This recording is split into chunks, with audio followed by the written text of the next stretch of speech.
Chapter 176. What is Su Ting anyway? Does she even deserve to be called worthy?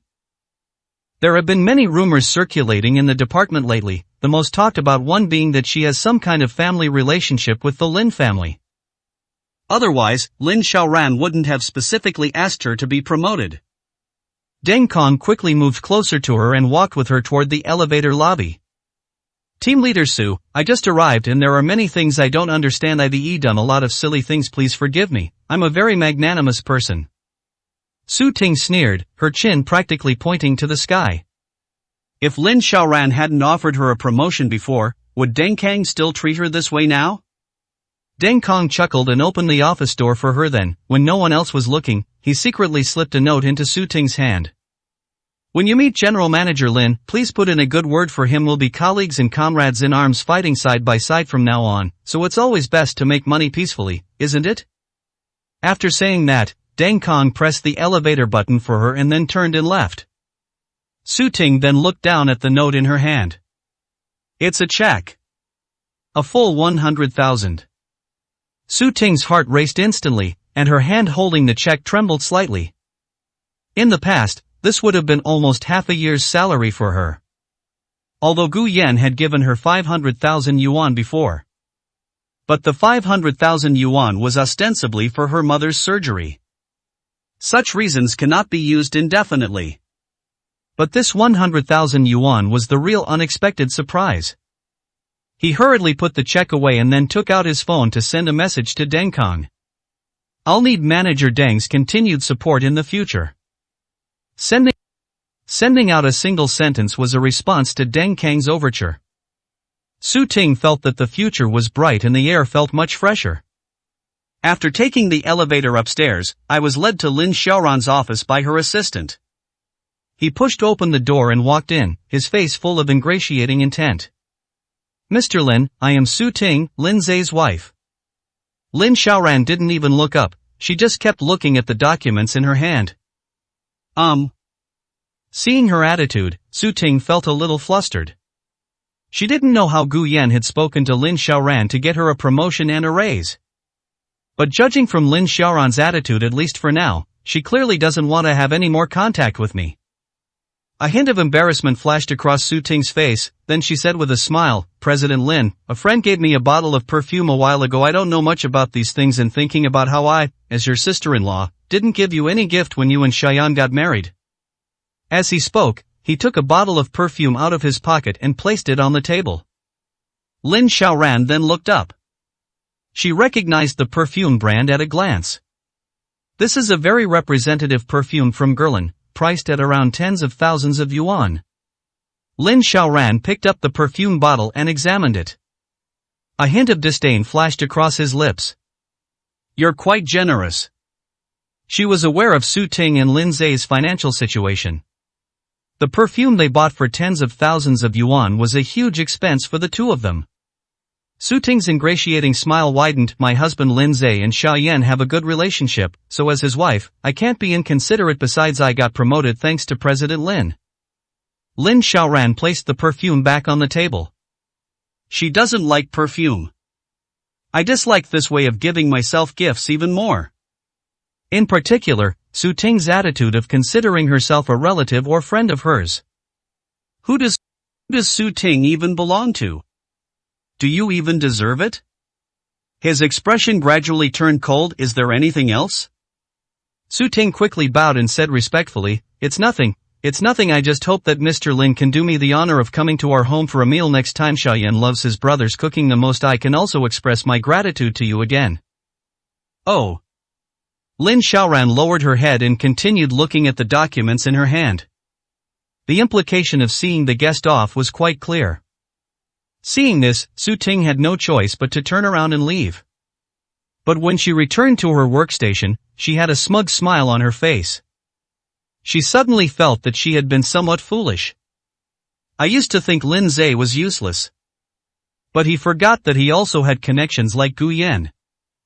If you have a good relationship with Gu Yan, you'll be able to strike up a conversation with Lin Xiaoran. I never thought of taking advantage of such a good opportunity before. Moreover, judging from Lin Xiaoran's attitude today, she doesn't seem to care much about me, and may even be somewhat annoyed. However, her feelings for Gu Yan are probably not as rumored in the company as they were before. She probably still has feelings for Gu Yan. Otherwise, I wouldn't have accepted the perfume I gave her. That perfume is too expensive for me. But for someone like Lin Xiaoran, it wouldn't be excessive to use it to spray Xu Sol's. Su Ting ignored the friendly expressions of her colleagues and took out her phone to send a message to Lin Zhe. Honey, why don't you invite Xiaoyan over for dinner this weekend? Lin Zhe quickly replied with a message. Really, why did you invite Xiaoyan over for dinner? I was just about to thank him for lending us money to pay for Mom's surgery. Yes, that's what I meant too. We should thank them properly. We should also have Xiaoyan invite President Lin over. We need to thank them properly. At that moment, Lin Zhe was waiting for his interview in the hotel corridor. He ultimately didn't give up on the idea of finding a part-time job. It's just a part-time job anyway, and there aren't opportunities like this every day. I won't be so tired every day, and I can earn more money. As long as he doesn't say anything, Xiaoyan won't know. His phone vibrated, and before he could see what Su Ting had sent him, he heard someone call his name. He hurriedly got up and went inside. As soon as I entered the room, I saw several interviewers in front of me. Picture, even for part-time positions at these high-end hotels, an interview is required. People who come for part-time jobs generally have certain requirements regarding their appearance. After passing the interview, you will need to undergo some training. After all, the part-time wages here are very high, and the banquets you need to attend are all very high-end, so you can't be careless in the slightest. When the interviewer saw the suit he was wearing, a hint of disdain and contempt flashed in his eyes. Where did you rent this suit? Lin Zhe was taken aback for a moment, then quickly said, This I bought it myself. It must have cost a lot of money, right? Little over 3,000. Lin Zhe lowered his head slightly for some reason. He felt uneasy about the interviewer's gaze. More than 3,000, this must have ripped you off by at least 3,000, right? Hearing this, Lin Zhe was somewhat confused. What's the meaning? Did they swindle him out of 3,000? Does this mean the suit isn't worth the money at all? Hearing this, Lin Zhe's heart tightened. He was a little worried that he might not pass the interview. However, he didn't really care whether the suit was worth that much money. After all, Su Ting probably doesn't know much about suits. Moreover, as long as the gift was given sincerely, it is worth whatever amount of money was spent. 177, Chapter 177. It was tough and tiring, but at least there was hope. Seemingly realizing that Lin Zhe genuinely didn't understand the value of the suit, the interviewer's disdain lessened considerably. Have you done similar part-time jobs before? I have done it, Lin Zhe hurriedly answered when he heard the interviewer's question, afraid that he would be a step too slow and the other party would be unhappy. The interviewer carefully examined Lin Zhe, considered for a moment, and then said, Okay, since you have a decent appearance, you can start the training as for this suit and wear it next time. After the interview, Lin Zhe walked out of the hotel building. He passed the interview, and although the process was a bit bumpy, he still had a smile on his face. The pay for this part-time job is not low. Although I didn't get a raise for bringing my own suit, it was still a decent source of income. As I stepped out of the hotel building, I looked up at the azure sky. He suddenly remembered the day he and Gu Yan ran away from the orphanage. That day, the sky was just like today, a clear blue. The air is very fresh. The two left their town and came to the city. Facing the bustling traffic and towering buildings around them, both he and Gu Yan felt a sense of panic. It is a fear of the unknown future. But neither of them dared to turn around. Looking back leads to that abyss.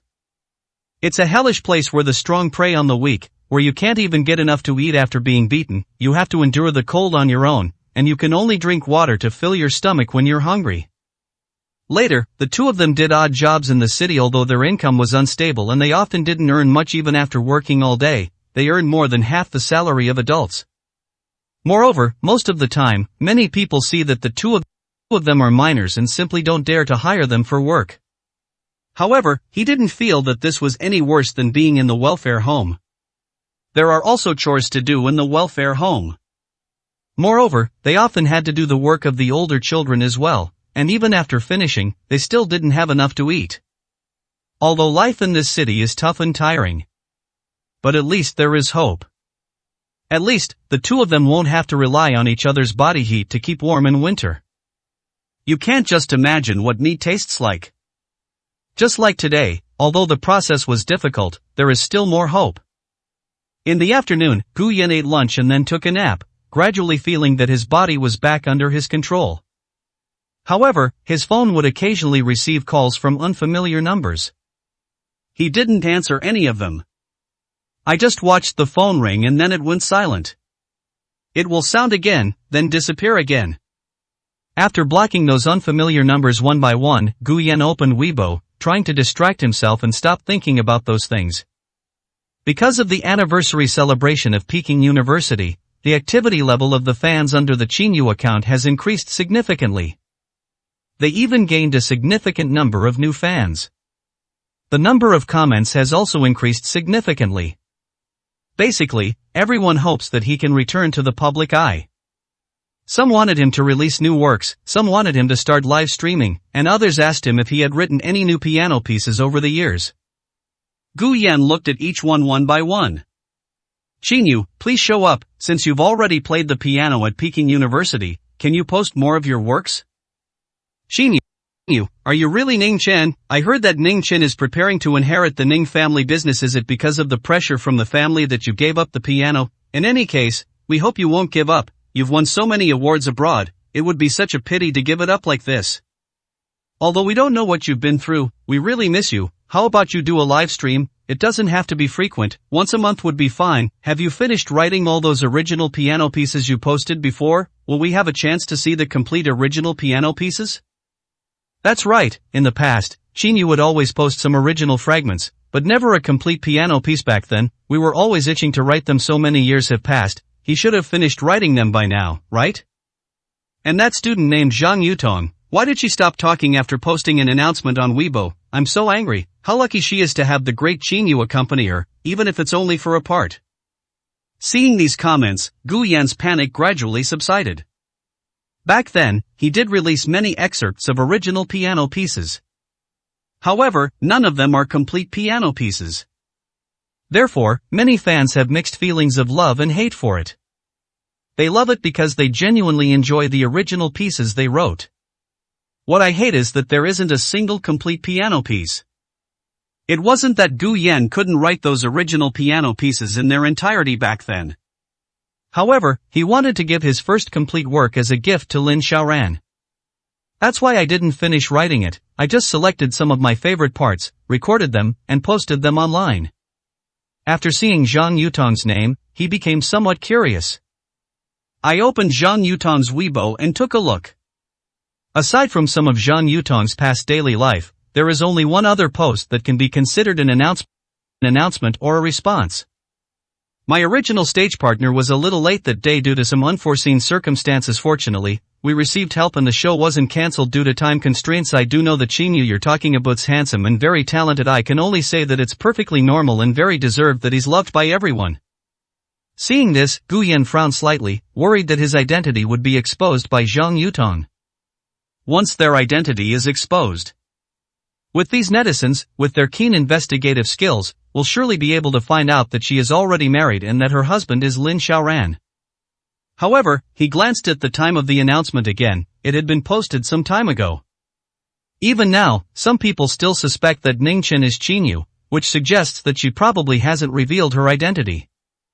Continuing on, recently, many people have asked me about Qinyu. Many want to know his whereabouts and his true identity. However, I know a little about Qinyu. He doesn't want his life to be disturbed, and he has indeed had many worries and difficulties over the years. I hope he can have a quiet space and not have any more troubles. Therefore, I will not tell anyone about him. Seeing this, Gu Yan finally felt much more at ease. I didn't know what to say, so I just gave her a thumbs up. Many people follow Zhang Yutong's account online, hoping to get as much information about Qinyu as possible from it. The internet erupted in an uproar after the account Qinyu liked Zhang Yutong's post. 178, Chapter 178. You still dare to deny me? I'll break his legs. In just a moment, the number of comments under that announcement increased by several thousand, and within 5 minutes, it surged to tens of thousands of comments. Xinyu liked Zhang Yutong's Weibo post. Oh my god, does this mean Xinyu has been having a lot of troubles lately? Is that why he's giving up on this account and stopping posting anything? I don't believe Ningchen is a piano master. How could a rich kid have so many worries? Besides, just inheriting a family business, does he not even have time to play the piano? Isn't it said that Ningchen is now an honorary teacher at the Kyoto Conservatory of Music? Could it be that Xinyu, the big shot, is having financial problems? When he created this account, he didn't monetize it at all. No live streaming, no product sales, no advertising, not a single thing. If all else fails, let him hold a solo concert or do a live stream. I want to see what the great Xinyu looks like. I guessed he'd be handsome from the start, and some haters even said he didn't show his face because he's ugly. Now Zhang Yutong has confirmed that he really is handsome. Yes, I strongly support this. Let's start the live stream soon. I'm working now and have the financial means, so I can support Xinyu now. As Gu Yan read through the comments one by one, she finally calmed down. He was not the baby who was abandoned in the orphanage. He is someone who was cared for and supported. These people will give him enough confidence. I took a deep breath and went to the bathroom to take a hot shower. After leaving the bathroom, she still took out her phone and called Lin Zhe. Brother, someone called me and said he's my biological father. Back then, he was the one who abandoned me at the gate of the orphanage. Now, he's in Kyoto and wants to see me. Lin Zhe was stunned upon hearing this. He opened his mouth, but for a long time he didn't know what to say. The orphanage where the two of them lived as children was very dilapidated. The old director supported the children by begging for donations and picking up garbage in his spare time. At that time, the children in the welfare home had a decent standard of living and food. The subsequent successors continued the business purely to swindle donations and obtain government subsidies. But regardless of whether it was the old director or the successor, the environment at the welfare home was very poor. Only children who have no family members or who were taken in by the old director from outside would live in such welfare homes. Anyone with parents would abandon their desire to abandon their child the moment they saw what the orphanage looked like. Can a father who would willingly abandon Gu Yan at the gate of an orphanage still be called a biological father? That's like throwing your own child into hell. These kinds of people are more terrifying than the hellish orphanage. Lin Zhe simply couldn't imagine how cold-blooded and ruthless his father must be. But this person has now come to Kyoto. What is he trying to do? Lin Zhe couldn't come up with an answer yet, but he knew that this was definitely not a good thing for Gu Yan. Taking a deep breath and suppressing her emotions, she said, Xiaoyan, you absolutely mustn't go out lately, and try your best to avoid him running into you. I don't think it's a good thing for him to come looking for you. Okay, I had the same feeling about it. Gu Yan wanted to go over some more details, but another phone call came in. Gu Yan glanced at the contact name. This time it wasn't an unfamiliar number. The image above shows the Kyoto Hiwa Ward police station. Gu Yan hung up the call with Lin Zhe and answered this call. Hello. Hello, this is the Heping District Police Station. Are you Mr. Wu Gang? Your father said you've been missing for many years and has brought your younger brother here to look for you. They've been searching for you for so many years. Would it be convenient for you to come to the police station now? Hearing this, Gu Yan gritted his teeth. He's been missing for many years? That man clearly said yesterday that he was the one who threw him at the gate of the orphanage. He took a deep breath and said in a deep voice, I am not Wu Gang. You have the wrong person. Oh, I'm sorry, sir, we found your ID card. Registration information shows your name as Gu Yan. Are you Mr. Gu? I am an orphan, I have no parents. Gu Yan's voice was a little hoarse, and he hung up the phone immediately. The police officer on the other end of the phone wanted to say something more, but found that the call had been disconnected. Wu Fu watched as the policeman put down the phone, then rubbed his hands together, revealing that his clothes looked somewhat old. Beside him was his son, Wu Fei, who was nearly 22 years old. Wu Fu looked to be in his 60s, with many wrinkles on his face and dark skin. If you don't look closely, he seems like a decent-looking person. Officer, this child grew up in an orphanage. Now that he's successful, he probably doesn't want to acknowledge us anymore. We came from the village to Kyoto, and we've spent all our money. His mother couldn't come to Kyoto to see him this time because she didn't have any money. Could you please help us and call him over, even if it's just for a brief meeting? The police officer was somewhat moved upon hearing this, but he was also in a difficult position. In these kinds of trivial family matters, whoever has the right to speak is always right. Nobody knows exactly what happened back then. He couldn't force Gu Yan to meet the father and son. Uncle Wu, why don't you try contacting him again? You have his phone number and know where he works. We can't force him to intervene in this kind of thing. When Wu Fu saw that the police refused to help, his face darkened, and he turned around and led Wu Fei out. The two walked out of the police station, Wu Fei looking somewhat angry.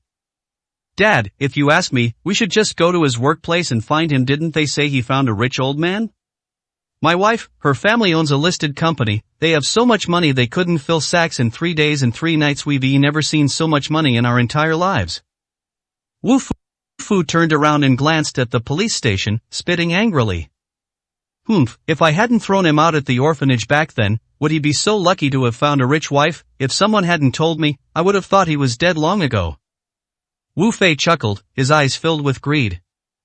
I heard he lives in a big villa with 7 or 8 servants. When the time comes, we'll make him get us a few villas, at least 3, and cars, Mercedes and Bentleys, at least 10 of them.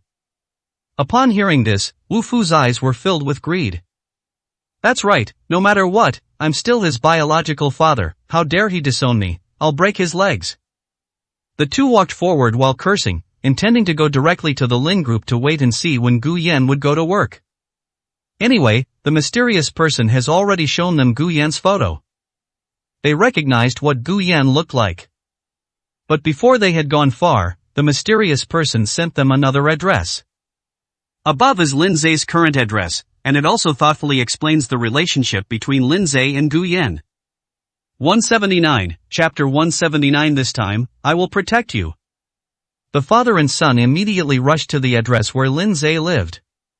The two first went upstairs and knocked on the door, but when they found no one home, they simply waited downstairs. Not long after, they saw Lin Zhe in the photo the mysterious person had sent them. Wu Fu took another look at the phone and, after confirming that the person was indeed Lin Zhe, the father and son immediately rushed over. At this moment, Lin Zhe was carrying the groceries he had just bought and greeting his neighbors. Yes, Aunt Wang, the farmer's market on the east side of the neighborhood is having a buy 10 get 1 free promotion today. You should go check it out, or the promotion will be gone. Before he could finish speaking, an old man and a young boy rushed up in front of him. The younger man stepped forward and grabbed his wrist. The vegetables in Lin Zhe's hands were thrown to the ground. You must be Lin Zhe. Wu Fei shouted angrily. Who are you? Lin Zhe was startled. I heard you're the one who led my Gangzi out of the orphanage. Tell me, was it you who instigated my Gangzi to disown me as his biological father? Wu Fu questioned loudly. Lin Zhe's face turned deathly pale in that instant. Although he didn't know who Gangzi was, he could tell from the man's other descriptions that this man was Gu Yan's biological father. The man who cruelly abandoned Gu Yan in the orphanage. The young man next to him, who was holding his wrist, must be the so-called younger brother that Gu Yan mentioned on the phone. Let go, let me go. Lin Zhe was a little flustered, trying to break free from Wu Fei's grasp. But Wu Fu, who was standing next to him, immediately stepped forward and grabbed his other arm. Faced with two people, Lin Zhe had no way to break free. Seeing this, the older aunt wanted to come and help. Hey, what are you two doing here? Why are you grabbing people like this? Let's talk this out, or I'll call the police. Upon hearing the words call the police, Wu Fei let out a cold laugh. Call the police? We've already called the police. Let me tell you, don't get in my way. I don't care how old you are. If you want to be beaten up, I'll beat you up too. Wu Fu chimed in. That's right, he's the one who brought my eldest son to the city. Now that I've come looking for him, he doesn't even recognize me. He must have been the one instigating this. Come on, come with me, take me to find Gangzi. The older women next to them wanted to say something, but Wu Fei simply let go of Lin Zhe's arm, raised his fist, and took 2 steps forward. It's already quite an achievement that these older women can say a few words to scare him. When you encounter someone who is unreasonable and threatens to hit you at the drop of a hat, you can only stay far away from them. Taking advantage of the opportunity, Lin Zhe bit Wu Fu's hand with his teeth. Taking advantage of his pain and loosening his grip, she hurriedly ran out of the residential area. While running, he took out his phone and called Su Ting. The call was answered quickly, but Su Ting's voice was hesitant and intermittent. Honey husband, what's wrong? Honey, are you heading home yet? If you're still at the company, wait for me there, I'll come find you. Don't go home yet. Hello, why is there no signal? Honey, can't hear you clearly, I'll call you back in a bit. The sound was intermittent, and then the call was immediately disconnected. Lin Zhe was still running outside and had no time to listen to what Su Ting was saying. He just assumed that the signal on her end was really bad. After running out of the residential area, I hurriedly found a vegetable market and hid inside.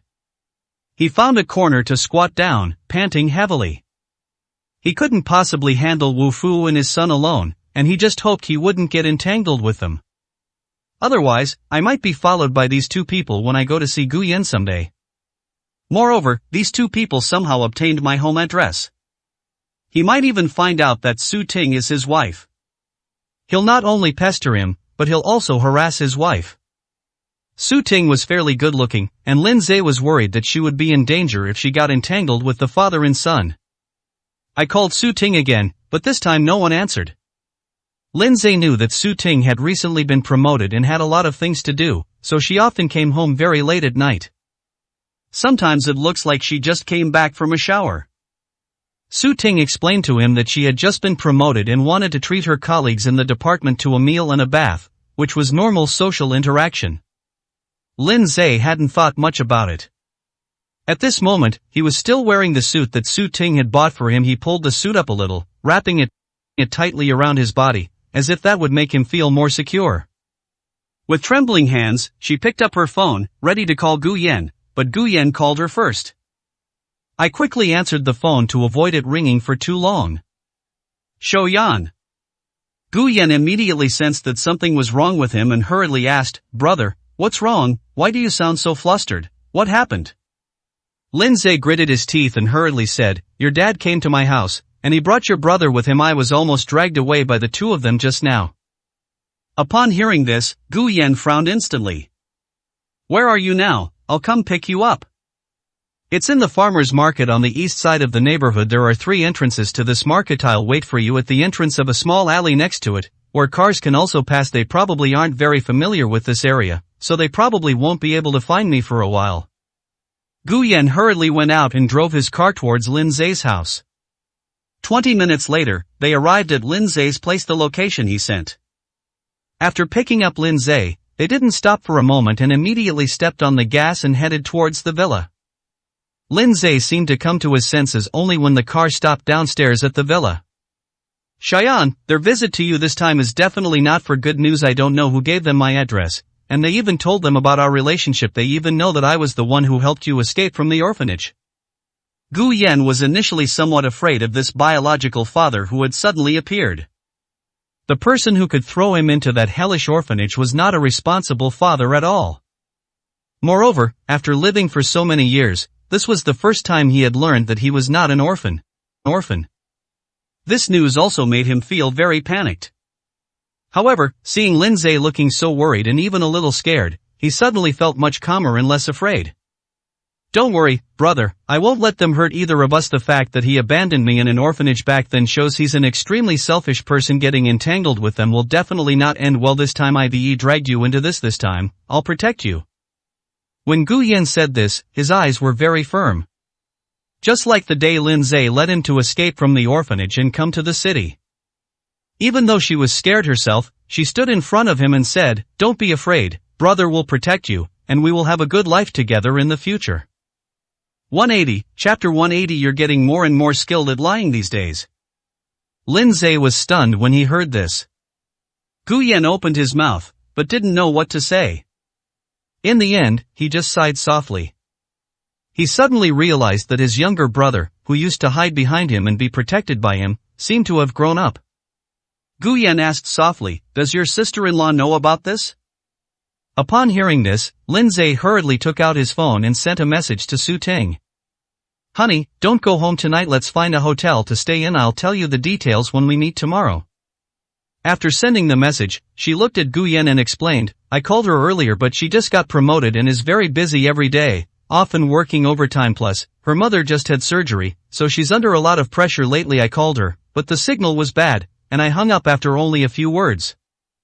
Gu Yan didn't say anything after hearing that, but got out of the car and said, let's go in and sit for a while. When Lindsay first stepped into such a villa, just standing in the yard and looking at the yard, which was at least 1,000 square meters, or even several acres in size, made him hesitate and not dare to go in any further. He always knew that Lin Xiaoran was rich. But he had no concept of the word rich. Even with his wildest imagination, he couldn't have imagined this scene. Gu Yan took a few steps, then suddenly realized that the person behind him hadn't followed, so he turned around and walked back to Lin Zay's side. Brother, let's go. He gently patted Lin Zay on the shoulder, and Lin Zay finally came back to his senses. A slightly embarrassed smile appeared on his face. I've never seen such a big house before. This yard is something I'd never seen even when I was a child in the countryside. If there were such a large area in the countryside, it would have been planted with all kinds of crops long ago. Where else would you find something like this? Aside from some flowers and plants, there are only tiles, fish ponds, and other decorations. Then why don't you stay here tonight? As soon as he finished speaking, the villa's main gate was opened from the inside. Lin Xiaoran stood there, wearing a black long dress, looking exceptionally elegant under the light from the entrance hall behind her. Lin Xiaoran's gaze immediately fell on Gu Yan.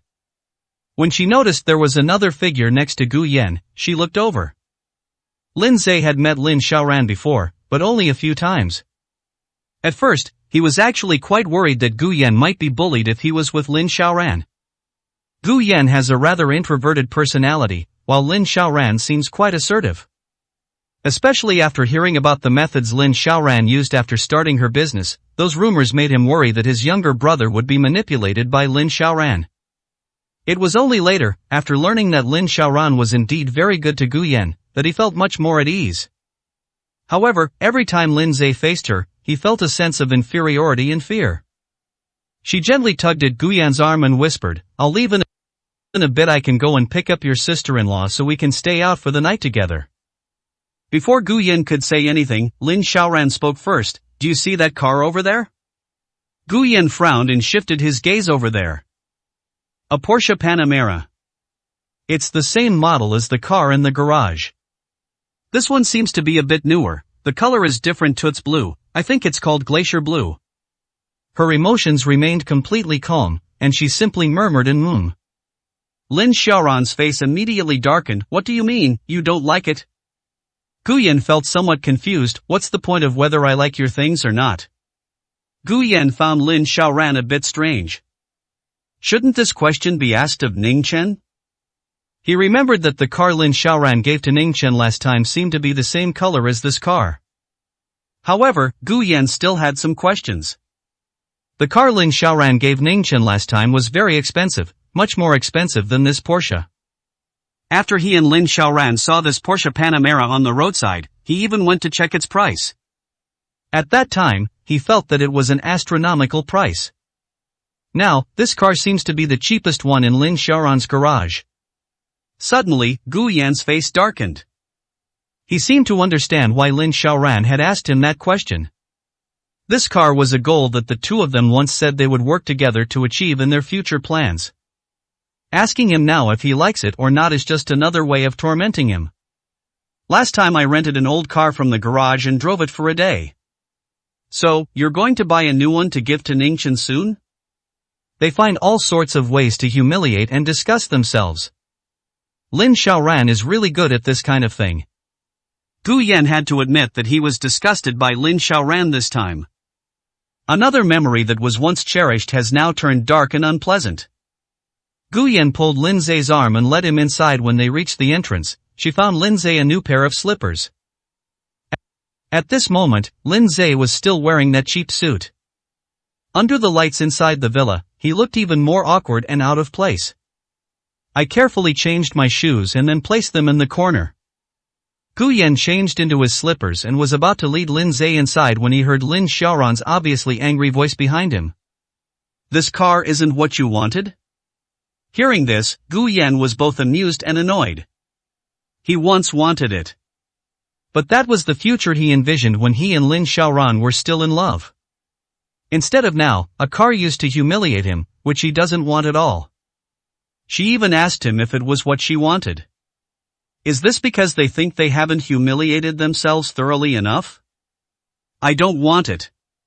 Lin Xiaoran's eyes, a hint of displeasure flashed across her face. Gu Yan, you're getting more and more adept at lying these days. The sentence Gu Yan uttered this morning was something he unconsciously talked about in his sleep while having a nightmare. He genuinely had no recollection of saying those words. At first, he did ask Lin Xiaoran for some gifts. He would also try his best to give Lin Xiaoran some gifts. At that time, he was somewhat unsure whether Lin Xiaoran still loved him. So he wanted to deceive himself by exchanging gifts, to make himself believe that Lin Xiaoran still loved him. But now it seems ridiculous. Gu Yan took a deep breath. Brother, come sit in the bedroom with me. After saying that, she led Lin Zhe upstairs. Lin Zhe smiled awkwardly at Lin Xiaoran. But Lin Xiaoran's attention was not on him at all. Seeing that Gu Yan had no intention of paying attention to her at all, and that his figure gradually disappeared at the top of the stairs, she gritted her teeth and slammed the door shut. The loud bang startled the servants inside the villa. Even if she's furious, she won't open her mouth and tell Gu Yan to get out of the house. This was an agreement the two of them had made together. Even if you argue in the future, no matter how fierce or hurtful the argument gets, never tell the other person to get lost. 181, Chapter 181. Why didn't you ask me what I was going to do? Lin Xiaoran stood there, her expression shifting between light and dark. It took me a long time to calm down. I stepped upstairs and arrived at the bedroom door. Gu Yan did not close the bedroom door. Lin Xiaoran pushed open the bedroom door and leaned against the doorframe. Pretending not to care, she said, "Why do you still look so pale? Has your fever not gone down yet?" She was certain that Gu Yan's fever had almost subsided by the morning before leaving home for the company. Gu Yan frowned but didn't say anything. He had no desire to pay any attention to Lin Xiaoran right now. Seeing him like this, Lin Xiaoran's anger surged up again. Just as I was about to say something, my phone rang. When I answered the phone, Ning Chen's voice came from the other end. There was a hint of panic in his voice. Xiaoran, I feel like I'm being cornered at school. Lin Xiaoran straightened up, her delicate brows furrowed. What's wrong? Ning Chen's voice trembled slightly. There was a blogger who was very popular online before, who became famous for playing the piano. Now a lot of people online are guessing that person is May came to the music academy for class today, and as a result, someone posted about me online. Now a lot of that person's fans have come to the school, wanting me to come out and meet them. Ning Chen paused for a moment, then said somewhat anxiously, I just came to school to attend a class today. I didn't think much of it and didn't bring any bodyguards. I called home, and it turns out my parents went on a business trip out of town today with a lot of bodyguards. Lin Xiaoran rubbed her temples and quickly said, Wait for me at school. Send me your exact location and I'll be right there. Just as Lin Xiaoran was about to turn and leave, she caught a glimpse of Gu Yan pouring water at the bar counter in the bedroom. After thinking about it, I went over there again. I have to go out for a bit. You'll have to entertain your brother yourself. Gu Yan turned on the water dispenser and rummaged through the cabinet below, ignoring Lin Xiaoran. Seeing this, Lin Xiaoran took a deep breath, then stepped forward and used her body to separate Gu Yan from the bar counter. She reached out and straightened Gu Yan's collar. The good tea leaves are in the living room downstairs. I'll have the housekeeper brew them and bring them up in a bit. After straightening her collar, she stood there quietly looking at Gu Yan and said softly, Why don't you ask me what I'm going to do? Gu Yan took a step back, then walked to the bar counter from Lin Xiaoran's side, found 2 cups, and carefully found a box of tea. He didn't know if this tea was good or not, or if it could compare to the fine teas Lin Xiaoran had mentioned that were placed in the living room downstairs. Anyway, he wasn't used to ordering around the nannies in the villa. Besides, where else could Lin Xiaoran go? They're either going to Ning Chen's place or to Fontainebleau. Lin Xiaoran looked at Gu Yan, pursed her lips, and turned to leave without saying a word. Lin Zhe sat on the sofa to the side, his posture very solemn, not daring to relax at all. After Lin Xiaoran left, he finally breathed a sigh of relief. took the water Gu Yan handed him, and drank a sip. I always felt that Lin Xiaoran had too strong an aura. He had this feeling from the very first time he met Lin Xiaoran. After arriving in Kyoto, he met his adoptive parents. At first, his adoptive parents treated him very well, which is why he trusted them and agreed to be adopted by them. However, he was also worried about Gu Yan. Who would have thought that less than 3 days after he officially went to his adoptive parents' house, Gu Yan said he had made a new friend. At that time, both of them were quite young, and finding a job was extremely difficult for them. Moreover, the two of them had almost nowhere to sleep. The only option was to find an internet cafe in the middle of the night where the manager was already half asleep, and make do in a corner for the night. Sometimes, you even have to run under the bridge and squeeze in with the beggars. Of course, at that time, the two of them were always dirty and looked no different from beggars. That's why, every time we finally found a job, the boss would look down on us and find a reason to deduct our wages. But they had no choice. Finding a job was already difficult enough. If they quit, they would really starve to death outside. At first, his adoptive parents took a liking to him and even considered trying to persuade him to adopt Gu Yan as well. The two of them can keep each other company. Unfortunately, the adoptive parents refused. It was at this moment that Gu Yan brought Lin Xiaoran over. Brother, don't worry, I'll live with her from now on. Her name is Lin Xiaoran. She's amazing. She found a job that pays much more than ours, and she even introduced me to it in a couple of days. We'll be able to rent a place and won't have to sleep in internet cafes anymore. That was the first time Lin Zhe met Lin Xiaoran. Even when she was only a teenager, Lin Xiaoran was already very pretty. Although her clothes were simple, they were always very clean. She was just a bit arrogant and spoke very little. She never wanted to say a word of nonsense to others, as if she didn't care about anything. Later, Lin Zhe realized that it was because Lin Xiaoran was good-looking and looked clean that she was able to find a better job than them. Unlike them, you don't have to do chores or clean. Just by working as a fashion model, you can earn in a day what two people can't earn in a week. Although Lin Xiaoran earns a lot, Lin Zhe was initially worried about Gu Yan being with her. Although Lin Xiaoran is a girl, Gu Yan seems more innocent. Besides, he always felt it wasn't very reliable to have a girl take care of Gu Yan. Lin Xiaoran didn't say anything and turned to leave. Gu Yan told her something and then caught up with her, walking alongside her. Only Gu Yan when he spoke to her, Lin Zhe finally saw a hint of a smile on Lin Xiaoran's face. The setting sun cast its light on the two of them, creating a surprisingly beautiful scene. Especially since Gu Yan had only known Lin Xiaoran for a few days, he was no longer as dirty as before. At that moment, he probably realized that the relationship between Gu Yan and Lin Xiaoran was different from when they had relied on each other for survival. Perhaps it's a good thing that he was adopted. Gu Yan is clearly doing much better than when they were together and depended on each other. However, he never told Gu Yan that he didn't like his adoptive parents. He never imagined that his adoptive parents would turn out like that. In addition, after Gu Yan and Lin Xiaoran started living together, he received a lot of clothing modeling jobs, his life improved a lot, and he was much busier than before. They are busy trying to survive in this city full of skyscrapers and little human warmth. So in the following years, he only met Gu Yan and Lin Xiaoran a few times. But this will not affect the relationship between the two in the slightest. His first mobile phone, or more accurately, a PHS phone, was a gift from Lin Xiaoran. His adoptive parents would never buy him such a thing. 182, Chapter 182. I'll just ask my brother for 100 million. At that time, Gu Yan and Lin Xiaoran didn't have much money, so they could only afford to buy him a mobile phone. Even so, he could still remember how excited Gu Yan ran to find him that day. He handed him the mobile phone and saved his number in it. Brother, we can keep in touch by phone from now on, and I won't have to worry about you not being home when I come looking for you anymore. Seeing Gu Yan's overjoyed expression, Lin Zhe was even less inclined to tell him about his situation at his adoptive parents' house. Why did you buy this for me? It must be very expensive. It's okay, brother, this is what Xiaoran and I saved up from working. She saw that I was always worried about you, so she bought it for us. Hearing this, Lin Zhe felt much more at ease. Lin Xiaoran is very capable, much more capable than your brother. You two will have a very good life in the future. Really, brother, I never thought there were so many ways to make money. She knows so much. At that time, Gu Yan was exceptionally naive and did not have much understanding of the dangers of society. He also greatly admired Lin Xiaoran's abilities.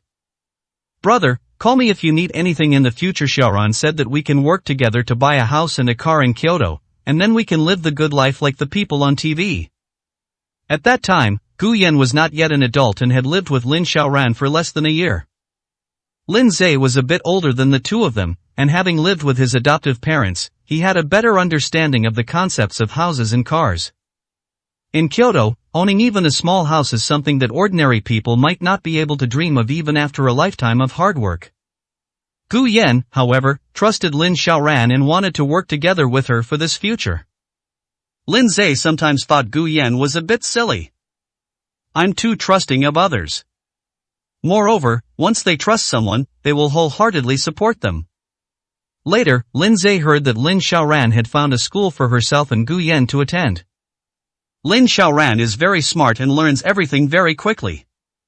Gu Yan had hardly attended school since childhood, and when she suddenly went to high school, she couldn't keep up with the pace of learning at all, and her grades were very poor. But at least he got to go to school, so Lin Zhe was still very happy about it. So much so that later, Gu Yan learned to play the piano and even got into a good university using the piano. He and Lin Xiaoran were very busy every day and didn't have much free time. Lin Zhe felt both happy and disappointed. Sometimes he felt that when Gu Yan left with Lin Xiaoran, he was actually the one who stopped halfway. He didn't want to go with his adoptive parents, but Gu Yan already had a better life and a more promising future. He wanted to protect Gu Yan, just as he had told Gu Yan back in the orphanage. In the end, he couldn't even protect himself. The longer it went on, the more inferior he became, and he gradually developed a people-pleasing personality, hoping to make others happy so that they wouldn't look down on him for being an orphan or for being useless. Lin Zhe looked at the water glass in his hand, took a deep breath, and looked somewhat lost. Lin Xiaoran is going out so late. She's a leader now. Does she have to work overtime every day? Gu Yan's body stiffened, a hint of emotion flashing in his eyes. Busy, the higher the rank, the busier you are, busier than your sister-in-law. When Lin Zhe saw Gu Yan like this, he felt that something was wrong, but he didn't know why. A profound silence fell over the room. Suddenly, a cell phone rang, breaking the silence in the room. Gu Yan could guess without even looking that it was Wu Fu calling. From the moment Lin Zhe ran out of the residential area and hid in the vegetable market, Wu Fu and his son Wu Fei searched for him all over the neighborhood. However, the two of them were not familiar with the area, and Lin Zhe's home was in an old neighborhood with a complicated surrounding terrain, so they could easily get lost if they were not careful. Wu Fu was so angry he almost kicked the freezer next to him, but Wu Fei stopped him. Wu Fu used to live mostly in the village, only occasionally going to towns and cities, and he had never been to a city. Wu Fei attended a vocational school in the city and knew that many things were expensive in the city. A freezer like this would cost at least several hundred or even 1,000 yuan. If they really break it, the money that the father and son have left might not be enough to pay for it. Dad, we only have a little over 1,000 yuan left. This is Kyoto, hotels are expensive. We can't stay for more than a few days. Let's go find my brother as soon as possible. Upon hearing this, Wu Fu frowned and muttered under his breath, why is everything so expensive in this city? As the two walked out, Wu Fu's expression grew increasingly grim. He always felt that the people around him were dressed very elegantly, and their eyes seemed to be full of disdain when they looked at him. They're just city dwellers, what's so special about them? Once he finds Gainzi and gets the money, he'll definitely dress better than these people. Wu Fu was a local ruffian in the village. He was used to bullying others and hated being looked down upon. Now, facing the stares of strangers around him, he felt somewhat inferior, and this inferiority complex ignited his anger.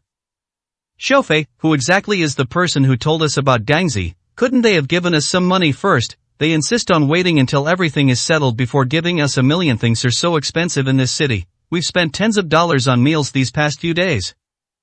Wu Fei shook his head, then a disdainful smile appeared on his face. Dad, forget about that million. $1 million might be enough for us to live a carefree life in the village, but in the city, it's nothing. My brother is so rich now. When we see him, will he really need that $1 million? are you really willing to go back to the village with $1 million? If you ask me, just come to me directly, I want $100 million, let's stay in the city and live it up. Wu Fei didn't really grasp the concept of 100 million, it was just the largest number he had ever heard of. In his view, now that his brother has married into a wealthy family with assets worth hundreds of millions, isn't it only right that they give him a few $100 million to spend? Upon hearing this, Wu Fu felt excited. Having witnessed the prosperity of the city, he found the dilapidated state of the village utterly unappealing. What can you do with money in a village? Eat some meat, drink some wine, and play some cards when you have nothing else to do. Nothing compares to the excitement I've witnessed in the city these past few days. While fantasizing about how much they could gain from Guyan in the future, becoming superior people and enjoying wealth and luxury in the city, the two hailed a taxi and hurried on their way. The taxi fare cost nearly 100 yuan, and both of them felt extremely distressed. He took a taxi to the vicinity of the Lin Group's office building and squatted there, unwilling to spend money to stay in a hotel. Hotels near the Lin Group building often cost thousands of yuan a night, which is simply unaffordable for two people. 183, Chapter 183, Let Guyan leave Kyoto and return to where he belongs. Ningchen had already received the news that Wu Fu and his son Wu Fei had arrived near the Lin Group building and were lying in wait. Ningchen's lips curved into a smile, and the rest was quite simple. All he needed to do was ensure that Lin Xiaoran wouldn't have time to deal with Guyan's affairs these days. He twirled his phone around in his hand a couple of times, thought for a moment, and then turned on the screen to make a call to the old man of the Lin family. In the Lin family, only the matriarch of the Lin family liked Guyan. Everyone else prefers Ningchen and hopes that Ningchen can be with Lin Xiaoran. The patriarch of the Lin family was one of the people who supported Ningchen the most. The old master of the Lin family, who was scolded by Lin Xiaoran and the old lady of the Lin family in a back and forth, has been in a bad mood these days. Especially after recalling Guyan's attitude last time, it became even harder to see a smile on his face. Grandpa Lin, how have you been lately? I'm Ningchen. Old Master Lin's expression softened somewhat. Normally, younger members of the Lin family or other families rarely call him on their own initiative. The patriarch of the Lin family was so imposing that the younger generation dared not get close to him. Ningchen didn't call him very often. Xiao Chen, is something the matter? Ningchen was silent for a moment on the other end of the phone, then said in a deep voice, Grandpa Lin, I know you don't like Guyan, and you don't want Xiaoran to be with Guyan. Can find an opportunity to make Guyan leave Kyoto, leave Xiaoran's side, and let him go back to where he belongs. Upon hearing this, old Master Lin frowned slightly, but his face remained expressionless. After a long silence, he finally spoke, So, what is the purpose of your call to me? I would like to ask Grandpa Lin for a favor and to cooperate with me. Old Master Lin picked up his teacup, took a sip of tea, and slowly put the teacup down, exuding a powerful aura. What makes you think I'd agree to that? Old Master Lin was used to being domineering all his life. Even though he thought highly of Ningchen, he didn't like the feeling that Ningchen was scheming against him. However, his words also revealed his true thoughts. He was not averse to the idea of getting Guyan away from Lin Xiaoran. In fact, he was happy to see it happen. If Ningchen can give him a sufficient reason to convince him, he is not incapable of helping him. Ningchen naturally understood what he meant. She took a deep breath. Grandpa Lin, the Lin Group is a huge company, the culmination of your life's work. I know you are very satisfied with Xiaoran because she is very capable and can take the Lin Group to a higher level. In addition to her personal abilities, her subordinates, Zhuguang, can also be a great asset to the Lin Group. Ningchen paused here, then her tone became more serious. But as you know, if the person who inherits the Lin Group in the future is not Xiaoran, then Zhuguang will not only not become an asset to the Lin Group, but will also become a competitor. Therefore, you really want Xiaoran to inherit the Lin Group. However, as you also know, Xiaoran's biggest problem is that she is too arrogant. Such a personality can easily bring her many enemies. With more enemies, it is easier for someone to exploit her weaknesses, and right now, Xiaoran's biggest weakness is Guyan. Upon hearing this, old Master Lin's expression gradually became serious. Continue. Upon hearing those three words, a smile curved Ningchen's lips. He knew that old Master Lin was almost convinced by him. As you know, although Xiaoran is domineering, she is also quite meticulous. It's only when Gu Yan is around that unexpected mistakes occur. You want a qualified successor, and first and foremost, you can't let your opponents find any fault with her. Gu Yan is the only weakness you see in Xiaoran. I won't tell anyone about our cooperation. It's all my own idea. If we succeed, we'll all be happy. If we fail, you won't lose out. Ning Chen's palms were sweaty at this moment. Even if he has some confidence, no one can guarantee that they can completely understand a high-ranking person who has been in the business world for most of his life. Aren't you worried that Xiaoran will hate you because of this after you fail? Old Master Lin's voice was devoid of emotion. I just want to help her. I hope she can stand at the highest position and become a true darling of heaven. Old Master Lin wore a cold smile on his face.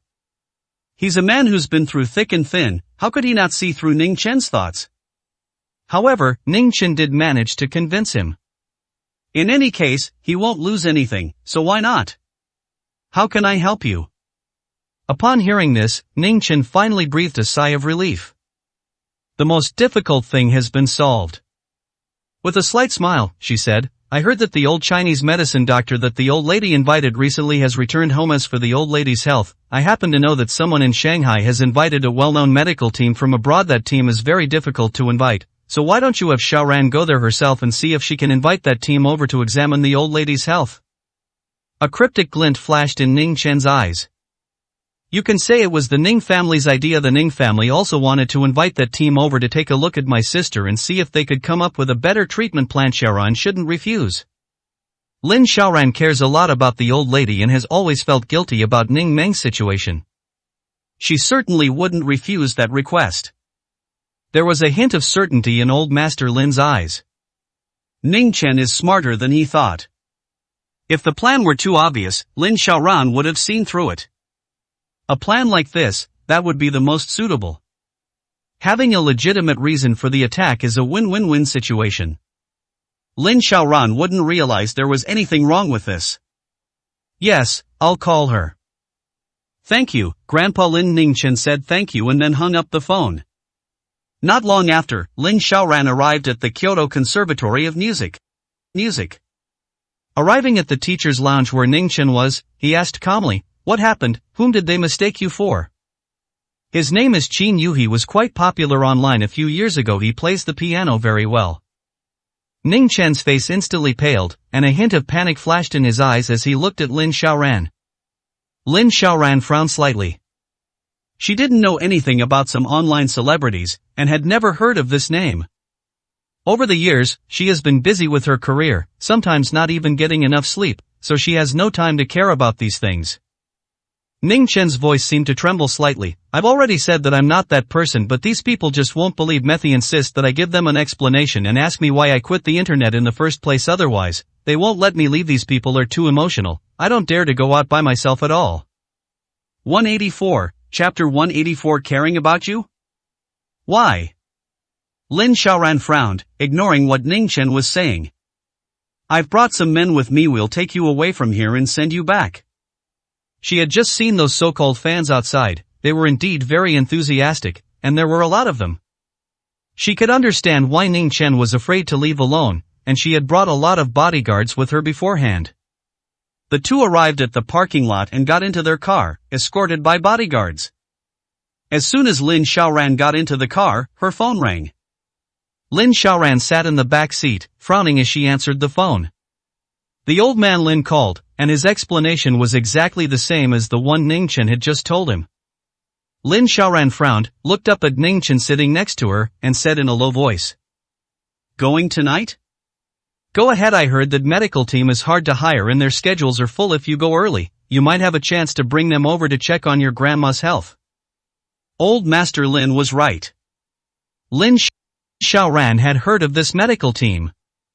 I had wanted to invite them to come and examine Ning Meng's condition, but I hadn't been able to schedule an appointment. These top-tier medical teams are typically employed long-term by large foreign conglomerates. He doesn't have much time to take on freelance work. Even though the Lin and Ning families wield considerable influence in the country. But there's nothing we can do about the availability of such top-tier medical teams. However, she could bring Gu Yan along. When she was on a business trip last time, Gu Yan almost got into trouble, and she has been thinking about it ever since. This time, she decided to take Gu Yan with her. I'll also take a stroll around Shanghai. She also remembered one year when the two of them were watching TV in their rented apartment and saw the Shanghai Oriental Pearl Tower, which Gu Yan found very interesting. This time, I might as well take him to see it. Just as he was thinking this, old Master Lin said, "Take Ning Chen with you. He can represent the Ning family now, and the two families will have a better chance of negotiating together." Upon hearing this, Lin Xiaoran's idea of taking Gu Yan to Shanghai vanished. It's not that she felt there was anything wrong with taking Ning Chen and Gu Yan out together. It's not that it concerns Ning Meng, but rather that bringing Gu Yan along would be inappropriate. If Yan Sheng finds out, he might join in the fun too. After hanging up the phone, Lin Xiaoran whispered to Yi Qing, who was driving in the front seat, "Book 2 plane tickets to Shanghai, the fastest ones possible." "Okay, Mr. Lin." Yi Qing was very efficient. She quickly booked a first-class ticket to Shanghai for an hour and a half later. The car was also rerouted to go to the airport. On the way, Lin Xiaoran made a phone call to Gu Yan. Gu Yan had just finished dinner with Lin Zhe and was watching a movie in the home theater of the villa. Lin Zhe was completely absorbed in watching.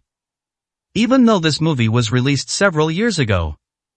But over the years, he has been very busy and has hardly had any time to rest except when he is sick. Let alone going to the cinema, I don't even have time to watch a movie or TV series. Gu Yan answered the phone. "What's up?" "I have some business to attend to in Shanghai." I won't be back until tomorrow morning at the earliest." Gu Yan's response was cold, which made Lin Xiaoran somewhat unhappy. He simply tossed his phone aside, turned on the speakerphone, crossed his arms, and looked out the car window. "Don't you care what I'm going to do in Shanghai?" "Caring about you, why?" Lin Xiaoran couldn't help but grit her teeth, her face turning somewhat pale. When she first started her business, whenever she came home late, Gu Yan would wait for her at a spot on the outskirts of the urban village. When he left home in the morning, no matter where he was going, he would ask her what she wanted to eat for lunch. At that time, her career had begun to take off. "I have to drink and socialize every day, and when I'm busy, I often skip lunch." It was around that time that I developed stomach problems. Gu Yan was worried about her, so he often brought her meals and made sure she ate properly. When she goes out for social events, she's not allowed to go to any disreputable places. After all, Lin Xiaoran is a woman, and it's inevitable that there will be some inconveniences when she socializes with those middle-aged men. Those men never drink alone when they socialize, they always have several young and beautiful women with them. After meeting her once, Gu Yan became very worried about her. "I'm afraid she'll be bullied if she goes to a place like that." Every day after picking himself up, he would check himself over to see if he had drunk too much and make himself some honey water to help him sober up. Once, Gu Yan couldn't help but ask her, "I know you're starting a business, and sometimes you can't avoid those kinds of situations. If I keep managing you like this, won't you find me annoying or in the way?" Lin Xiaoran was drinking honey water at that time, and her smile was very gentle. "You're worried about me if I still find you annoying, wouldn't that be ungrateful?" At that time, she genuinely didn't think there was anything wrong with being managed by Gu Yan like that. I even felt very happy. Gu Yan is so concerned about her and worried about her. It felt like there was someone at home waiting for her to come home. It really puts my mind at ease. Every time she thought about it, she realized that Gu Yan was always worried about her and waiting for her to come home. Even when faced with the biggest problems, she never felt they were difficult, nor did she ever feel that her work was too hard. The atmosphere instantly fell silent. No one made a sound, the only sound in the carriage was the faint audio of movie clips coming from the other end of a phone call. Gu Yan's words, "I care about you, why?" made Lin Xiaoran clench her hands tightly until her fingertips turned white. A hint of darkness appeared in his eyes, and his voice became somewhat hoarse. "Tell me, why? How old are you? You think you can just die somewhere else?" Gu Yan sneered and hung up the phone. His attitude was very impolite. Lin Xiaoran listened again, unable to contain his anger. He smashed his phone on the ground. With a loud bang, He Ching, who was driving, was so startled that she couldn't help but slam on the brakes. The car suddenly stopped at the side of the road. Lin Xiaoran and Ning Chen quickly grabbed the handrail to avoid bumping into the front seats. He Ching's face turned pale instantly, and she hurriedly apologized. "I'm sorry, President Lin, I didn't mean to." Lin Xiaoran didn't speak, but the anger on her face was already barely contained. "Pick up the phone and turn on the screen." "Drive carefully," a cold voice came from behind He Ching, who breathed a sigh of relief. As I continued driving, I couldn't help but glance at Lin Xiaoran through the rearview mirror. I noticed her hands were typing rapidly on her phone, most likely sending a message to Gu Yan. Lin Xiaoran has been very restrained in controlling her temper over the years. Only when facing Gu Yan could she completely suppress her temper. Ning Chen sat to the side, turning her head towards the view outside the car window. He tried his best to avoid letting Lin Xiaoran see his expression, which was so pale he was almost on the verge of breaking down. He held his breath, his face gradually turning red with anger.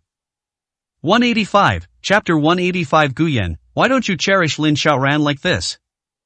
However, Ning Chen still didn't say anything. Speaking at this moment would definitely transfer all of Lin Xiaoran's anger onto myself. It's not worth it. The more feelings she harbors for Lin Xiaoran, the sooner Lin Xiaoran will realize that Gu Yan is not good enough for her at all. Lin Xiaoran was indeed sending a message to Gu Yan at that moment. There's a top-notch medical team from abroad in Shanghai. The old Chinese medicine doctor that Grandma used to hire has left Beijing. I'll go and invite them over to check on Grandma's health, and also give you a checkup while I'm at it. Unnecessary. Gu Yan replied quickly. But Lin Xiaoran didn't react at all after seeing the reply. Her expression just grew increasingly grim. There was no reply to the message, nor any action taken. He just held the phone in his hand and stared blankly at the screen. Ning Chen couldn't help but turn her head and glance at her. Unconsciously, I noticed a sad look flash across Lin Xiaoran's face. It flashed by so quickly that Ning Chen almost doubted whether he had seen it wrong. For a moment, Ning Chen couldn't hold back her emotions. Feeling wronged, resentful, and impulsive. He wished he could just snatch the phone and call Gu Yan to give him a good scolding. Why should I? He was careful every day, trying every possible way to win Lin Xiaoran's favor. I wanted to spend more time with Lin Xiaoran and talk to her more. The woman he was willing to go to such lengths and use every means to get close to. But because of Gu Yan, I am so heartbroken. Gu Yan, why don't you cherish Lin Xiaoran like this? He, a person from the bottom of society, is not worthy of Lin Xiaoran at all. How dare you be so ungrateful? Ning Chen quickly turned his head away, afraid that Lin Xiaoran would see his current loss of composure. Unfortunately, Lin Xiaoran's attention was not on him at all at this moment. She was only looking at her phone screen. Ning Chen's breathing was heavy, and it took her a long time to regain control of her emotions. Looking out the car window, one could vaguely see Lin Xiaoran's figure through it. A sinister glint flashed across Ning Chen's face. I took out my phone and snapped a picture through the car window. Only after confirming that Lin Xiaoran could be seen in the photo did he post it on his WeChat Moments. The caption was simple: heading to Shanghai, hoping everything goes smoothly. This post on WeChat Moments is still only visible to Gu Yan. Over the years, he has posted many such posts on WeChat Moments that are only visible to those who post them. Lin Xiaoran was completely unaware of his actions. She just stared blankly for a long time, took a deep breath, and then tapped her phone screen with her finger to reply to Gu Yan's message. Do you remember when you insisted on dragging me to the hospital for a checkup? Gu Yan pursed his lips upon seeing the message. How could he not remember? It was a drinking party that Lin Xiaoran attended for the sake of a project. That project was of paramount importance to Lin Xiaoran. This is a crucial battle to establish a reputation, allowing Zhuguang to gain more attention and thus acquire more resources and projects. Lin Xiaoran worked overtime for a whole month for that project. I have to attend drinking parties every night. When I got home, I was walking unsteadily. Every time Gu Yan saw it, he felt extremely heartbroken. But he couldn't help Lin Xiaoran at all. He really knew nothing about Lin Xiaoran's career.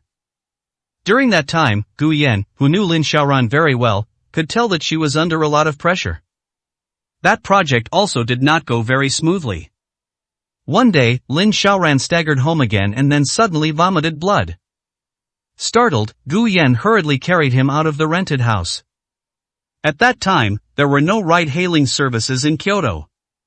It is very difficult to hail a taxi in urban villages. He simply carried Lin Xiaoran on his back and ran all the way out, running for several kilometers before finally managing to hail a taxi and take Lin Xiaoran to the hospital. The doctor said she had developed acute gastric mucosal lesions. You should temporarily abstain from food and water, and strictly abstain from alcohol for a period of time. Try to eat warm, soft, and easily digestible foods. But Lin Xiaoran refused to agree no matter what. Because she hasn't secured that project yet. Lin Xiaoran can be very stubborn at times, and she simply won't listen to what others say. He insisted on attending the evening's drinking party to try and secure that project. Having no other choice, Gu Yan had to force her to take him to the drinking party. At the dinner party, he adopted a very assertive attitude towards Lin Xiaoran for the first time. He drank all the wine that Lin Xiaoran was supposed to drink that night. He couldn't remember how he got home. The next day, he also developed gastritis and needed to go to the hospital for an 4-drip. Although he ended up in the hospital from drinking too much, Gu Yan was very happy. There was even a hint of pride. He felt that he might be able to help Lin Xiaoran. However, that project was not secured. He stayed in the hospital for 2 days. When he was discharged from the hospital and returned home, he saw Ningchen personally taking Lin Xiaoran home. The two of them were chatting and laughing, and seemed to be in a very good mood. Later, Lin Xiaoran told him that Ningchen had helped her secure that project. Gu Yan couldn't quite describe how she felt at the time. The sky is falling and the earth is collapsing? It doesn't seem like it. But he did panic. The only solution he could think of was to shield Lin Xiaoran from the drinks. Even after drinking himself to the point of vomiting and ending up in the hospital, he still couldn't help Lin Xiaoran secure that project. Ningchen only appeared once, said a few words, and helped Lin Xiaoran secure the tricky project that had been impossible to win for over a month. The gap between the two is too large. But most importantly, he actually saw gratitude for Ningchen in Lin Xiaoran's eyes. The incident where he refused to drink that night and ended up in the hospital, it's like a joke. It wasn't just that he was ridiculed by others at the drinking party. It's a joke of putting in all your effort but ending up with nothing to show for it. Ningchen was the man who truly helped Lin Xiaoran. What Lin Xiaoran needed was not for someone to help her fend off drinks. It's not about getting help from people who can actually help her succeed in her career. Gu Yan suddenly felt very sad. Back in his rented room, he pretended he hadn't seen or heard anything. After Lin Xiaoran told him that the project had been secured, he forced a smile to celebrate with her. The next day at noon, Lin Xiaoran called him and asked him to come to the hospital to see her. I really didn't know you had developed a stomach problem from drinking. It's all my fault. I shouldn't have suggested we have a drink to celebrate. Gu Yan had just arrived at the hospital ward when he heard Ningchen's voice. Lin Xiaoran, however, smiled and gently comforted her. It's not your fault we got this project thanks to your help, so it's only right that we have a drink to celebrate. Upon hearing these words, Gu Yan suddenly felt like a complete clown, having specifically told Lin Xiaoran not to drink alcohol and to take care of her stomach problems when he celebrated with her last night. 186, Chapter 186. If he continues to persist, he will only be tortured to death. Gu Yan remained standing outside the ward, without going in. It was from the two nurses chatting behind me that I learned Ning Chen's identity. The young master of the Ning family, a wealthy and powerful family in Kyoto. This is almost completely different from his status. If Lin Xiaoran hadn't suddenly turned around and seen him outside the ward, he definitely wouldn't have gone in. Ning Chen made an excuse to leave after seeing him. But Gu Yan kept replaying the conversation between Lin Xiaoran and Ning Chen in his mind. Seeing Gu Yan's bitter expression, Lin Xiaoran initially thought he was just feeling sorry for her. What's wrong? I'm fine, I just drank a little. The doctor said I just need to rest while I've also secured this project, so I don't need to attend any more drinking parties. Hearing Lin Xiaoran say that made Gu Yan even more upset, and there were even a few tears glistening in the corners of her eyes. He went to great lengths to protect Lin Xiaoran, not wanting her to suffer any more harm. In the end, none of them could compare to a single sentence from Ning Chen.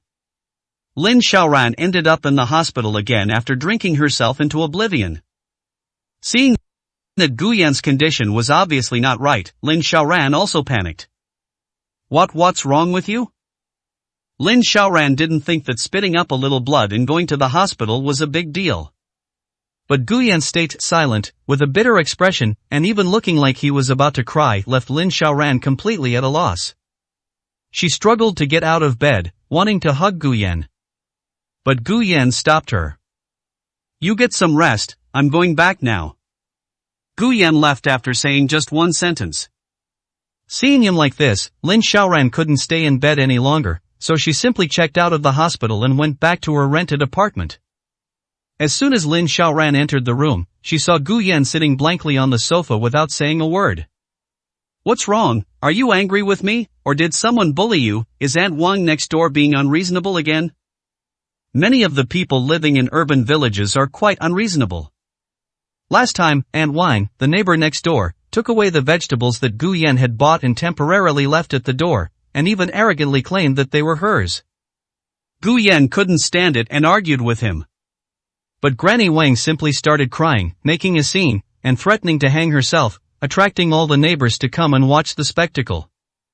She even used her fingernails to dig at Gu Yan. Having no other option, Gu Yan had to flee back to her rented room. He couldn't very well lay a hand on an old woman, but he wasn't as quick-witted as Granny Wang either, and he couldn't out-argue her. He could only sulk in his rented room. Later, when Lin Xiaoran found out about this, she simply splashed paint on Aunt Wang's door next door then. When Aunt Wang picked up her grandson from school, she didn't say a word, but stared intently at Aunt Wang's grandson, watching him go home. This really scared Aunt Wang, and for more than a month she avoided Gu Yan and Lin Xiaoran. Gu Yan shook his head after hearing Lin Xiaoran's voice, pursed his lips, looked up at Lin Xiaoran, and his eyes held a complex and indescribable expression. Lin Xiaoran thought for a moment, then simply sat down and hugged Gu Yan's waist. I know, you're happy that I won this project, but you also feel sorry for me? Gu Yan opened his mouth, not knowing what to say or how to say it. Seeing his hesitant expression, Lin Xiaoran kissed him directly. Seemingly sensing that Gu Yan wasn't interested, she didn't respond enthusiastically. Lin Xiaoran finally relented, sighed softly, and said, Alright, I know you care about me, won't have it this hard anymore. I am still feeling a bit unwell, so I'll sleep for a while tonight. I'll listen to you, and we'll eat something light so I can get my stomach feeling better. Lin Xiaoran went back to bed alone, a faint smile on her lips, her confidence and arrogance no longer needing to be concealed. Gu Yan didn't know at the time that it was Lin Xiaoran's first step into the elite circles of Kyoto, becoming a rising business tycoon admired by countless people. Gu Yan noticed that Lin Xiaoran's forehead was occasionally covered in cold sweat, but he couldn't help but step forward and gently wipe her forehead with a tissue. Does your stomach still hurt, Xiaoran? Can you please stop neglecting your health like this in the future? Lin Xiaoran's smile widened when she heard Gu Yan's voice. She opened her eyes and said softly, I thought you wouldn't talk to me at all today. Don't worry, I'm much better now. Gu Yan took a deep breath, got up and went to the kitchen to cook porridge for Lin Xiaoran. He still didn't dare to ask what was going on with Ning Chen, who had appeared in the ward at the time. Where exactly did Lin Xiaoran meet? Why would he help Lin Xiaoran? But ever since that day, Ning Chen has been appearing around Lin Xiaoran more and more frequently. Lin Xiaoran's work became increasingly busy, and she secured more and more projects.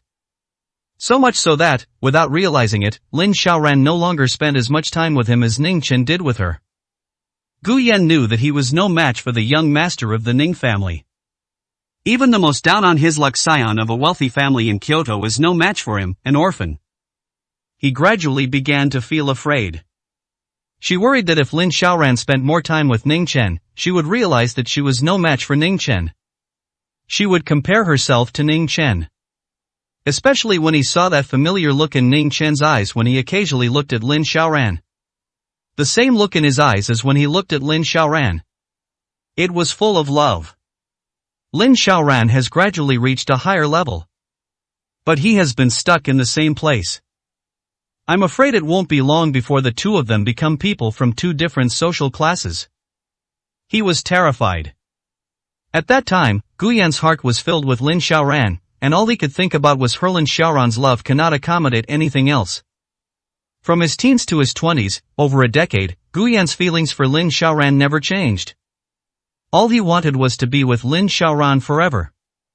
I've seen all the sights in the world with her. But what Lin Xiaoran wanted was to stand at the highest point and look down at those landscapes. All Guyan wanted was to stay by Lin Xiaoran's side and watch over her. She is the most beautiful scenery in Guyan's heart. But the two people had different destinations.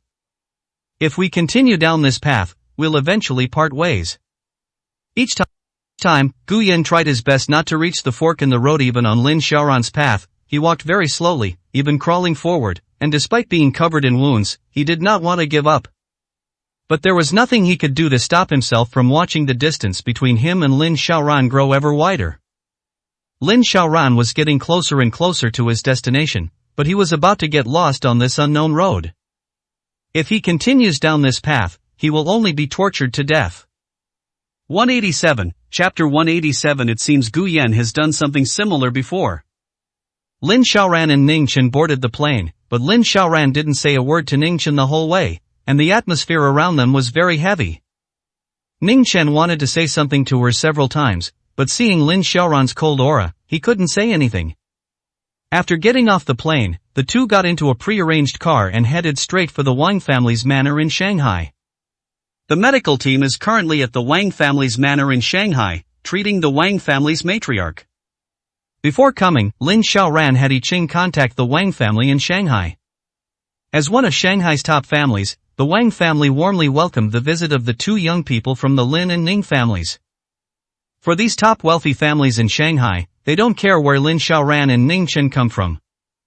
What they care about most is whether they have the opportunity to connect with the Lin family and the Ning family, two of the top wealthy families in Kyoto, and see if there is a chance to cooperate in the future. The families here all prioritize profit above all else. Those who can bring them more benefits are their good friends. The Wang family in Shanghai specially sent a young man to receive the two. Mr. Lin, Merneng, welcome to the Wang family. Lin Xiaoran looked up. She recognized the man who came. She had met him before on a project. He was a well-known member of the new generation of the Wang family. He's quite capable, but his methods are rather despicable. It almost completely disrupted her plans, and the project nearly failed. Not only that, this person later snatched several projects from her. The two of them had always been at odds whenever they met. However, it's appropriate for the Wang family to send this person to receive them. At least he was one of the few prodigies who could be compared to himself. Lin Xiaoran's attitude was clearly very cold. She doesn't like this person. Seeing this, Ningchen quickly stepped forward and shook the person's hand with a smile. Mr. Wang, it's an honor to meet you. Xiaoran and I are here today, which is probably causing trouble for the Wang family. A shadow crossed Wang Hanyu's eyes, then he grasped Ningchen's hand and a smile appeared on his face. Not at all, Merneng and President Lin are very welcome. Our Wang family will certainly do our best to greet you. Please come this way. Wang Hanyu led the two to a reception room. Just as she was about to invite the two to sit down, Lin Xiaoran asked directly, where is the head of the medical team now? Wang Hanyu frowned slightly, then quickly relaxed. It's really unfortunate. I am currently treating the old lady of the Wang family, and I'm afraid I won't be able to free up anytime soon. Why don't you two wait here? Tonight, the Wang family will host a dinner party for you two to enjoy some Shanghai delicacies. There are quite a few people in Shanghai who are looking forward to getting to know you two tomorrow. I'll take you to arrange a meeting. Normally, Wang Hanyu's arrangement would not be a problem. It could even be described as a very warm welcome. But Lin Xiaoran didn't want to waste time here. Her brows furrowed. Can't I see you after the treatment is over? She wasn't such a domineering person. This medical team was hired by the Wang family in Shanghai. Even if I were to ask for help, I couldn't do it before old Madame Wang received treatment. Wang Hanyu frowned upon hearing Lin Xiaoran's words. It's not that it's impossible, but it's getting late. My mother-in-law's illness is quite troublesome, and it will probably take until 11 or 12 at night. You two have had a long journey, so it would be best if you rested first. Alternatively, I could take you two to Shanghai for a stroll and see the sights here. Hearing this, Ning Chen chimed in, Xiaoran, what President Wang said makes sense. By the time the medical team finishes their work, they'll probably be exhausted. Why don't we take a stroll around Shanghai and try some local delicacies? We can meet with them first thing tomorrow morning.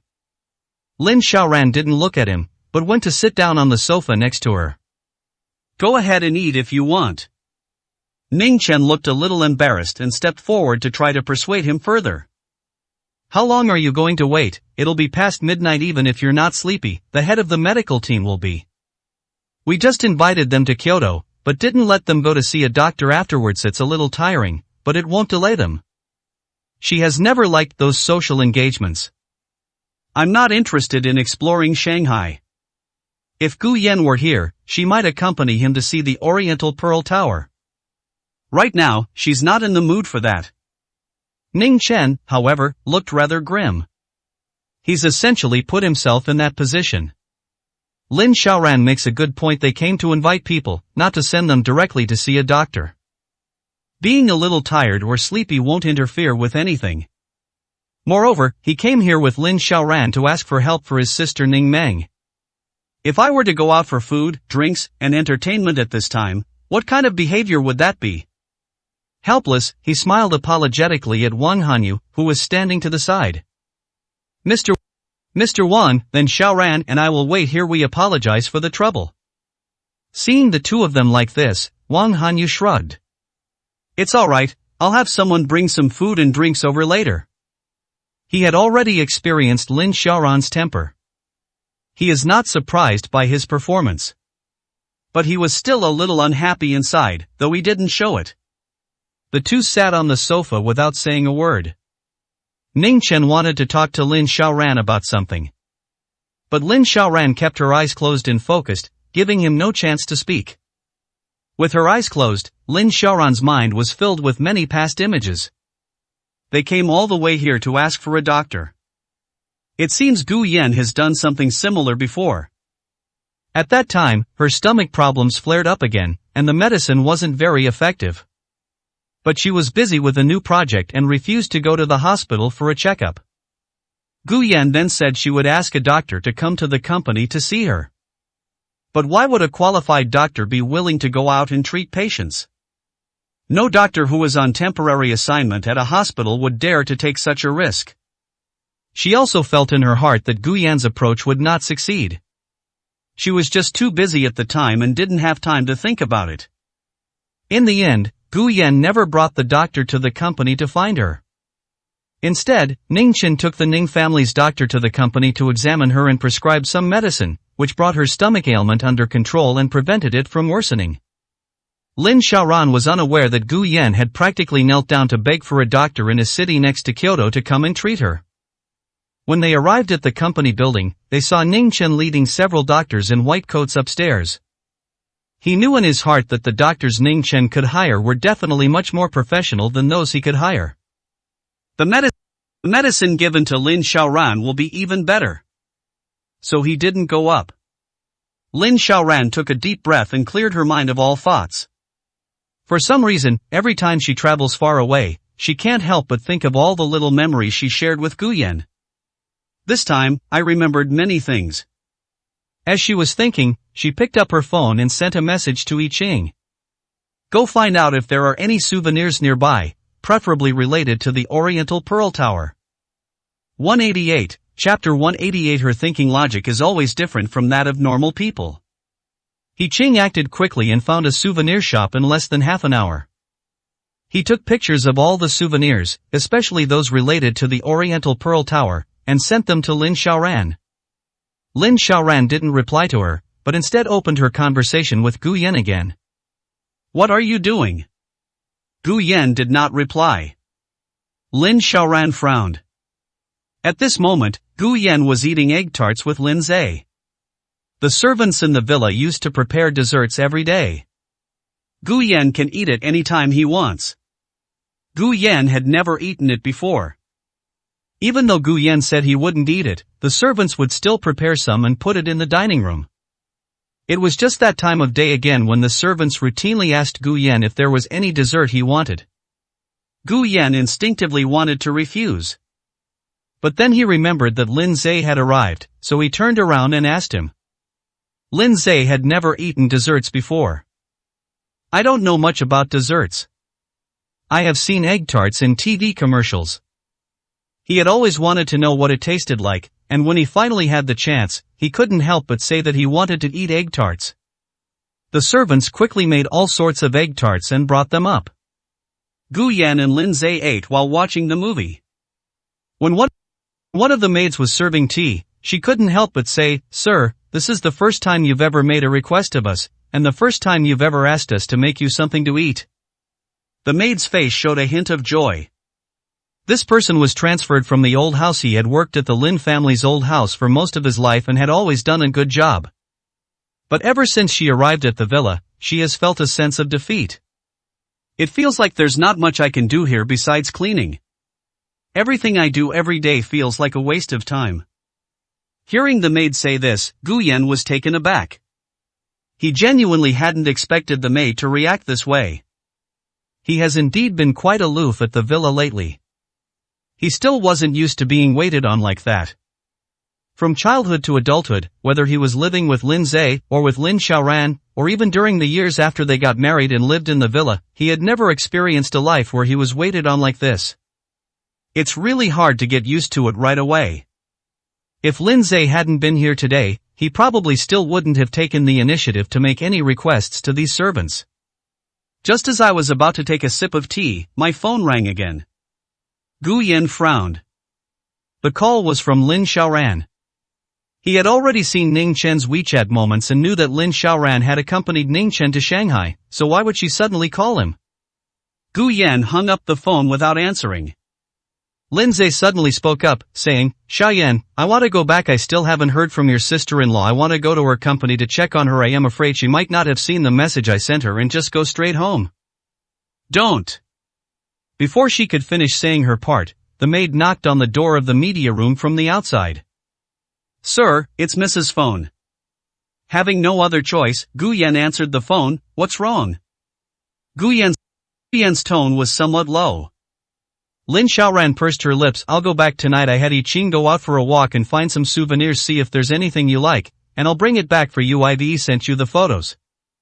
Gu Yan was puzzled. Why would she travel so far to bring herself a souvenir? What exactly does she want to do? Shouldn't these souvenirs be something people buy after visiting a place, so they can have something to remember it by when they go home?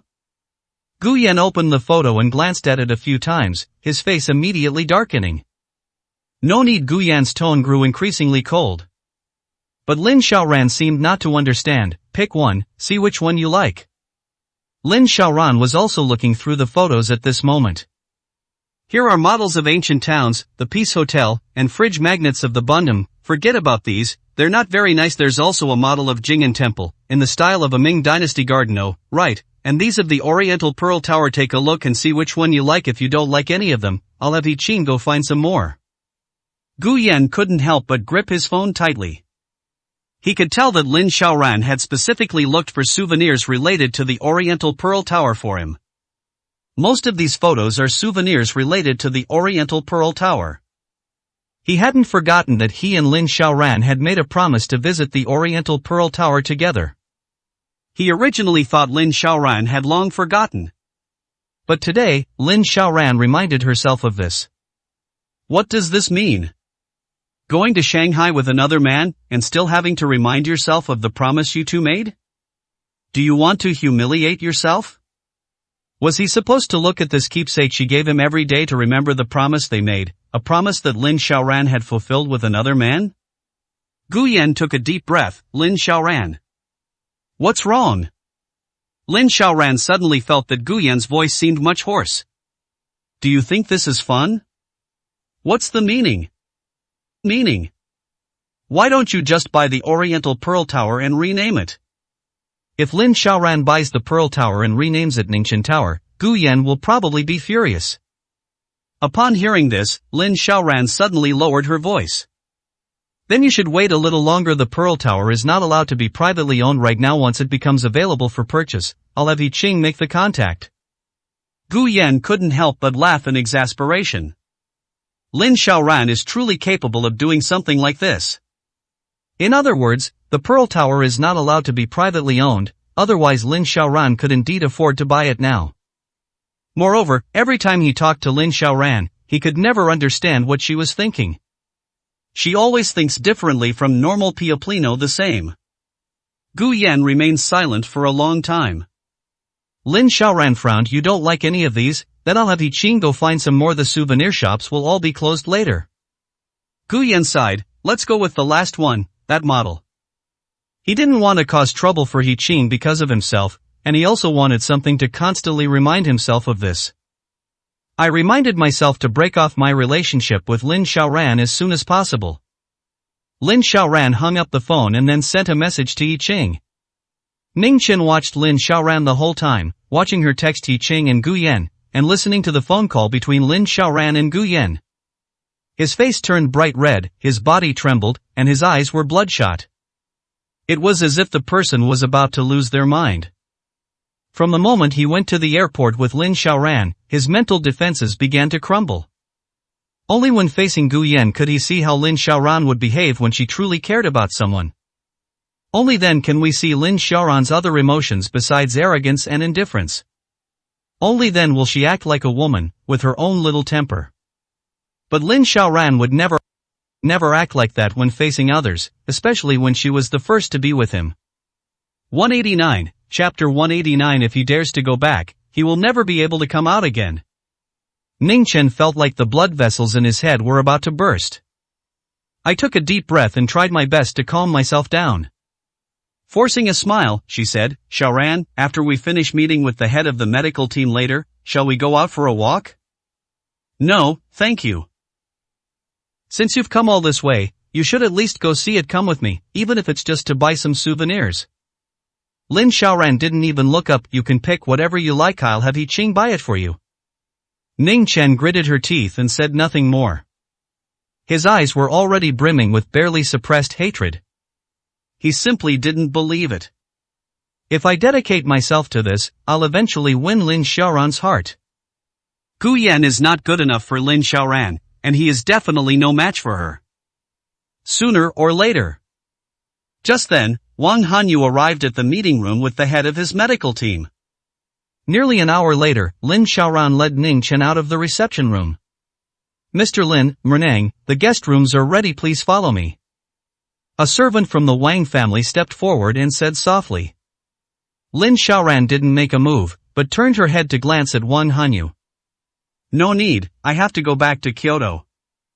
Ning Chen spoke up from the side. Xiaoran, why don't you stay one night before going back? I really want to try the pan-fried buns here in Shanghai. How about you come with me to have some pan-fried buns before you leave tomorrow? Lin Xiaoran frowned. Wang Hanyu, who was standing nearby, also spoke up. President Lin, if you leave in the middle of the night while visiting our Wang family, people will think that our Wang family is impolite. Besides, the nearest flight from Shanghai to Beijing is at around 4 am. It would be better to rest here for the night and leave tomorrow after you've had a good rest. Wang Hanyu was telling the truth. These wealthy families value their reputation highly. If Lin Xiaoran insists on leaving, it would be a slap in the face to the Wang family in Shanghai. Even if the two families had no prior animosity, they will start to clash from today onwards. Please come with me, both of you, the servant said at the opportune moment. Lin Xiaoran didn't say anything more and followed the maid. Ning Chen smiled gratefully at Wang Hanyu, then hurriedly chased after him. The guest rooms arranged for the two by the Wang family were right next to each other. Lin Xiaoran ignored all of that and went into the room, immediately closing and locking the door. Ning Chen was about to ask her if she wanted some late-night snacks, but all she heard was the sound of the door closing. Ning Chen stood motionless at the door, gritting his teeth, his face extremely grim. My phone vibrated, so I picked it up and glanced at it. The news came from Kyoto, saying that Lin Zhe had left the Lin family. Upon seeing this message, Ning Chen's gloomy expression softened considerably. Everything is still under his control. Back in my room, I went into the bathroom and turned on the water. Then the call was finally connected. Make arrangements to have someone help Wu Fu arrest Lin Zhe and bring him directly back to his village. Gu Yan won't abandon his brother, he'll definitely go back and try to rescue him. Once he dares to go back, he'll never be able to get out again. Clear. After hanging up the phone, Ningqian looked at herself in the bathroom mirror and couldn't help but laugh. But the smile looked somewhat sinister. Everything is finally back on track. Gu Yan is from a completely different world than them. He and Lin Xiaoran are truly the chosen ones. People like Gu Yan, who are from the bottom class, are not worthy of being in their social class. It's time to let him go back to where he belongs. Gu Yan originally planned to take Lin Zhe to the Lin Group building. But Lin Zhe did not agree. Xiaoyan, you should rest well at home. I won't be coming home after I pick up your sister-in-law. Gu Yan was still worried. Wu Fu and his son Wu Fei also knew the address of the Lin Group's office building. However, he couldn't persuade Lin Zhe, so he had the bodyguards in the villa help him get there. As he saw Lin Zhe off to his car, he couldn't help but say, "Brother, if you ever encounter any difficulties in the future, be sure to tell me. Don't be like last time. You don't need to be so polite with me." Lin Zhe got into the car and turned to look at Gu Yan. The lights from the villa behind him shone on him, making him appear to glow. Every plant, tree, and flower in this villa looks both natural and luxurious. But he was in the shadows under the lamplight, receiving no light at all. He knew in his heart that Gu Yan and he were no longer from the same world. But this is for the best. Lin Zhe suddenly felt much more at ease. From now on, I shouldn't have to worry too much about Gu Yan. Don't worry, I'll call you when I have some free time. Lin Zhe was about to close the car door when suddenly a hand blocked it.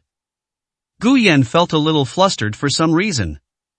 He frowned and said, "Brother, how about I find you a hotel, a high-end hotel? The security at high-end hotels is very strict, they shouldn't be able to get in." Gu Yan had previously heard Lin Zhe describe the clothing and appearance of Wu Fu and his son Wu Fei.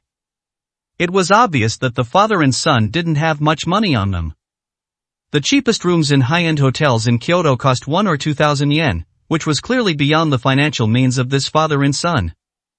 Lin Zhe smiled when he heard this.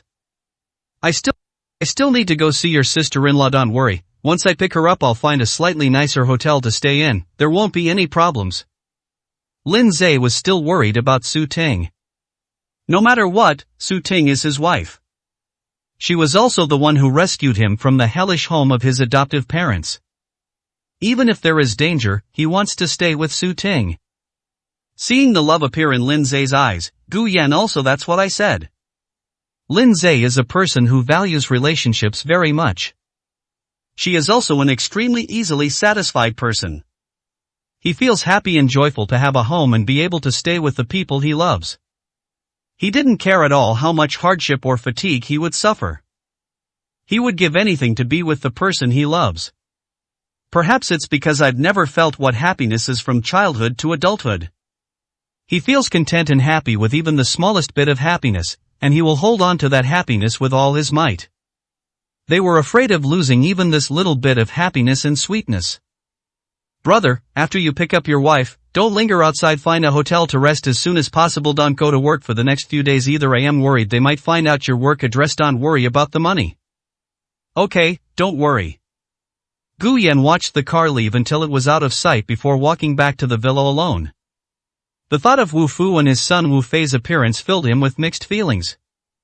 Panic, confusion, helplessness. He didn't actually know how to handle the situation. But he knew that this matter couldn't be delayed any longer. 190, Chapter 190. If Gu Yan weren't Lin Xiaoran's husband, she wouldn't care about any of this. Lin Zhe got out of the car downstairs at the Lin Group building. After saying goodbye to the bodyguards, they drove away. Lin Zhe picked up his phone and made a call to Su Ting. This time, Su Ting answered the call, and when she heard that Lin Zhe was near the Lin Group building, her tone suddenly became flustered. Honey, why are you near our company? Honey, I called you earlier but you didn't answer. We can't stay at home tonight. I'll come pick you up and we'll find a hotel outside. A hotel? Su Ting tensed up instantly, her voice trembling slightly. Why would you suddenly want to go out and find a hotel? Something unexpected happened. I'll tell you when we meet. How much longer until you can get off work? Oh, just finished something and grabbed a bite to eat with my colleagues nearby. Wait for me downstairs at the office. I'll be right back. Hearing this, Lindsay didn't think much of it and just stood there waiting. Not far away, Wu Fu was squatting in a corner smoking when he suddenly turned around and saw Lindsay's figure.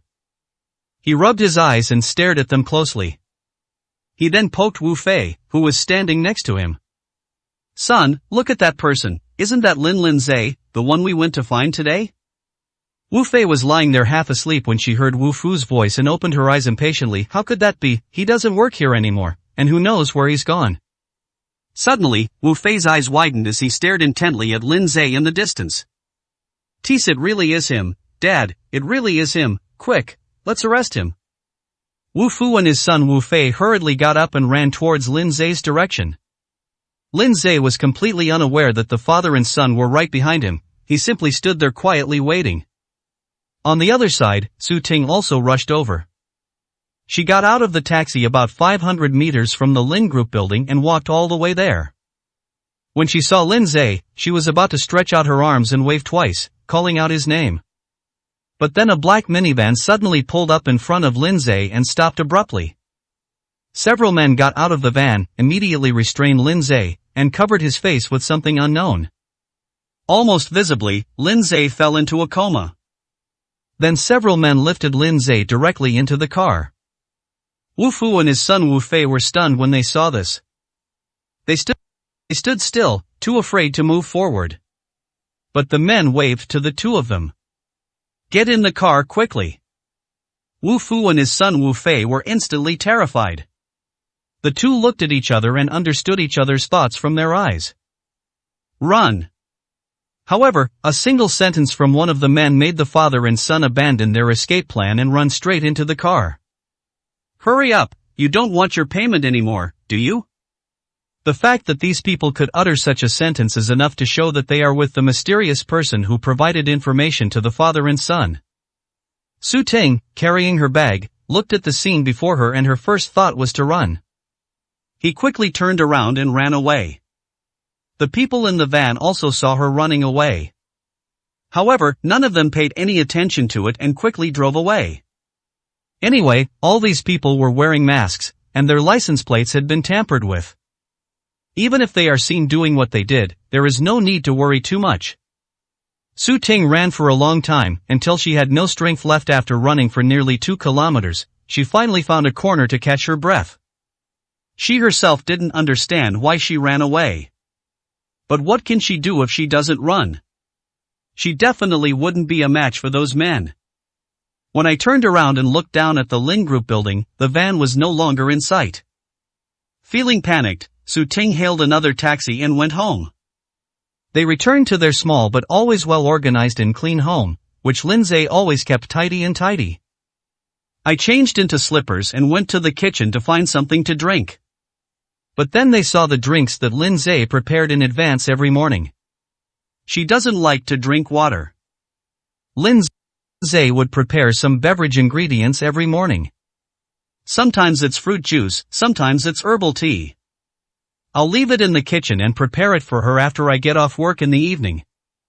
Sometimes Su Ting would tell him not to go through all that trouble, that she would just buy a couple of drinks on her way home.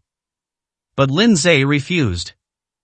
He felt that drinking too many beverages was bad for his health. Moreover, cooking for her and preparing drinks for her every night makes me feel very happy. Su Ting frowned as she looked at the beverage ingredients that hadn't been mixed yet. Open the refrigerator and take out a bottle of juice. He sat down on the sofa in the living room and drank his juice in big gulps. He then slumped onto the sofa, seemingly lost in thought. After a while, she stood up and went into the bedroom. When she left the bedroom in the morning, the cups were all messy, and her pajamas and underwear that she had changed out of were still lying on top of them. Now, the blankets are all folded, and the clothes are all washed in the washing machine and are being hung out to dry. Lindsay enjoys doing these household chores. He likes everything to be in order. He had told her that a home should be clean and tidy. Su Ting gripped her phone tightly, took a deep breath, and seemed to have made a decision. I turned on my phone and just entered the first two of those three numbers when a call came in. Su Ting's expression instantly softened, and a strange light appeared in her eyes. He answered the phone while half lying on the bed. The call didn't end until a full hour and a half later. She simply put her phone on the bedside table to charge, and then went into the bathroom to take a shower. After she finished washing up, she lay in bed, tossing and turning, unable to fall asleep. She was torn about whether or not to call the police. If the police are called, what should you say? Are you suggesting that you personally witnessed Lin Zhe being taken away from the Lin Group building? If the police wanted to investigate, they could easily find out that he didn't work overtime today. Why would you go to the Lin Group building at that time? Why was Lin Zhe kidnapped there? There are some things she can't explain. That will cause quite a bit of trouble. I struggled with this decision for a long time. Ultimately, unable to bear the inner torment and guilt, she dialed the police. However, if an adult goes missing before a certain time limit has passed, the case will not be accepted. She couldn't possibly tell the truth. Su Ting could only answer the police's questions methodically. I didn't argue with him, I just waited for him since I got home from get off work, and he still hasn't come home. That's why I asked you to help me find him. If anything really happens to him, then you police officers will bear full responsibility. I even called the police, but you refused to take my case. She then hung up the phone. Feeling much more at ease, I tossed my phone aside, closed my eyes, and quickly fell asleep.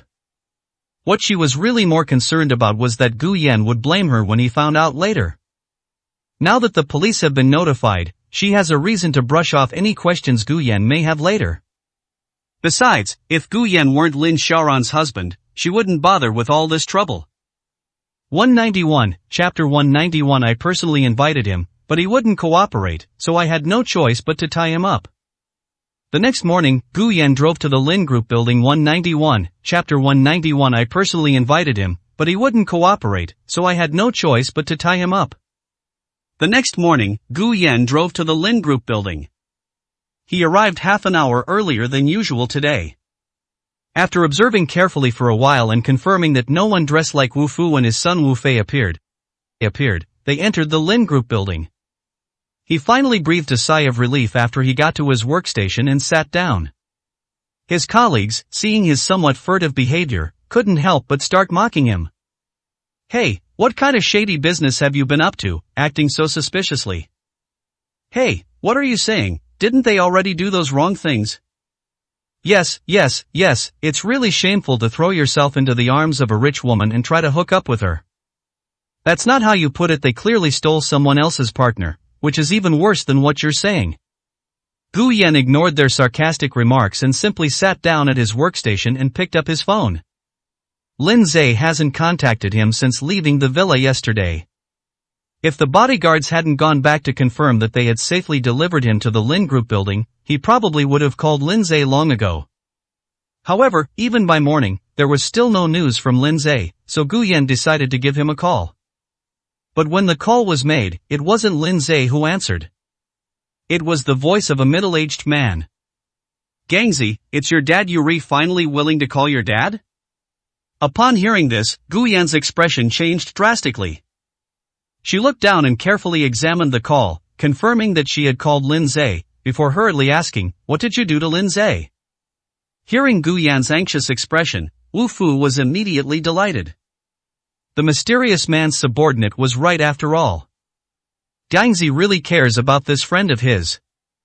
This time, catching this Lin Zhe guy really puts Gangzi in his grip.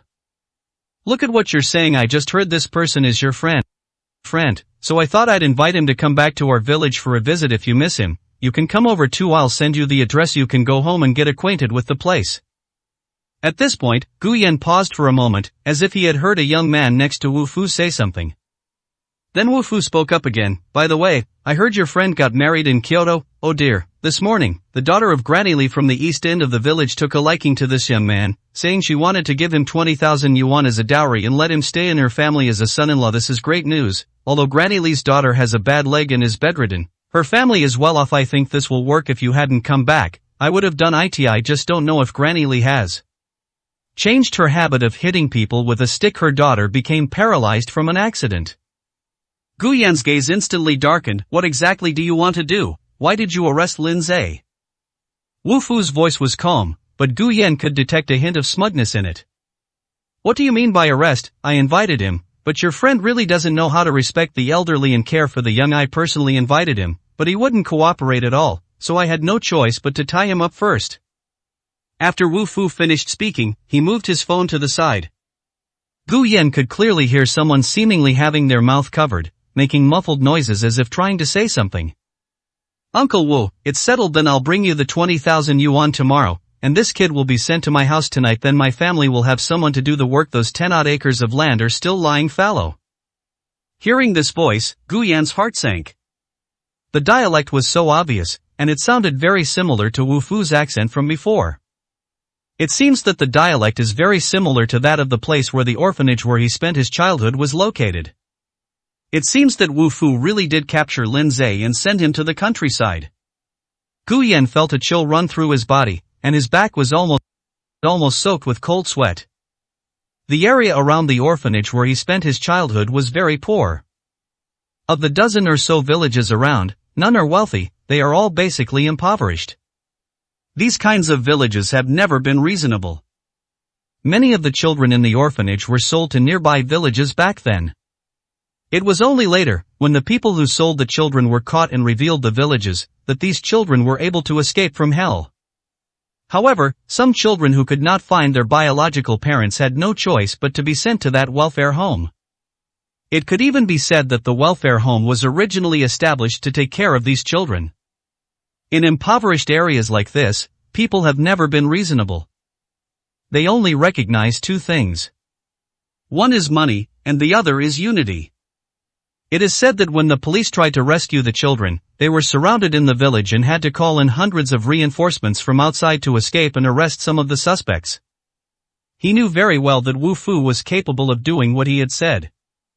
He knew very well that if he dared to go, he might not be able to escape either. But he still said into the phone, I'm coming over right now, send me the address, but if anything happens to Lin Zhe, I'll drag you and your son down with me, even if it means my death. Upon hearing this, Wu Fu burst into laughter. Gangzi, why are you talking nonsense? Dad is waiting for you at home. Wu Fu genuinely did not believe Gu Yan's threatening words. He's figured everything out clearly these past few days in the city. People in these cities tend to talk big. And the people in the village, after arguing, will really hit you on the head with a brick. Most of what Gu Yan said was just empty talk. Wu Fu's phone volume was turned up very high. Lin Zhe, who was lying to the side, heard the conversation between the two people, the dialogue between them. At this moment, she was trying her best to spit out the rag in her mouth and tell Gu Yan to leave her alone and stay in Kyoto and not come over. But the rope was tied too tightly, and the rag was stuffed in very tightly as well. He simply cannot do it. Wu Fu was also annoyed by Lin Zhe's dishonesty. He kicked him squarely in the stomach, causing Lin Zhe to writhe on the ground in pain. Don't cause any trouble for me, just lie here quietly, son, make him some porridge to drink at regular times, just enough to keep him from starving. Yes, father. Wu Fu snorted coldly, lit a pipe, and led Wu Fei out of the room. Dad, give me one. As soon as he stepped out of the room, Wu Fei spoke. What are you doing out here? Go back and keep an eye on him. Whether Gangzi can come back or not depends entirely on him. Wu Fei waved his hand dismissively. What are you afraid of? We're in the village. How can we be afraid he'll run away? Even if you untie the rope now, he'll still run out. Hearing this, Wu Fu couldn't help but nod. He largely agreed with what his son had just said. Dad, my brother won't be here for a while. Could you give me some money so I can go out and have some fun? The money that the mysterious man had promised them had arrived in their account, and Wu Fu now had quite a bit of money on hand. As a result, his tone and style of speaking were quite different from before. 192, Chapter 192. If there is any danger, you must protect yourself first. Wu Fu frowned slightly after hearing his son's words. But she still took out a wad of cash from her pocket and threw it at him. Spend it wisely. Okay, you're so slow. Once we see my brother, we'll have more money than we can spend. Upon hearing his son's words, a greedy glint flashed across Wu Fu's face. Actually, when Wu Fu first heard the mysterious man tell him that there would be a reward of millions, he was completely stunned. Millions? This is more money than he could earn in his entire life in the village. At that time, he was thinking of getting the money and then paying off his and his son's gambling debts.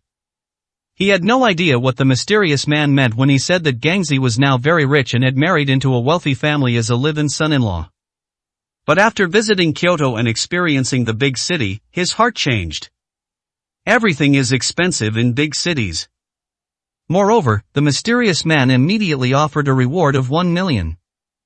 The mysterious person was willing to give them both $1 million. How much money does Gangzi have? There must be many million. Now that he has received this million, Wu Fu is starting to look down on this paltry sum. After paying off his and his son's gambling debts, half of that million had been spent. With less than 500,000 yuan left, it was just enough for the father and son to live comfortably in the village. But what Wu Fu wants now is to go to the big city to eat, drink, have fun, and live a life of debauchery. Now, since Gangzi will be back soon anyway, he can have as much money as he wants. That's why he could casually toss Wu Fei 10,000 yuan. Wu Fei took the money and left. Only Wu Fu, Lin Zhe, and Adli, who lived at the east end of the village, remained. After overhearing the conversation between Wu Fu and his son Wu Fei, Adli felt her mouth go dry. Her family's living conditions are considered quite good for the village. But he was only willing to spend 20,000 yuan to buy Lin Zhe. As a result, Wu Fu casually threw 10,000 yuan at Wu Fei. And judging from the implication of those words, it seems like they'll have as much money as they want in the future. Old Wu, you've struck it rich. With so much money, you might as well just forget about the 20,000 yuan from my family. Upon hearing this, Wu Fu glared at her fiercely. No way, one thing at a time, not a penny less. Besides, we're not even sure if we'll sell it to you at all. Hey Old Wu, you can casually throw 10,000 yuan at your son, how come you even stole 20,000 yuan from me? Wu Fu snorted coldly, that won't do. I brought this person back from a very far place, you can't just take him as you please. Seeing that Wu Fu was unmoved by either soft or hard approaches, Adli snorted coldly, left with a single sentence, and turned to leave. I can't talk to you, I'll go talk to your wife. You can have the 20,000 yuan if you want, but if you ever find a way to make money, don't forget about us, your fellow villagers. Upon hearing this, Wu Fu let out a cold laugh. He's rich because Gangzi married into a wealthy family. He wouldn't ask Gangzi for money and then share it with others. To be honest, even if we sold Lin Zhe, it was out of concern that he might cause trouble after leaving the village. They can also make some extra money on the side. Otherwise, he wouldn't have bothered agreeing to Aunt Li's idea. On the other side, Gu Yan hurriedly stood up from his workstation and walked straight to Lin Xiaoya's office amidst the strange looks from his colleagues. When Lin Xiaoya saw him walk in, her face turned extremely ugly, and she took her hands off the keyboard. Her delicate brows furrowed slightly, and she asked in a deep voice, "Xiaoyan, is something the matter?" Gu Yan took a deep breath. Sister Xiaoya, can I borrow some people from you?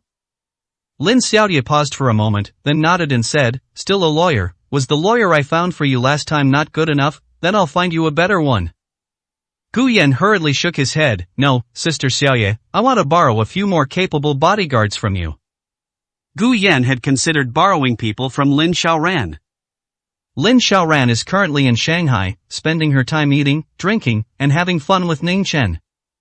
Lin Xiaoya blinked upon hearing this, her eyes filled with confusion. "Bodyguard, are you in some kind of trouble? Why do you suddenly need a bodyguard?"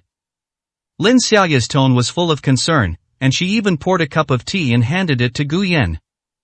"Xiaoyan, don't worry, you can tell me anything that happens, tell me slowly, there's no rush." Gu Yan was indeed very anxious. He had seen the address Wu Fu sent him. In a very remote village. Although the village was poor, it had a large population. He had heard about it when he was a child in the orphanage. That village fought with the neighboring village over the river channel, and there were even brawls involving hundreds of people.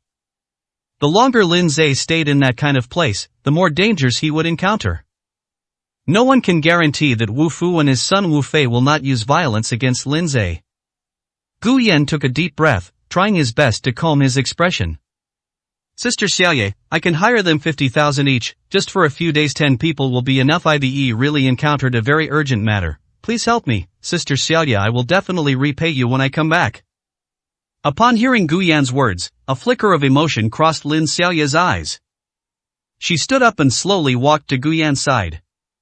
She gently patted his shoulder. Since you don't want to talk about it, I won't ask any more questions. I'll listen when you're willing to tell me.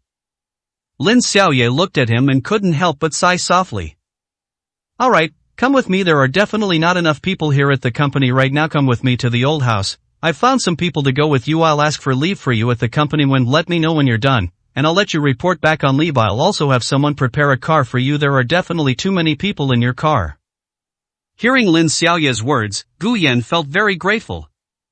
She hurriedly said, Thank you so much, Sister Xiaoye. You've really gone to a lot of trouble this time. Upon hearing this, Lin Xiaoye's face softened with tenderness. She gently straightened his shirt. Don't be so polite with me, but remember to be careful if there's any danger. Make sure you protect yourself first. Gu Yan couldn't help but feel a warmth in his heart and nodded heavily. Then, Lin Xiaoye took the lead and walked out. Gu Yan hurriedly followed behind her. The two hurriedly walked out, which naturally did not escape the eyes of their colleagues. Zhang Peng watched the two leave with a look of disdain mixed with resentment.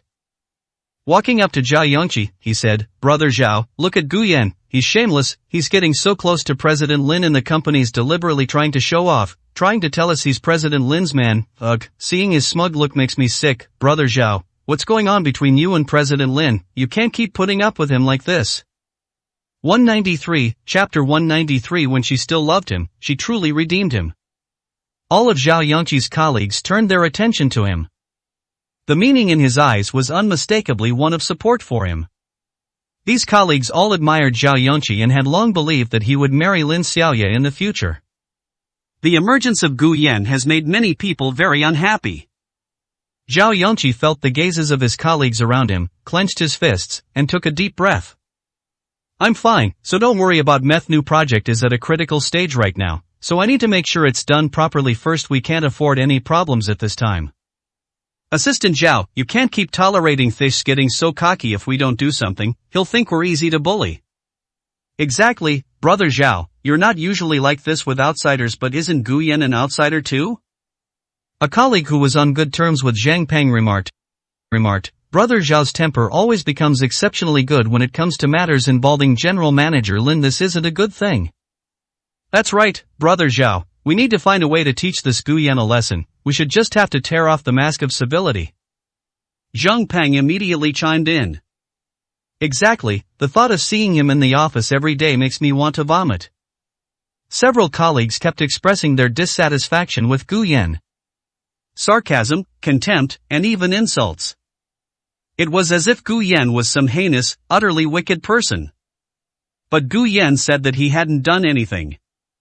Meanwhile, Gu Yan had already followed Lin Xiaoye into the elevator. The two of them were in a high-rise elevator. Only a few people have access cards, so at this moment, there were only Gu Yan and Lin Xiaoye in the elevator.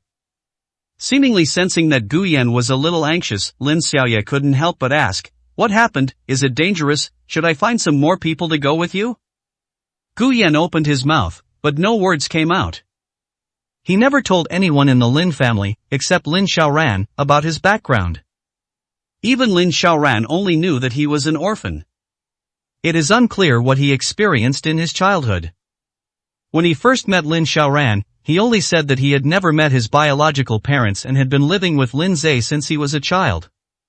As for other things, he didn't say anything. He really didn't want to recall his time in the orphanage. It was so painful there.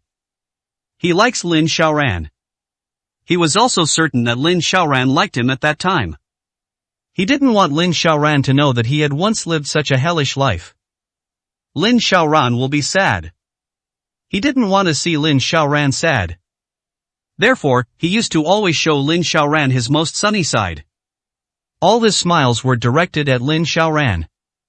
Being able to be with Lin Xiaoran truly made the smile on his face genuine. When he first got together with Lin Xiaoran, he often woke up in the middle of the night from nightmares, and then had to deal with his emotions on his own. Later, with Lin Xiaoran around, she stopped having nightmares. It also prevented him from recalling his past suffering. She truly redeemed him when she still loved him. The elevator stopped in the underground parking garage when the elevator doors opened. A figure that greeted them surprised both Gu Yan and Lin Xiaoye. Lin Xiaoran stood there, looking at the two people who appeared together, her eyes instantly turning cold. His gaze swept back and forth between the two people, finally settling on Gu Yan. Lin Xiaoye raised an eyebrow and smiled slightly. "Back from Shanghai, how was your trip?" Lin Xiaoran gave her a cold stare, suddenly feeling very irritated. He reached out and grabbed Gu Yan's wrist, pulling him out of the elevator. "Do you think nobody in the Lin group knows about your marriage to me? Can't you be a little more careful? If the old family home finds out you're always hanging out with her, and the old man finds out, let's see what you do then." Gu Yan took a deep breath and ignored her. He pulled his wrist out and turned to look at Lin Xiaoye. "Sister Xiaoye, I'm in a hurry, let's hurry up." Lin Xiaoye still had a smile on her face as she reached out and pressed the car keys in her hand. A Bentley not far away emitted a beeping sound. "Let's go, get in the car." Lin Xiaoran's face instantly darkened, and an extremely cold aura emanated from her. She suddenly realized that Gu Yan didn't seem to be playing hard to get with her, nor was he deliberately throwing a tantrum or trying to tease her. He seems to really want a divorce. Lin Xiaoran stood there, watching Gu Yan and Lin Xiaoye's departing figures. His face showed no expression, but his complexion seemed to have undergone many changes. The expression in his eyes seemed particularly fascinating. But amidst this brilliance lies struggle and pain. He opened his mouth, his voice extremely hoarse. "She's just one of the candidates to inherit the Lin group. Aside from being the eldest daughter of the Lin family, she's nothing." Gu Yan was about to get into the car when he heard this, so he stopped and turned to look at her. "What are you trying to say?" A mocking glint suddenly flashed in Lin Xiaoran's eyes. He glanced at Lin Xiaoye, his eyes filled with contempt and disdain. "What I want to say is that I have everything she has, I have what she doesn't have." "So what?" Lin Xiaoran focused all her attention on Gu Yan, hiding her sarcasm and disdain. "Therefore, being with me is the right decision and the best choice. I can give you what she can't." "At least, Lin Xiaoye, absolutely it's impossible to say that the shares will be given to Gu Yan. Besides, she had already done it." Upon hearing this, Gu Yan trembled with anger. He's not stupid. He could naturally understand the unspoken meaning behind Lin Xiaoran's words. He was simply implying that his relationship with Lin Xiaoye was improper. To put it bluntly, I think he and Lin Xiaoye are having an affair. Gu Yan's body trembled even more violently, and he couldn't even clench his fists. Even his voice trembled. "Lin Xiaoran, can you please clear your mind? Don't assume everyone is as disgusting as you." Upon hearing this, Lin Xiaoran's face turned ashen, and she stepped forward, unable to hold back her shout. "Gu Yan!" Gu Yan ignored her this time and opened the car door to get in. But Lin Xiaoran was one step ahead and grabbed his arm. "My mind is impure, I'm disgusting. Do you think you're not disgusting, that you're pure? What are you pretending for?" Gu Yan suddenly flung Lin Xiaoran's hand away, causing her to stagger and crash into the wall, letting out a cry of pain. 194, Chapter 194. Can you do me a favor? I'm begging you. Gu Yan trembled upon hearing the cry of pain. "My wrist seems to be a little sore." Lin Xiaoran had used a lot of force just now, and while shaking off her hand, she also made her own wrist turn a little red. But for some reason, he felt an even greater pain in his heart. It was tearing me apart bit by bit, a burning pain. Lin Xiaoran steadied herself, the anger in her eyes now completely undisguised. She took a step forward and walked up to Gu Yan, but her steps were slightly unsteady. "It seems I just twisted my ankle a little." Grabbing Gu Yan's arm, she forcefully pulled him towards the elevator lobby. Gu Yan pushed off with his feet, preparing to forcefully pull Lin Xiaoran's hand away. But as if he had thought of something, he loosened his grip and just stood there, not letting Lin Xiaoran pull him away. Lin Xiaoran, I really don't have time to argue with you right now, let go. Lin Xiaoye stood aside watching the two of them make a scene, but she didn't seem inclined to get involved. Lin Xiaoye turned her head to look at Gu Yan, and then looked at Lin Xiaoye. Come with me. Just 3 words, yet they seem to convey a chilling feeling, as if one has fallen into an ice cave. Lin Xiaoye suddenly spoke up, the way you're doing this is like treating him like a toy, expecting him to do whatever you want. Just one sentence made Gu Yan's heart tighten. Lin Xiaoye's words were like thousands of steel needles piercing Gu Yan's heart. It pierced right through, leaving only countless empty holes. He was in so much pain that he was almost numb. Just then, Lin Xiaoye's phone rang. Upon answering the phone, an anxious voice came from the other end. President Lin, a partner on the new project has run into trouble. The company is now under control, and the new project has been forced to stop. It might also affect us. Lin Xiaoye's face instantly turned cold, and she shifted her gaze to Lin Xiaoran. Lin Xiaoran, however, remained calm, a hint of a cold smile in her eyes. What trouble? Then hurry up and leave, Lin Xiaoye. I'm not touching you because Grandpa and Grandma are still here. Don't think I'm afraid to deal with you. You're not some kind of sister to me, and we have no feelings for each other. If you cross my line again, just try it. A flash of coldness crossed Lin Xiaoye's eyes, but she quickly concealed it. With a gentle smile on his face, he said, Xiaoran, you always have such a quick temper. You're such a grown-up. This isn't good. Lin Xiaoran exuded a fierce aura as she stared intently at Lin Xiaoye. Lin Xiaoye, who do you think you are? You should worry about yourself first. Lin Xiaoye's breath hitched, and her hands involuntarily clenched. This new project is the most important one she has been working on recently.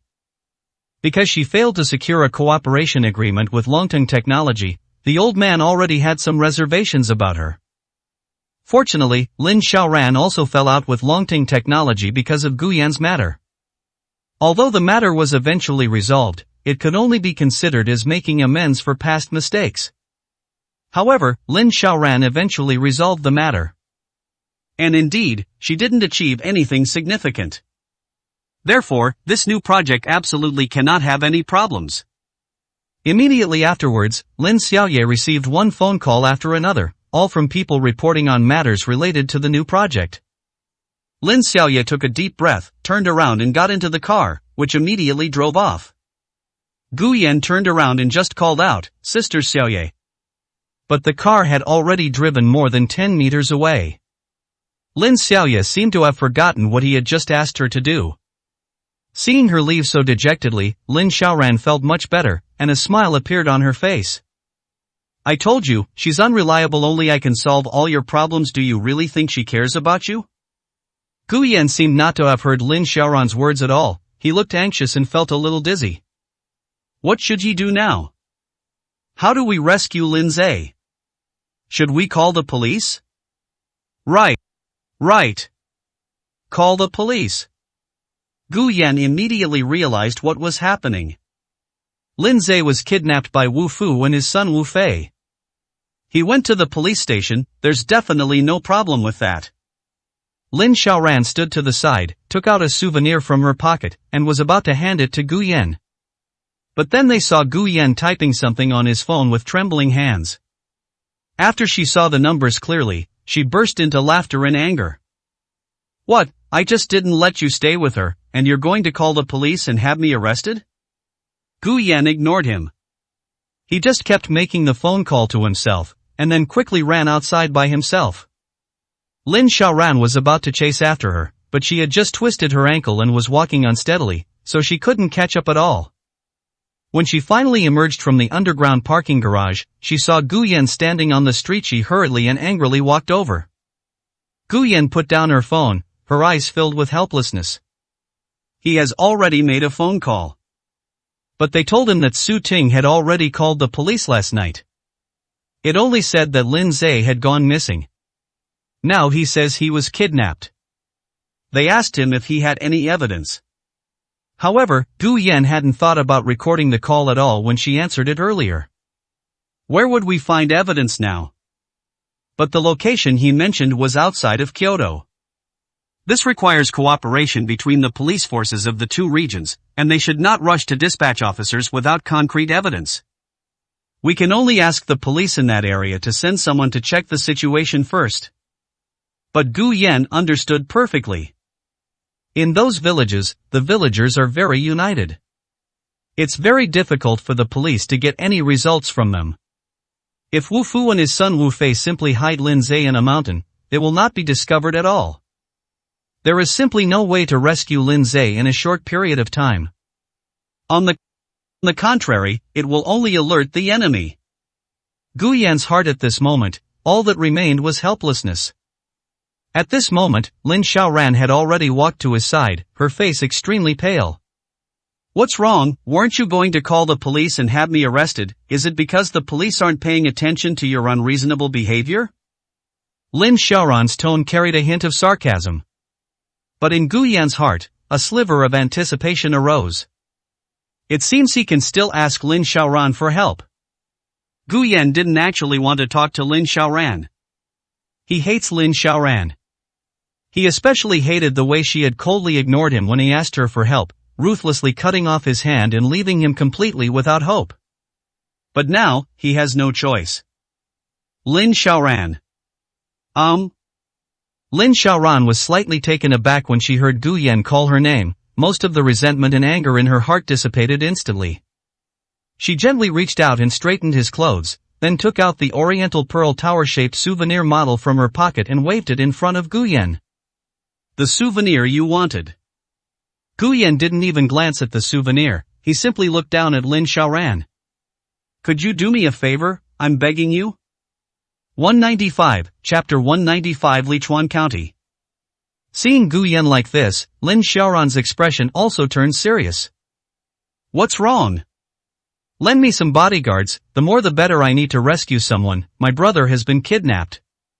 Lin Xiaoran's gaze sharpened. Lin Zhe?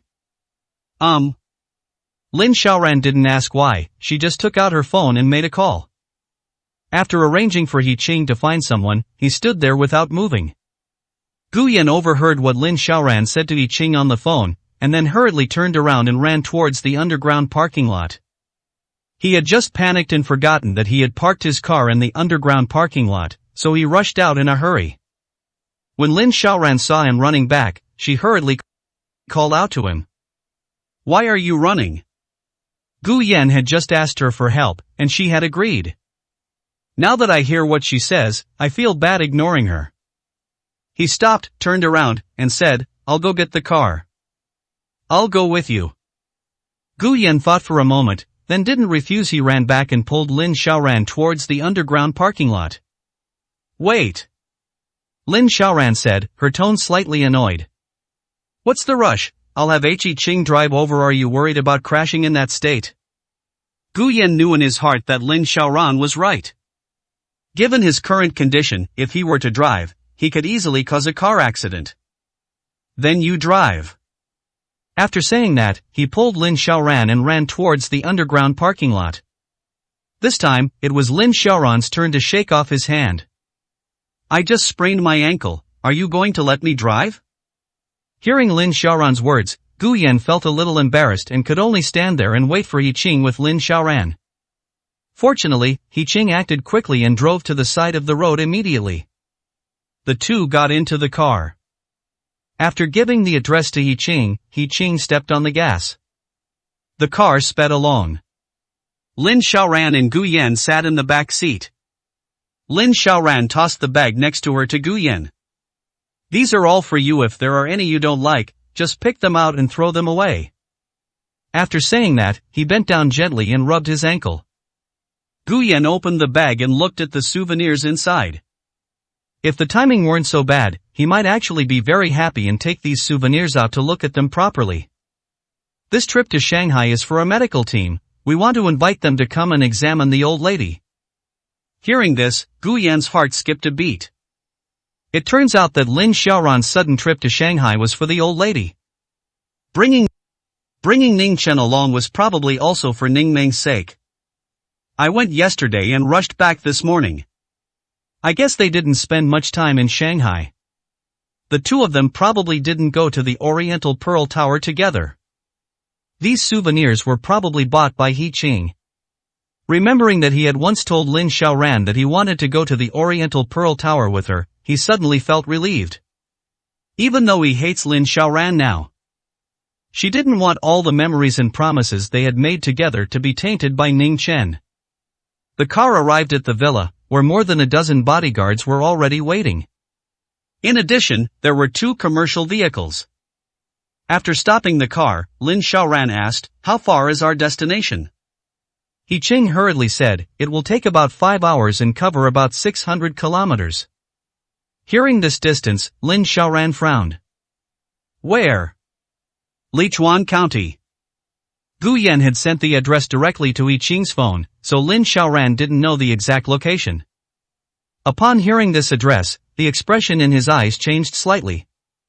Lichuan County, if she remembered correctly, was the county where the orphanage where Gu Yan lived as a child was located. She had asked Gu Yan about his childhood before, but Gu Yan had never answered her. She also asked if I wanted to go back and visit again. But Gu Yan kept shaking her head and refusing. This was the first time the 2 of them had visited the place where Gu Yan had spent his childhood. Lin Xiaoran opened the car door and got out. Gu Yan couldn't help but ask, "What's wrong?" He's very anxious right now and doesn't want to waste a single moment. Grab some things and leave. If you need to use the restroom, do it now, as the journey will take more than 5 hours. Gu Yan shook his head, then hurry up. Not long after, Lin Xiaoran returned carrying an insulated box. He Qing hurriedly stepped forward to take it. But Lin Xiaoran refused. Once in the car, Lin Xiaoran handed the insulated food container to Gu Yan. The maid said you left early this morning and didn't eat, so have something to eat to tide you over. He Qing was taking several bottles of water out of the trunk and putting them into the car's refrigerator. Gu Yan glanced at the insulated box in his hand. "I'm not hungry." The insulated box was then placed between the 2 people. Several cars quickly drove towards their destination. Gu Yan kept looking at the street scene outside the window. It wasn't until the car entered the highway that I suddenly heard Lin Xiaoran's voice next to me. In recent years, did Lichuan County rescue many more trafficked children and women? Upon hearing this, Gu Yan froze.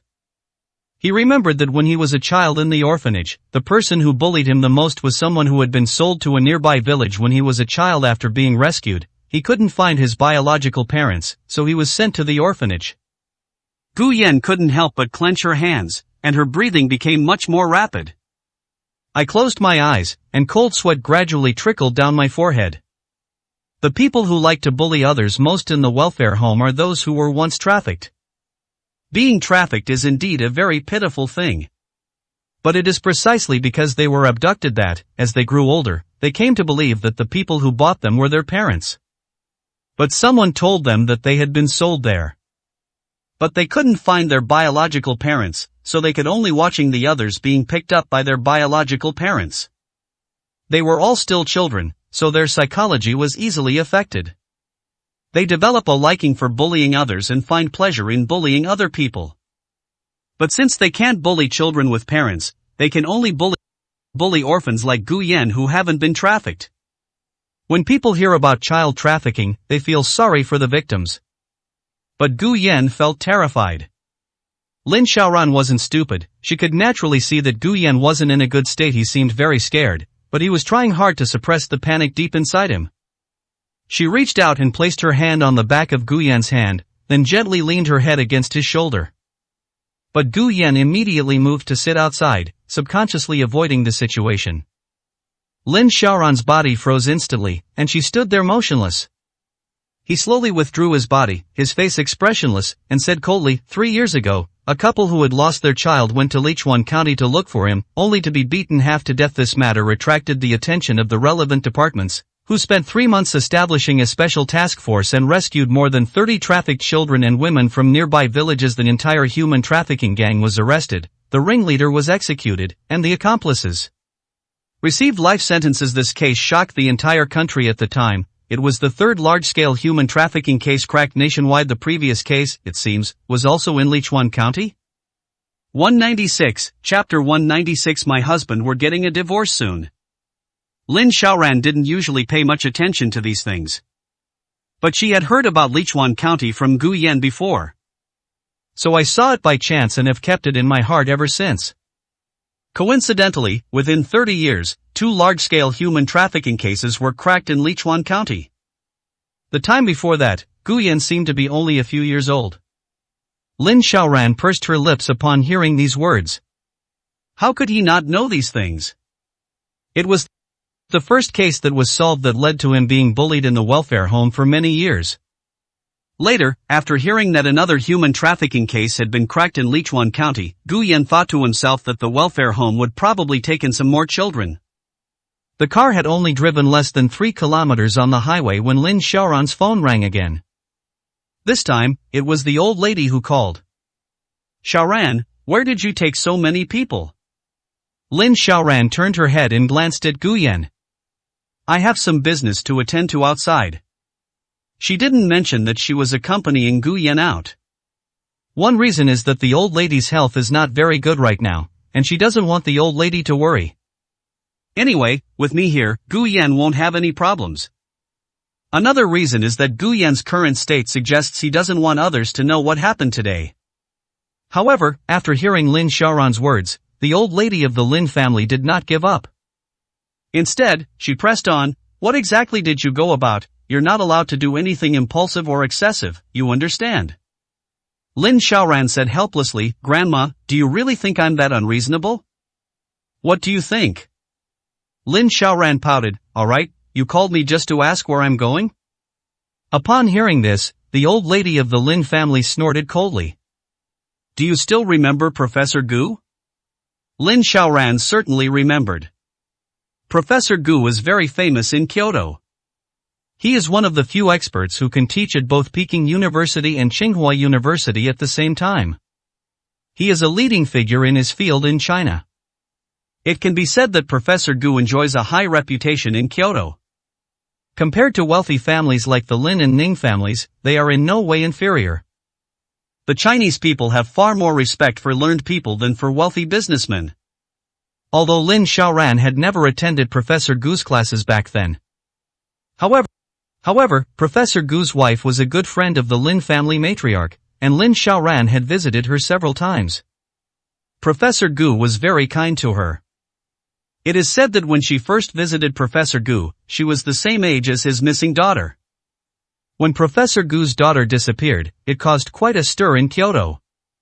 Many people who wanted to curry favor with Professor Gu were going to great lengths to find someone to help them. Professor Gu also used all the connections he had built up over half his life.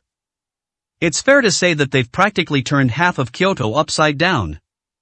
But they just couldn't find his daughter. It was as if Professor Gu's daughter had never appeared at all. That's why, when Professor Gu first met Lin Xiaoran, he felt that she resembled his missing daughter and took good care of her. Grandma, what's wrong with Professor Gu? The old lady of the Lin family couldn't help but sigh. Professor Gu said he has something to do and wants to borrow some people from me. Borrow someone? He wants to borrow someone too? Lin Xiaoran couldn't help but ask.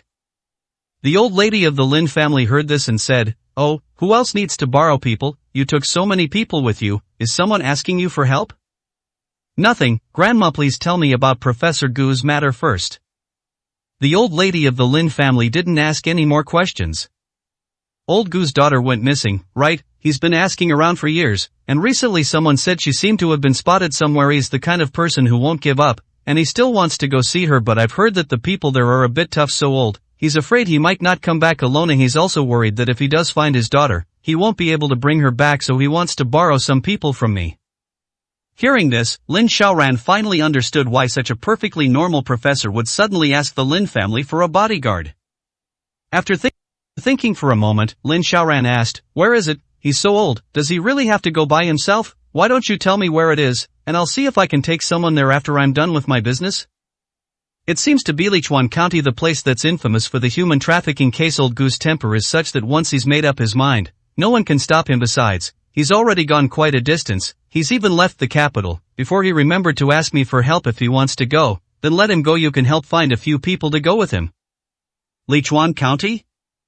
A look of surprise flashed in Lin Xiaoran's eyes. She turned her head and glanced at Gu Yan. What a coincidence.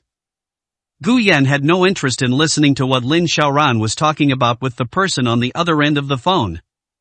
He was extremely anxious at that moment, so he sat there looking at the scenery outside the car window, his eyes filled with worry. Lin Xiaoran withdrew her gaze and took a deep breath. Grandma, ask Professor Gu where he is now. I happen to be going to that area, so I'll go pick him up. What are you going there for? If someone asks you to borrow someone, are they also going to Lichuan County? I have something to attend to, so please don't worry about it. Just send me the address quickly and have Professor Gu wait for me there. The old lady of the Lin family sent the address to Lin Xiaoran, and then sent a message. Xiaoran, keep an eye on Lao Gu is getting old and can't handle too much stress. If there's any danger, bring him back right away. I understand, don't worry. Lin Xiaoran said this, but a bad feeling began to creep into her heart. How could this be such a coincidence? She never believed in such coincidences in the world. Lichuan County, it seems, has a big problem. Lin Xiaoran put her phone aside and said to Yi Qing, I sent you an address. Go there to pick someone up first.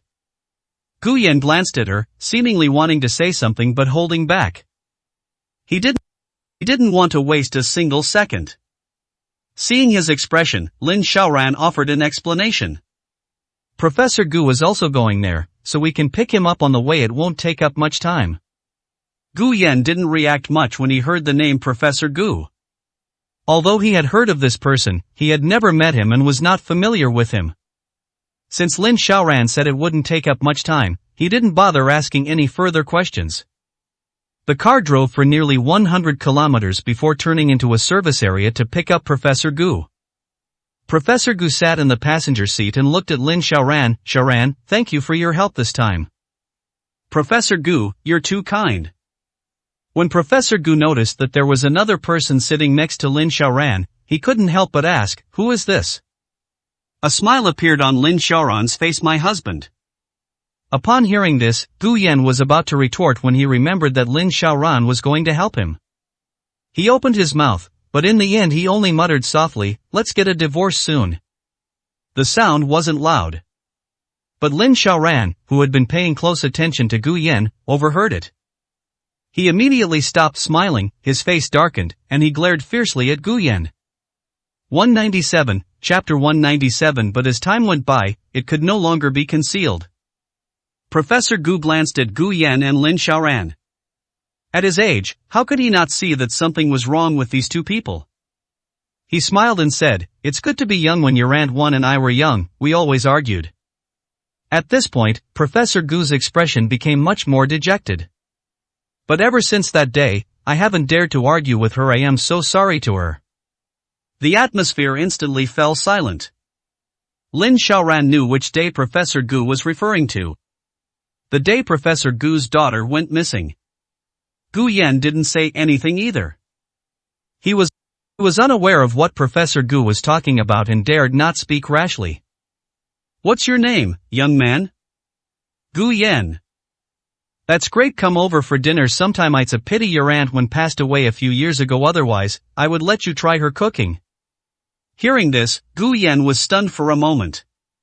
But Professor Gu shifted his gaze to Lin Xiaoran.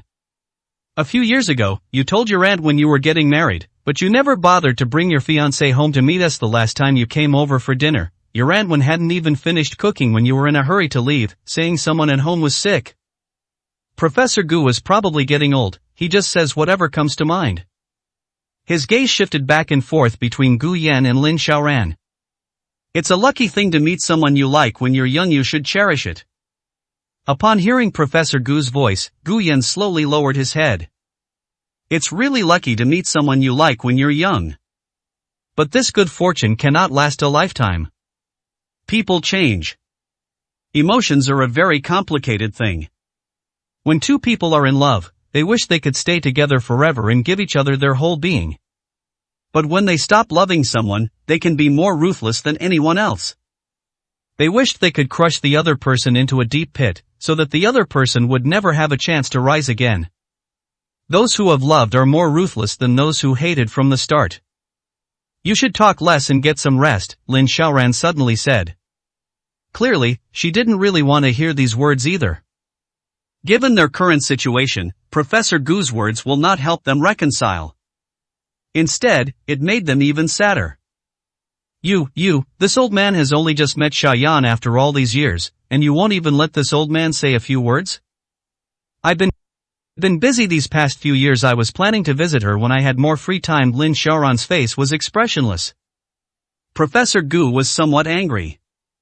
Busy, all you ever think about is being busy. Was I busier than you back in my day? Even that brat from the Ning family knows to visit me from time to time, and you're the only one who's busy?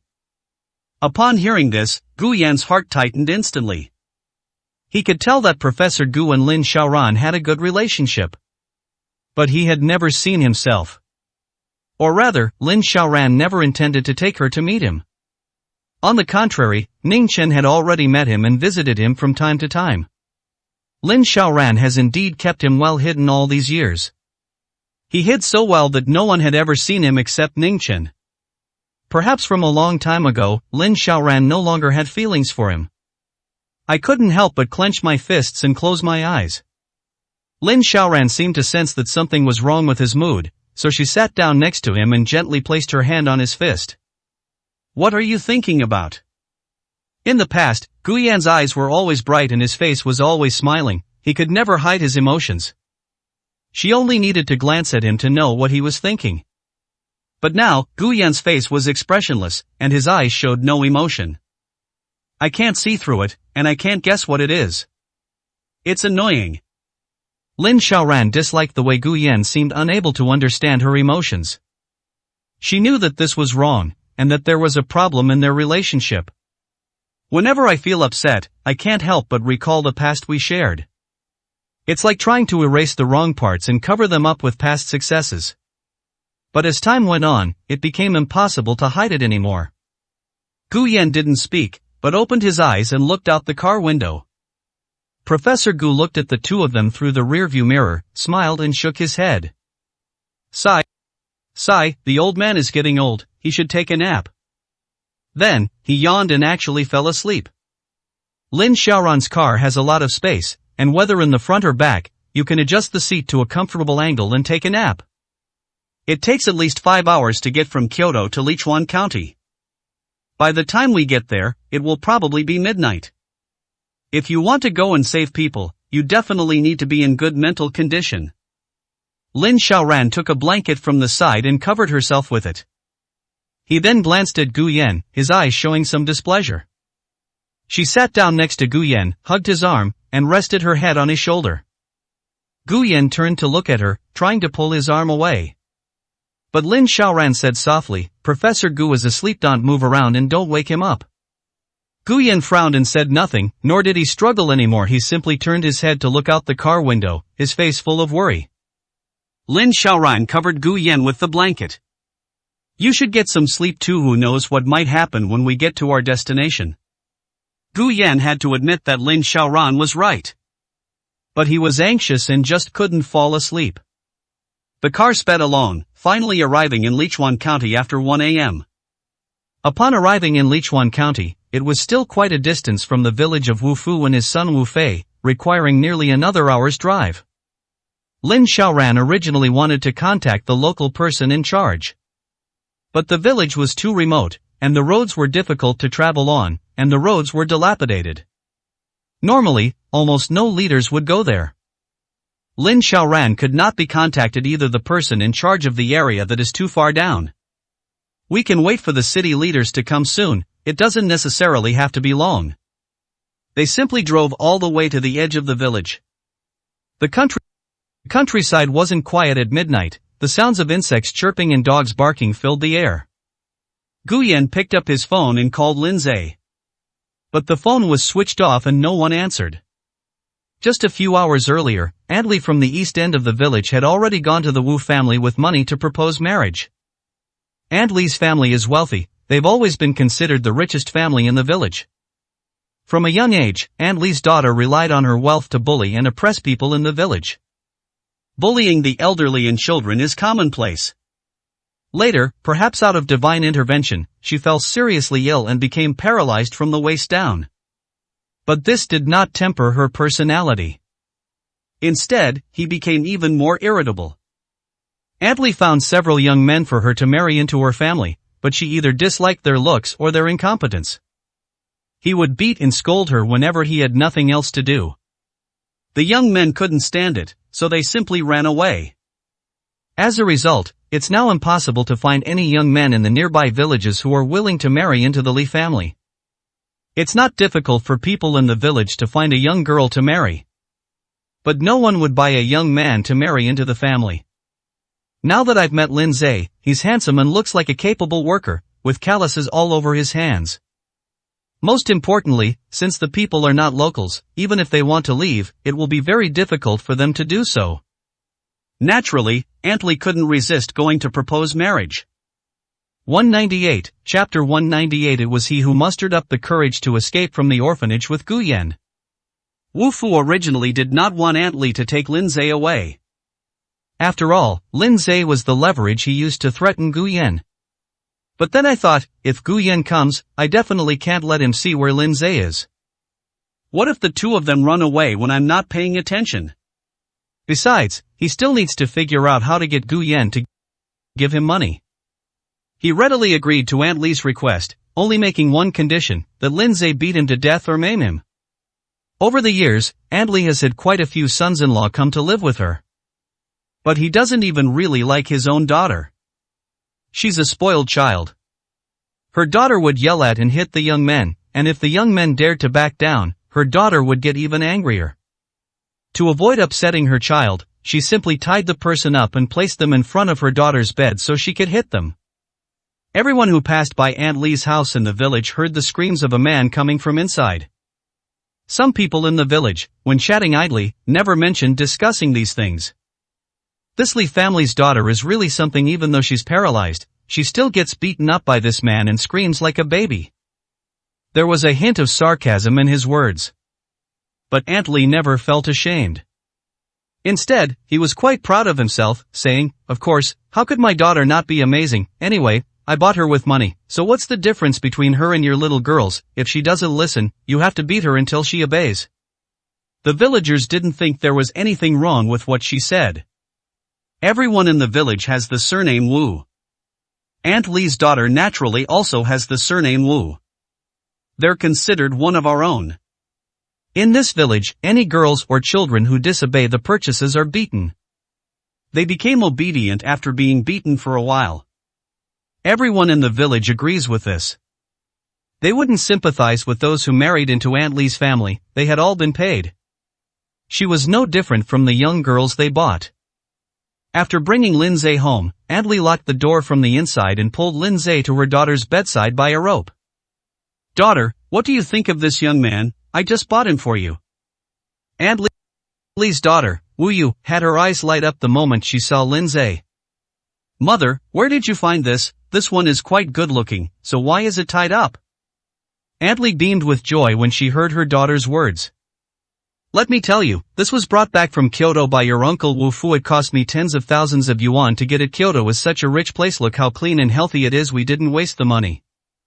As she spoke, she pulled Lin Zhe forward, making him get closer to her daughter's bedside so that her daughter could take a closer look. "This guy is different from the others, disobedient, so we need to teach him a lesson. Once he's obedient, he'll be fine, but let me tell you, this time you can't hurt him. I've already promised Wu Fu." Upon hearing this, Wu Yu waved her hands repeatedly. "Mom, don't worry, he's so handsome, I definitely wouldn't be able to bring myself to hurt him." Lin Zhe struggled before being brought over, so Wu Fu and Aunt Lee beat him up. "My whole body aches terribly now, and I can't muster any strength." This pain reminded him of the days when he was beaten every day in the orphanage. Like a nightmare. Looking up, I saw a man weighing at least 200 pounds lying on the bed, his face wrinkled and trembling, a lewd smile on his face. Lin Zhe tried desperately to back away. But his body was still bound with ropes, so he could only move little by little. Wu Yu chuckled. "Mom, let's see if we have any medicine at home, and give it to him first." Upon hearing this, Aunt Wu hurriedly began searching. Those who had previously married into the family showed no interest in Wu Yu. But Aunt Wu wanted her daughter to have a child. Left with no other choice, they had to find someone to get some drugs to enhance the experience. After taking the medicine, even though Wu Yu was as listless as a sow, she could still muster some interest. He found the medicine in the drawer, came to Lin Zai's side, and pried open Lin Zai's mouth to feed it to him. Lin Zai struggled desperately, but to no avail. Aunt Wu forced the medicine down his throat and made him swallow it with water. Then, he threw Lin Zai onto the bed. Wu Yu reached out and grabbed Lin Zai's hand. She turned sideways and groped around Lin Zai's body haphazardly, muttering something about disgust. "Why are you so skinny? Don't you ever work out? Aren't people in big cities supposed to like working out all the time?" Lin Zai was still struggling, trying to pull his hands out of the ropes. But the more he struggled, the faster the drug took effect. Gradually, his mind began to fog up, and he became somewhat disoriented. I bit my tongue hard to regain some consciousness and clear my head. Wu Yu was bedridden and had some difficulty moving around. Seeing Lin Zai struggling like this, not behaving himself at all, he was instantly enraged. "Damn it, what are you doing moving around for? Once the drug takes effect, you'll still have to do my bidding." As he was talking, he slapped her across the face. A loud bang struck, leaving Lin Zai's cheek red and swollen. This familiar pain suddenly reminded him of the days after he was adopted by his foster parents. During that time, he was also tied up like this. During that period, his life was a nightmare. Adley was outside the door when she heard the noise and shouted, "Girl, good for you, you have to hit him when he's disobedient as long as you don't kill or maim him. It's fine, let's hurry up and have a child. If this man has a child, he won't be able to run away no matter where he goes. Even if he does run away, we can call the police to arrest him. He'll have to work hard for us for the rest of his life." When Wu Yu fell ill, Li Dinyang's husband went to another city to negotiate business in order to earn more money. On the way back he was in a car accident and died. The mother and daughter, who have been without a husband for many years, can only make a living by relying on the money they had saved up in the past. In the long run, it's not sustainable to just sit around and live off our savings. That's why Aunt Li was in a hurry to find someone to marry into her family. Once you marry into the family, you have to work to support them. We'll have to take care of her in her old age. This Lin Zai is from Kyoto, a place where everyone can make a lot of money. Once she has a child, even if someone runs away, she can call the police and bring them back. At the very least, they should provide some child support every month. When my daughter's children grow up, they can take care of her in her old age. Upon hearing her mother's words, Wu Yu also revealed a lewd smile. "Did you hear that? As long as I don't kill you, it's fine with your skinny arms and legs. Stop struggling, and just obediently serve this old lady." As she spoke, she began to grope Lin Zai. Lin Zai struggled desperately. He finally managed to escape from the orphanage and his adoptive parents' home. After escaping, I had nightmares for a long time before I gradually recovered from the trauma. He didn't want to fall into the same hell again. He suddenly remembered that it was Su Ting who married him, giving him the opportunity to escape the hellish life of his adoptive parents. At that moment, he couldn't help but shed tears, yearning in his heart for someone to come and save him. But he forgot that it was he who mustered up the courage to escape from the orphanage with Gu Yan. 199, Chapter 199. Just one step away from falling into darkness. As his consciousness grew increasingly blurred, Lin Zai even felt some changes occurring in his body. But he felt only disgust and hatred towards the woman in front of him. Wu Yu had been trying her best to get Lin Zai's feedback. But Lin Zai kept struggling. Even though his body was bound, he couldn't let Wu Yu succeed. After all, Wu Yu's lower body was paralyzed. Faced with Lin Zai's fierce resistance, there was no good solution for the time being. "Damn it, you're asking for it, aren't you?" Several slaps landed on Lin Zai, but he still did not stop resisting. After a while, Wu Yu's face grew increasingly pale. He grabbed Lin Zai's hair and yanked hard, dragging him directly against the wall. Lin Zai's head was spinning from the impact, and he was almost unconscious. I bit my tongue again to try and clear my head. Then he continued to struggle. Seeing Lin Zai like this, Wu Yu lost interest. Mother, come here quickly. Hearing the shouts from inside the house, Aunt Lee hurriedly opened the door and came in. Then they saw that Lindsay's head was bleeding. What's wrong, daughter? Why isn't he behaving properly? Wu Yu blared fiercely at Lindsay. Damn it, this kid doesn't know what's good for him. Lock him up and starve him for a few meals. I don't believe he can keep up this tough for long. Upon hearing this, Aunt Lee nodded repeatedly, pulled Lindsay up, took him to a dilapidated house nearby, and threw him inside. They then locked the door from the outside. She truly hadn't expected that drugging Lindsay wouldn't have any effect. After hearing that the house was locked, Lindsay finally couldn't hold back the dizziness in his head and fainted. He didn't know how much time had passed before he finally came to his senses. The blood on his head had dried. They carefully observed their surroundings. There were no windows in the room, only a little moonlight could get in through a hole in the roof. Looking at the room through the moonlight, there was nothing there, and the walls were pitch black. The door was locked from the outside, and a glimpse of the chain could be seen through the crack. Lindsay felt a little flustered. He is somewhat afraid of the dark. This is a chronic condition left over from my childhood in the orphanage. The orphanage was most active in fighting each other after dark at night. He had almost forgotten about that past. Now that I'm locked up here, those painful memories have resurfaced. Escape. He must escape. Otherwise, he would definitely be in a more miserable state here than he was in the orphanage and with his adoptive parents. His body was still bound with ropes, and he could only move little by little to reach the door. He rammed his body against the wooden door. The wooden door made a series of noises. The noise woke up Aunt Lee, who was getting ready to go to sleep.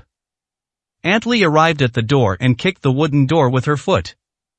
What are you doing? What kind of trouble are you causing in the middle of the night? If you dare to cause any more trouble, believe me, I'll kill you. Upon hearing this, Lindsay didn't dare to move again.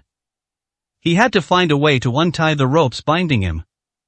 Otherwise, simply banging on the door like that would definitely not get them out. Hearing no more movement from inside, Aunt Lee smiled with satisfaction and turned to leave. But the next second, several cars drove into the village, their headlights on, and passed by. The light shone through the crack in the door and onto Lindsay's face. Lindsay's eyes lit up immediately. His throat was a little dry and hoarse, but he still shouted loudly with all his might. Cheyenne, Cheyenne, save me Cheyenne.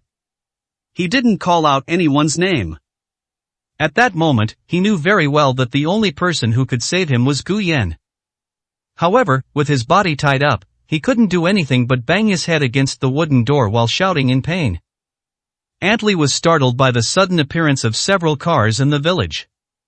Upon hearing Lindsay's shouts, he instantly flew into a rage, opened the wooden door, and kicked Lindsay several times. You think you can't understand what I'm telling you to do? Although his body ached, Lindsay was happy. He knew that Gu Yan had come to save him. He will be able to escape from this hellish place soon. Gu Yan had kept the car window open since entering the village, and upon hearing the cries for help, he immediately shouted, "Stop the car!"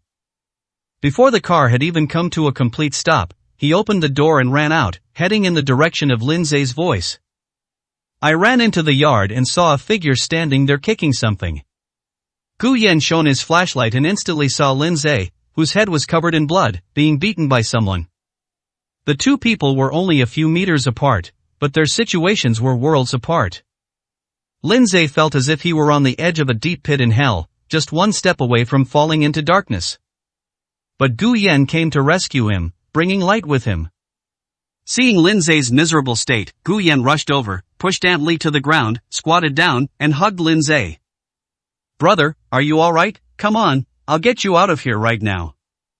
He reached out and untied the ropes binding Lindsay. But Aunt Lee, who had been pushed to the ground, was not having it. Damn it, who do you think you are? How dare you come to my house to snatch someone away? You're asking for trouble. Aunt Lee got up from the ground and shouted loudly. Help, someone's come into the village and trying to kidnap people, help! Upon hearing Aunt Lee's shouts, Gu Yan, who had just untied Lindsay's ropes, instantly turned red in the eyes. He rushed forward and punched Aunt Lee in the face.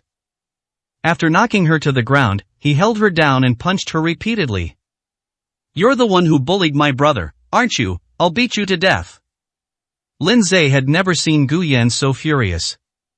He has always had a very good temper. Even if they are bullied, they will find a corner to keep quiet and slowly process the pain. This was the first time he had ever seen Gu Yan act so impulsively. Aunt Lee was stunned by the beating and didn't know how to fight back for a moment. She had been a tyrant in the village for many years, but she had never fought with a man. Faced with Gu Yan's beating, she couldn't resist even if she wanted to. But her voice had already been heard. Many people from the village ran out. In the past, there have been instances where people in the village have tried to abduct others, and there have been cases where people attempted to escape. But as long as someone shouts in the village, the whole village will come out to help. So those who came to rescue people or tried to escape failed. Gradually, dozens of villagers gathered around the vehicles. However, Gu Yan and the others were unaware of this. Gu Yan continued to throw punches. Suddenly, someone grabbed his wrist. "Alright, if you keep hitting me, I'll kill you." Gu Yan turned his head and saw Lin Xiaoran. "Take him away first, your brother needs to go to the hospital to get his injuries checked out." 200, Chapter 200 I'm your own brother, and you actually let your woman beat me. Upon hearing this, Gu Yan finally realized what was happening and hurriedly got up to go find Lindsay. But this also gave Aunt Lee the opportunity to get up and fight back. "Damn it, you dare hit me, I'll kill you." He struggled to his feet, ignoring the pain in his head, picked up a stone from the ground and rushed towards Gu Yan. But before he could run a few steps, he was suddenly slapped to the ground. The slap was delivered with great force, and Aunt Lee felt as if her teeth were loose. He lay on the ground watching Lin Xiaoran take action. For some reason, she suddenly felt a wave of panic. The richest and most powerful person she had ever met in her life was her man. When she was young, her husband also beat and verbally abused her. But she never found it particularly scary. After all, how many women in the village haven't been beaten and scolded by their own men? But the person in front of me is different. She seemed to possess a very powerful aura. Not only was she dressed in gorgeous clothes, but the look in her eyes seemed to carry an arrogant air of looking down on everything and having everything under control. She had never seen a woman like this before. It even made her feel uneasy without her realizing it. She only breathed a sigh of relief when she heard that many villagers had come over. He hurriedly stood up and saw Lin Xiaoran take another step back. Many villagers came, including Wu Fu and his son Wu Fei. "Dad, do you think that's Brother Gonzi?" Wu Fu looked in the direction Wu Fei was pointing. The courtyard was brightly lit by the headlights of several cars. He only glanced at it before confirming that it was the person in the photo that the mysterious person had sent him. "Yes, that's him." Wu Fei looked at the cars around him, his eyes welling up with tears. He had seen the brands of these cars online. They were all luxury cars. It would cost at least several million. Wu Fei's hands trembled slightly as he hurriedly ran towards Gu Yan. Upon seeing Wu Fei run over, Lin Xiaoran immediately stood next to Gu Yan, her eyes fixed on the man. "Brother, you must be Gangzi, I'm your younger brother, and this must be your sister-in-law." Gu Yan's pupils contracted upon hearing the young man's voice, and his hands involuntarily clenched. Lin Xiaoran could clearly sense that Gu Yan's current state was somewhat abnormal. She couldn't quite put her finger on it. Was it panic, anger, or perhaps even some hatred? Before she came, she actually had some guesses in her mind. Coming to this place might not be a good thing for Gu Yan. Otherwise, he wouldn't have kept quiet about his childhood for so many years. But she never expected that Gu Yan had a younger brother here. Even his beloved older brother Lin Zhe wasn't his biological brother. How come there's a younger brother here? Lin Xiaoran took Gu Yan's arm, gently patted it, and whispered, "I'm here for you." Seeing that the two ignored him, Wu Fei hurriedly said, "Sister-in-law, this is all a misunderstanding. We heard that Lin Zhe is Gangzi's good friend, so we specially invited him to come and visit Thysis also so that Gangzi can come home and visit." No sooner had she finished speaking than Lin Xiaoran slapped her across the face. Wu Fei's cheek swelled up instantly from the slap, and his mouth was full of blood. Lin Xiaoran isn't stupid. How could she not know that Wu Fei wasn't telling the truth? Invite Lin Zhe over to play? What to play? Are you being abused? Wu Fei covered his face with his hands and spat out several mouthfuls of saliva tinged with blood, his steps faltering slightly. This instantly caused Wu Fu's emotions to explode. They charged straight up. What are you doing? What are you doing, Gangzi? What do you think you're doing? This is your brother. How dare you let your woman beat your brother? You've gone too far. Believe me or not, I'll beat you to death. Upon hearing this, Gu Yan instantly realized that the person in front of him was the same man who had called him and told him that he had abandoned him at the orphanage. His biological father in a biological sense. Upon hearing Wu Fu's words, the surrounding villagers began to discuss among themselves. When did Wu Fu have a son? He's quite handsome. It seems he had a child, but it appears he went out and didn't bring the child back. Wu Fu used to gamble in the next village when he had nothing to do. If it weren't for Wu Fei, you wouldn't see him in the village during the day. Who knows what's going on? But this kid seems to be quite rich now. Look at how nice he and the woman next to him are dressed. You know what, that woman is quite pretty. I wish she could be my son's wife. Their child would definitely be handsome. Isn't that Gangzi's wife? Why are you trying to steal her? So what, just leave a seed for my son. Hearing these words, Lin Xiaoran's face grew even colder. She didn't let the bodyguards get out of the car. She wanted to see what kind of trouble these people would cause today. Wu Fulai stood beside Wu Fei, looking at him with concern. Son, are you alright? Wu Fei could taste a metallic sweetness in his breath, his cheeks were swollen and red, and his eyes were filled with hatred. Brother Gangzi, I'm your own brother. How could you let your woman hit me? Wu Fu couldn't care less about anything else at that moment. They no longer cared about Lin Xiaoran's identity. He stepped forward, grabbed Gu Yan's collar, and tried to pull him forward. Get over here right now and kowtow to your brother to apologize. Before I even used much force, it suddenly felt like someone had forcefully pried my fingers apart. A sharp pain shot through him, forcing him to let go. Immediately afterwards, someone kicked him in the stomach. Lin Xiaoran's shoes had a slight heel, so kicking someone in the stomach was especially painful. Wu Fu was kicked to the ground and howled for a long time, clutching his stomach. The villagers present instantly his expression changed. In the village, they had long been accustomed to beating and scolding women. I've seen too many women who are timid and hesitant. This is the first time I've seen a woman so formidable and ruthless. Gu Yan watched Lin Xiaoran's actions from the side. Since his previous kidnapping, this was the first time he hadn't felt so panicked after seeing someone's fingers broken. Gu Yan ignored these people and simply helped Lin Zhe up. Brother, come on, I'll take you back. Upon hearing that the group was about to leave, the villagers present immediately became anxious. He hurriedly searched around for some handy weapons. Farm tools, brooms, sticks, you name it. Just then, Wu Fu's voice suddenly rang out. Gangzi, I have something your mother left you. Upon hearing this, for some reason, Gu Yan stopped in his tracks. He suddenly had a premonition.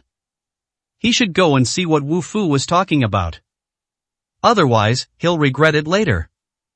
Chapter 201. Anyone who dares to touch him, just try it? Wu Fei was also taken aback when he heard Wu Fu's words. His own mother is at home right now, why would she leave anything for Gu Yan? If there's anything to say, wouldn't it be better to just meet in person? The faces of the surrounding villagers seemed to know something. Some of the more talkative ones couldn't help but mutter a few words. Is Wu Fu referring to his first wife? Yes, I've seen that woman, she's really pretty. That's right, I heard that Wu Fu lost money gambling before and couldn't pay it back, so he even sent that woman out. TSK. It made me want to gamble with him for a while. It's a pity that the woman committed suicide because of that. What a pity. I heard that Wu Fu paid a high price to buy that woman back then. Did that woman leave something for this young man? I heard she's from a big city. Could she have left some kind of inheritance? Inheritance, my ass. If Wu Fu were really rich, wouldn't he have spent it all by now? Hearing the voices around him, Gu Yan's mind was in turmoil. He could roughly understand what had happened. His biological mother was bought by Wu Fu. It seems they were abducted here. After enduring countless torments, he committed suicide. Although he had no memory of this woman since he could remember. Gu Yan felt that they were among the few relatives he had ever had in this world. Wu Fu was a piece of trash who doesn't deserve it. Wu Fei claimed to be his younger brother, but in fact, he was born to Wu Fu and another woman. No wonder he doesn't look like Wu Fei. Wu Fu was beaming with pride. He knew that Gu Yan would be kept by that thing. Gangzi, that's the only thing your mother left you. Don't you want to see it? Back then, your mother knelt down and begged me not to send you away. Upon hearing this, Gu Yan's eyes widened immediately, staring intently at Wu Fu. With just that one sentence, he was certain. His biological mother, whom he had never met, must have loved him. In every village within 100 miles, who doesn't know what kind of situation that welfare home is in? Staying there is only slightly better than going out to beg for food. You can barely survive, and you won't starve or freeze to death. Although this village is poor, it's still better than being bullied in that welfare home. Gu Yan took a deep breath and remained silent. Instead, she helped Lin Zhe into the car. Professor Gu was also in the car. He was just too old to get off the bus. Otherwise, it will only add another burden. Professor Gu was well aware of this and wouldn't be so foolish. Professor Gu looked at the village with a serious expression. Is this one of the villages where 2 human trafficking cases were cracked before? A moment of silence fell over the car. Gu Yan pursed his lips and nodded. Yes, Professor Gu, please stay in the car and don't get out. It's not safe outside. He had already guessed that his biological mother must have also been trafficked. Otherwise, why would she fall for a scoundrel like Wu Fu? Professor Gu took a deep breath. My information is that it's in this area. He stopped halfway through his sentence and then let out a long sigh. Even though Professor Gu had long been prepared and guessed that his daughter might have met with misfortune.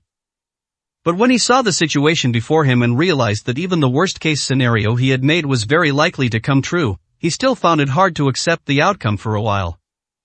He closed his eyes, stopped speaking, and just sat there quietly. Gu Yan fastened Lin Zhe's seatbelt. Brother, wait for me here. Lin Zhe was weak and had little strength.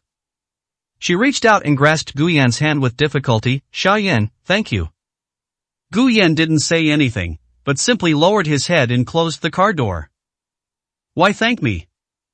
Wasn't it Lin Zhe who rescued him from that hellish orphanage? Although he was quite nervous on his way here. After all, he was facing a nightmare. The nightmare of throwing myself into an orphanage. If this person really is his biological father, then he might actually be locked up in this village. No one can predict what will happen in the future. But Gu Yan knew that if he were caught by someone like that, he would not have a good outcome. But he couldn't just abandon Lin Zhe. He slowly turned around and walked back. As Wu Fu watched Gu Yan walk back, his smugness grew even stronger, and he even became a little arrogant. Oof, Gangzi, you're really something. You actually dared to bring people to cause trouble in the village. I'm your own father. You've gone too far. I brought you back so you could fulfill your filial duties. Today I'll teach you a lesson, and none of the people you brought will escape. Adley chimed in. That's right, daring to cause trouble in Wu family village. They're asking for it. In all these years, who has dared to come to Wu family village to snatch people? If you take them away, then no one in the village will be able to snatch people just because they want to. These words instantly united the villagers present in their hatred of the enemy. To put it bluntly, which of those who are out helping now hasn't bought women or children at home? Helping Wu Fu and Adley is the same as helping themselves. This is already a consensus in the village, even though there are no explicit rules about it. Dozens of villagers gathered around, holding all sorts of weapons in their hands and muttering to themselves. Hey, this girl was a bit ruthless, but she's really good looking, no less so than Wu Fu's first wife back then. How about we all have some fun later? Back then, Wu Fu, that kid, threw his first wife at someone else's place to pay off his gambling debts. I heard that was tens of thousands of yuan in gambling debts. He paid it all off in just a few months. today I'm going to experience what it's like to have tens of thousands of yuan in debt myself. TSK, that face is so cold, and that temper is fierce too, that's something else, I like it. After saying this, one of the men rushed towards Gu Yan with a stick in his hand. No matter what, Gu Yan is still a man. The threat he appears to pose is greater than that posed by Lin Xiaoran.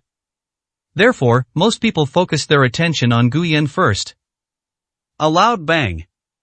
The previously noisy sounds instantly fell silent. Everyone stood there, stunned. Lin Xiaoran held a pistol in her right hand, pointing it at the sky, a cold smile on her face, her eyes blazing with barely suppressed anger. Anyone who dares to lay a finger on him, just try it. As soon as he finished speaking, more than a dozen bodyguards pushed open the car door and rushed over. The dozens of villagers walked around the middle. Everyone seemed to have a slight bulge around their waist. After seeing what Lin Xiaoran was holding, everyone could guess what those people were carrying on their waists. The villagers had never seen anything like it before. In the entire village, only a few elderly people in their 80s had ever seen a gun when they were young. Antley was completely terrified at first. After realizing what was happening, he rushed straight towards Lin Xiaoran. With a ferocious glint in his eyes, he said, "You little bitch, who are you trying to scare with that toy gun?" 202, Chapter 202. Lin Xiaoran is still the same ruthless and merciless woman. 2 gunshots rang out in quick succession. Antley knelt down on the ground, her screams piercing the sky. 2 bullets struck her knees precisely. He was lying on the ground, curled up, his face streaked with pain, snot and tears streaming down his face. Only then did the surrounding villagers realize that these people were carrying real guns. Those 2 shots weren't fired by Lin Xiaoran. It was a bodyguard who did it not far from her. In China, not many people are allowed to own guns. Even fewer dared to fire. The villagers present finally realized that they had encountered no ordinary person today. He's not just an ordinary rich person. He Qing came to Lin Xiaoran's side and whispered something in her ear. Then Lin Xiaoran waved her hand, and 2 bodyguards went into the room, carried Wu Yu, who was paralyzed on the bed, out, and threw her on the ground. Wu Yu was almost scared out of her wits. She heard everything that was happening outside. Gunshots were also heard. After being thrown out, he saw his own mother lying on the ground howling, her leg broken. We used to let her bully others and act like a tyrant in the village. But she had never encountered such a situation before. He couldn't muster any more arrogance, he could only lie on the ground, tightly shut his mouth, not daring to make a sound. Gu Yan glanced at the woman lying on the ground and instantly understood the reason for what had happened. Previously, Wu Fu had told him on the phone that he wanted to sell Lin Zhe to the daughter of Granny Li, who was paralyzed from the waist down, at the east end of the village. It was clearly the woman who was thrown out by the bodyguards. Lin Zhe had been injured and locked in a dark room. He must have been bullied by this woman. He picked up a stick from the side, walked up to Wu Yu, and swung the stick down on her. Ah! With several pig-like screams, Wu Yu's 2 arms were broken. You bullied my brother? Gu Yan's face showed barely concealed rage. Wu Yu tried her best to move her body backward. Just like when Gu Yan first arrived here, he saw Lin Zhe trying his best to move towards him little by little. Wu Yu was in so much pain that she instantly forgot what had just happened. Her eyes were filled with hatred, and she opened her mouth as if to bite Gu Yan. But the next second, she caught a glimpse of Lin Xiaoran out of the corner of her eye. To be precise, I saw the gun in her hand. Wu Yu's chubby face trembled twice, she swallowed hard, and didn't dare to take a bite. He had no choice but to pull his head back. But Gu Yan's stick didn't stop, hitting her again and again. Stop hitting me, stop hitting me. Wu Yu kept begging for mercy. But Gu Yan was only thinking about avenging Lin Zhe, and showed no mercy whatsoever. After hitting him countless times, Lin Xiaoran walked to his side and stopped him. Alright, aren't you disgusted? Gu Yan then looked down at it. Wu Yu had been beaten so badly that she lost control of her bladder and bowels. His lower body emitted a foul stench.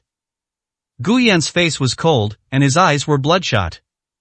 He stared intently at Wu Yu. So you're the one who bullied my brother, who inflicted his injuries, you, or your mother? Wu Yu was already exhausted from the beating, but when she heard Gu Yan's words and saw him raise the stick again, she was still exhausted. He seemed to find some renewed strength and shouted, "No, I didn't hit him."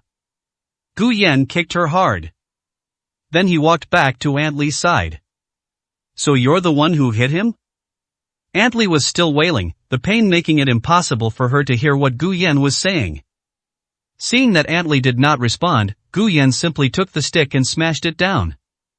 "Ah, Wu Fu, help me." For some reason, when Aunt Li called out Wu Fu's name for help, she did so. After hearing the cry for help, Wu Fu didn't know where he got the courage. His face was pale, and his body was trembling slightly. But she still managed to say, "Gangzi, you stop." As she spoke, she walked towards Gu Yan. When Lin Xiaoran saw him move, she stepped forward and kicked him in the stomach. Wu Fu was kicked to the ground, and before he could even speak, Lin Xiaoran stepped on his hand. The heel of his shoe pounded back and forth on his palm. The sound of bones cracking was exceptionally clear in the courtyard. "Did I say that anyone who dares to touch us will be let down?" Lin Xiaoran's voice was flat, revealing no emotion whatsoever. But the more mundane it is, the more uneasy it makes one's heart race. Lin Xiaoran has always been ruthless in her actions. In the early days of her startup, many small companies hired people to assault Lin Xiaoran in order to win orders. Lin Xiaoran did not grow up in Kyoto and had no one to rely on in Kyoto. Many people think she's just a young woman, yet she's so assertive in the business world. Many people disliked her and naturally wanted to teach her a lesson. In Kyoto, I dared not do anything excessive to her. But it's not a big deal to just get a few people to scare them. But Lin Xiaoran was never hurt. Those thugs they hired are good at scaring people. If it really came down to a fight, they weren't nearly as ruthless as Lin Xiaoran. She's really capable of scaring people to death. Especially after they kicked a thug in the groin and blew it open, no one dared to scare her anymore. The local thugs in Kyoto would avoid her whenever they saw her. Even calling the police didn't help. She acted in self-defense. But Lin Xiaoran's ruthlessness became more and more apparent, growing stronger day by day. Gu Yan was unaware of these things at first.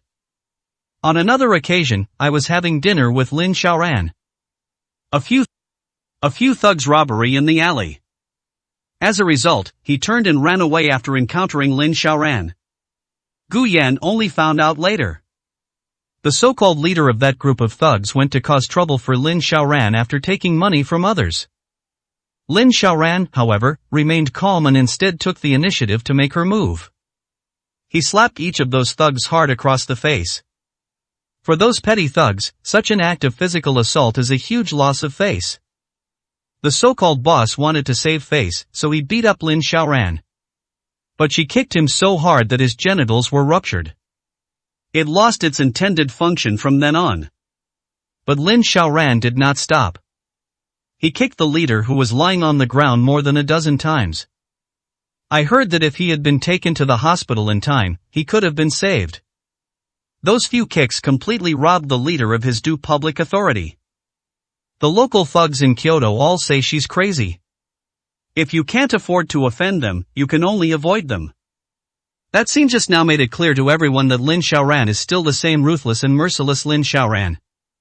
Seeing this, the other villagers all took a few steps back. But behind them were the bodyguards Lin Xiaoran had brought, and they all regretted leaving home to help Wu Fu. 203, Chapter 203. Could it be that he is his only relative in the world? When Gu Yan saw Wu Fu being kicked down by Lin Xiaoran, he ignored Aunt Li. He turned around and walked over. Lin Xiaoran casually took the stick from his hand. You should do this kind of thing less often in the future. She didn't really like Gu Yan like this. Gu Yan used to be very gentle and had never shown such a volatile side before. The last time was when I was in the misty Jiangnan region, facing Huang Wancheng. She still preferred the Gu Yan who was always smiling and gentle. Gu Yan ignored her and simply looked at Wu Fu, asking, "Where are the things?" "Well, what is that, Gangzi? tell your Wafito move her foot away daddy hurts. Wu Futing could no longer speak fluently. Gu Yan's face was filled with disgust and hatred. He was an orphan from a young age. He doesn't acknowledge this father. Give me the thing. Gu Yan's tone grew increasingly cold. Wu Fu seemed to finally understand what he was talking about.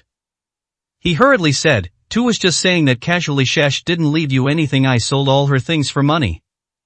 Upon hearing this, Lin Xiaoran lifted her foot. Wu Fu immediately pulled his hand back. He remained kneeling on the ground, unable to straighten up due to the pain. Then he kicked Wu Fu again. Wu Fei stood not far away, not daring to move. Son, come quickly and save your father. It wasn't until Wu Fu called him that he shakily ran over and helped Wu Fu up. Father, shall we go? Wu Fei is truly afraid now. What do you want money for? What do you want to live a good life for? He banished all those thoughts from his mind. Now he just hopes he won't get beaten up by the people Lin Xiaoran brought. These people are all crazy. If I accidentally say the wrong thing, I'm afraid I could lose my life here. Lin Xiaoran stood to the side and waved to Yi Qing.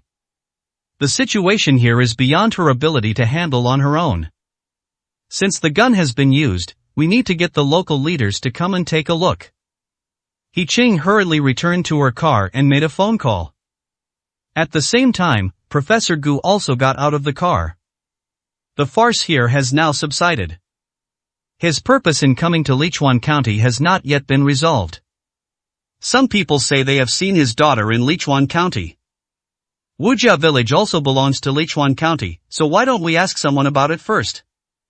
Professor Gu's voice was somewhat low as he approached Lin Xiaoran. Who is the village chief of this village? A man who looked to be in his 50s, standing nearby, reached out his hand tremblingly upon hearing this. I'm the village chief. He didn't want to speak, but the old man had come with Lin Xiaoran and the others. Perhaps they are Lin Xiaoran's parents. Even if he doesn't step forward, it's only a matter of time before these people find the village chief. If you step forward sooner, you might still be able to have a talk. Professor Gu waved his hand, beckoning the man to come closer. He then took out his phone, found a photo in his album, and placed it in front of the person. Have you seen this person before? Upon seeing the photo, the village chief's expression changed drastically. His face was deathly pale, and cold sweat poured down his forehead uncontrollably. He subconsciously glanced at Wu Fu and his son Wu Fei, who were standing not far away. This I don't recognize this. The village chief's voice trembled. Anyone could tell he wasn't telling the truth. Professor Gu could naturally see that as well. His emotions instantly surged. You've seen him, haven't you? You've seen him, haven't you? Tell me, where is he? Due to his advanced age and the sudden surge of emotion, Professor Gu's body began to tremble. Seeing this, Lin Xiaoran stepped forward to help him up. The village chief swallowed hard, his body trembling even more violently. Two really don't know him. Despite saying that, his eyes couldn't help but linger on Wu Fu and his son Wu Fei. The village chief had naturally seen the woman in the photo. These people came to this village, probably for Wu Fu's eldest son's sake, or probably to find this woman. But how could he dare to say it? These people are all carrying guns. If he really told, would he even be alive? However, his subconscious action already revealed the answer. Professor Gu walked up to Wu Fu and his son Wu Fei.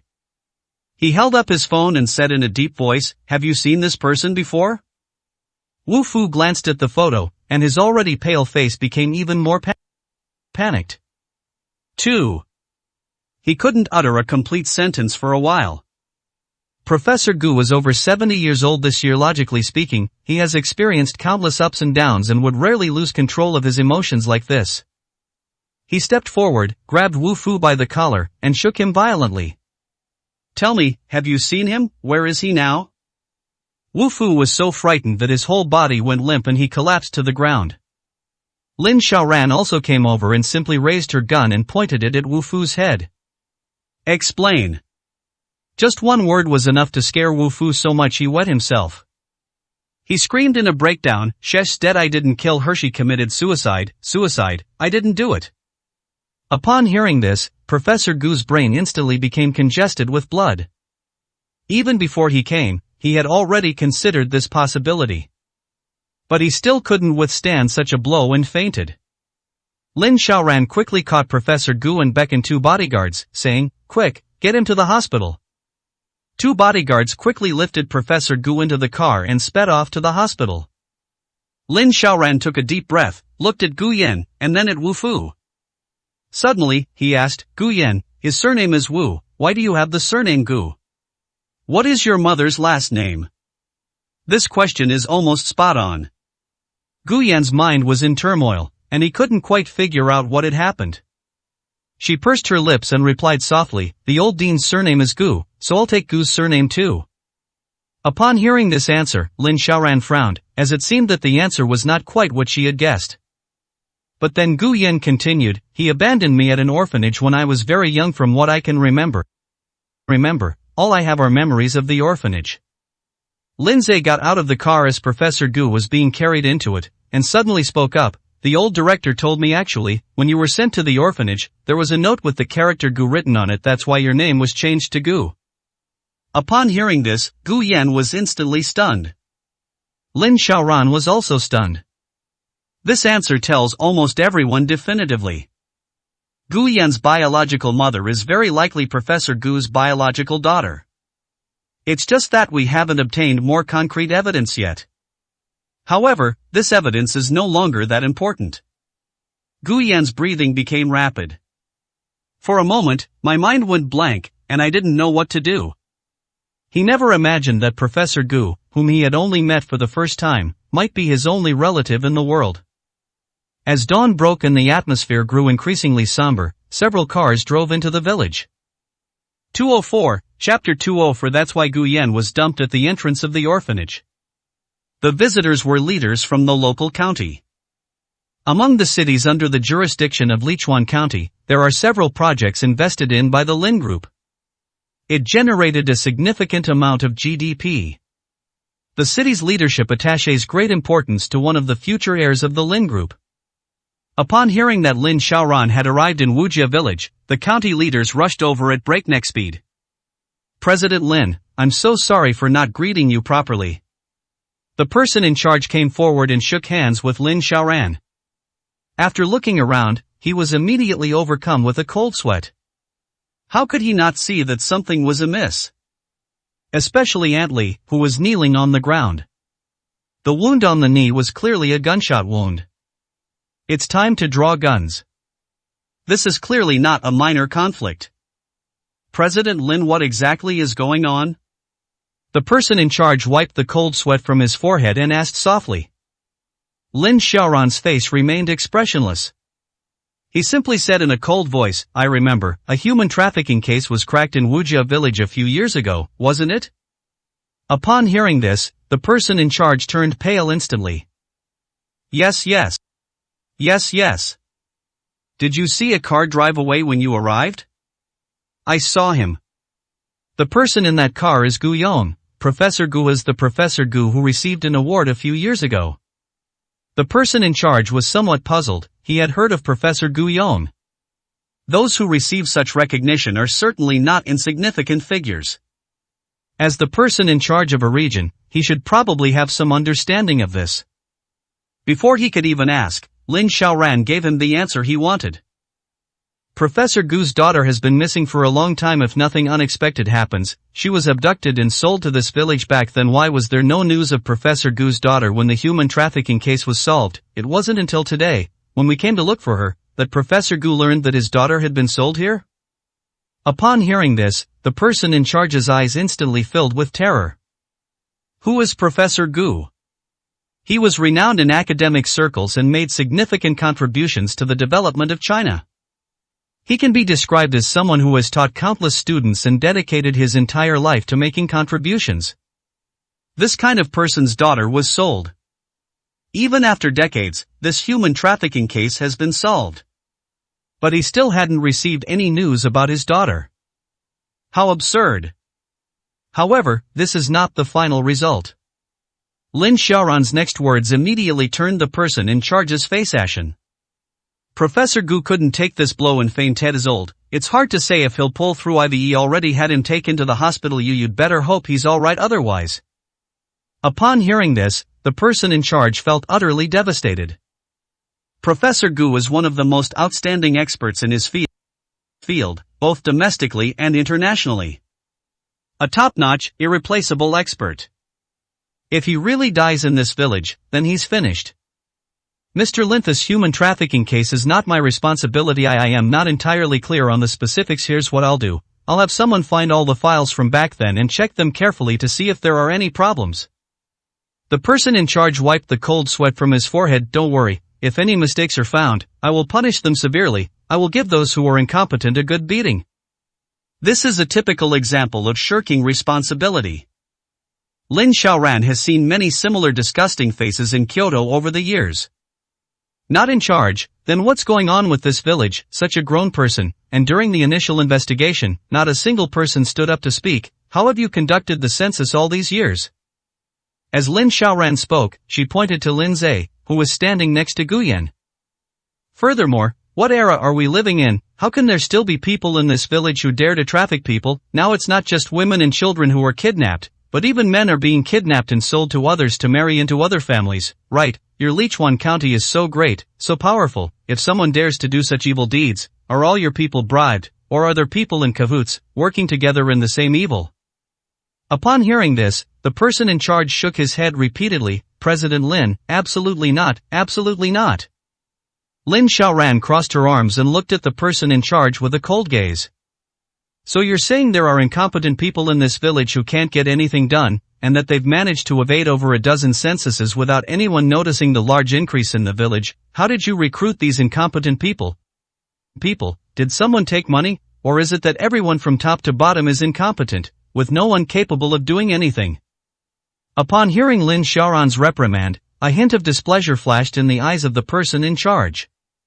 Although Lin Xiaoran's insults were very harsh, he found them disgusting. But there was no way to refute it. If that's the case, then the Lin Group needs to reconsider its future strategic cooperation here. The Lin Group wouldn't dare to come to a place like this.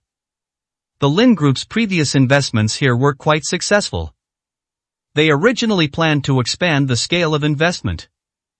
Lichuan County happens to be within the scope of the investigation.